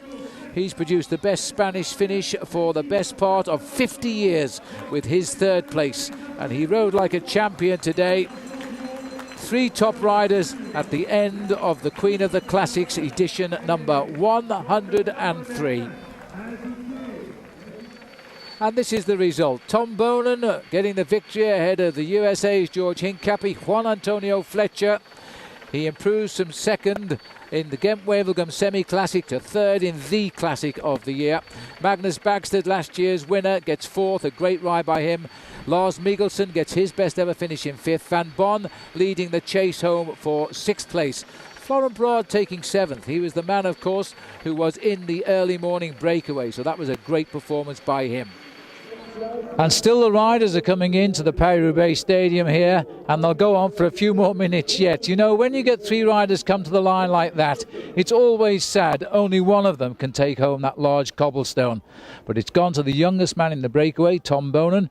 What a great week he's had. And thank heavens at last, George Hincapie has got himself on the podium and proudly flew the American flag. I hope you enjoyed the commentary. I know we enjoy bringing it to you. And until the next time, goodbye.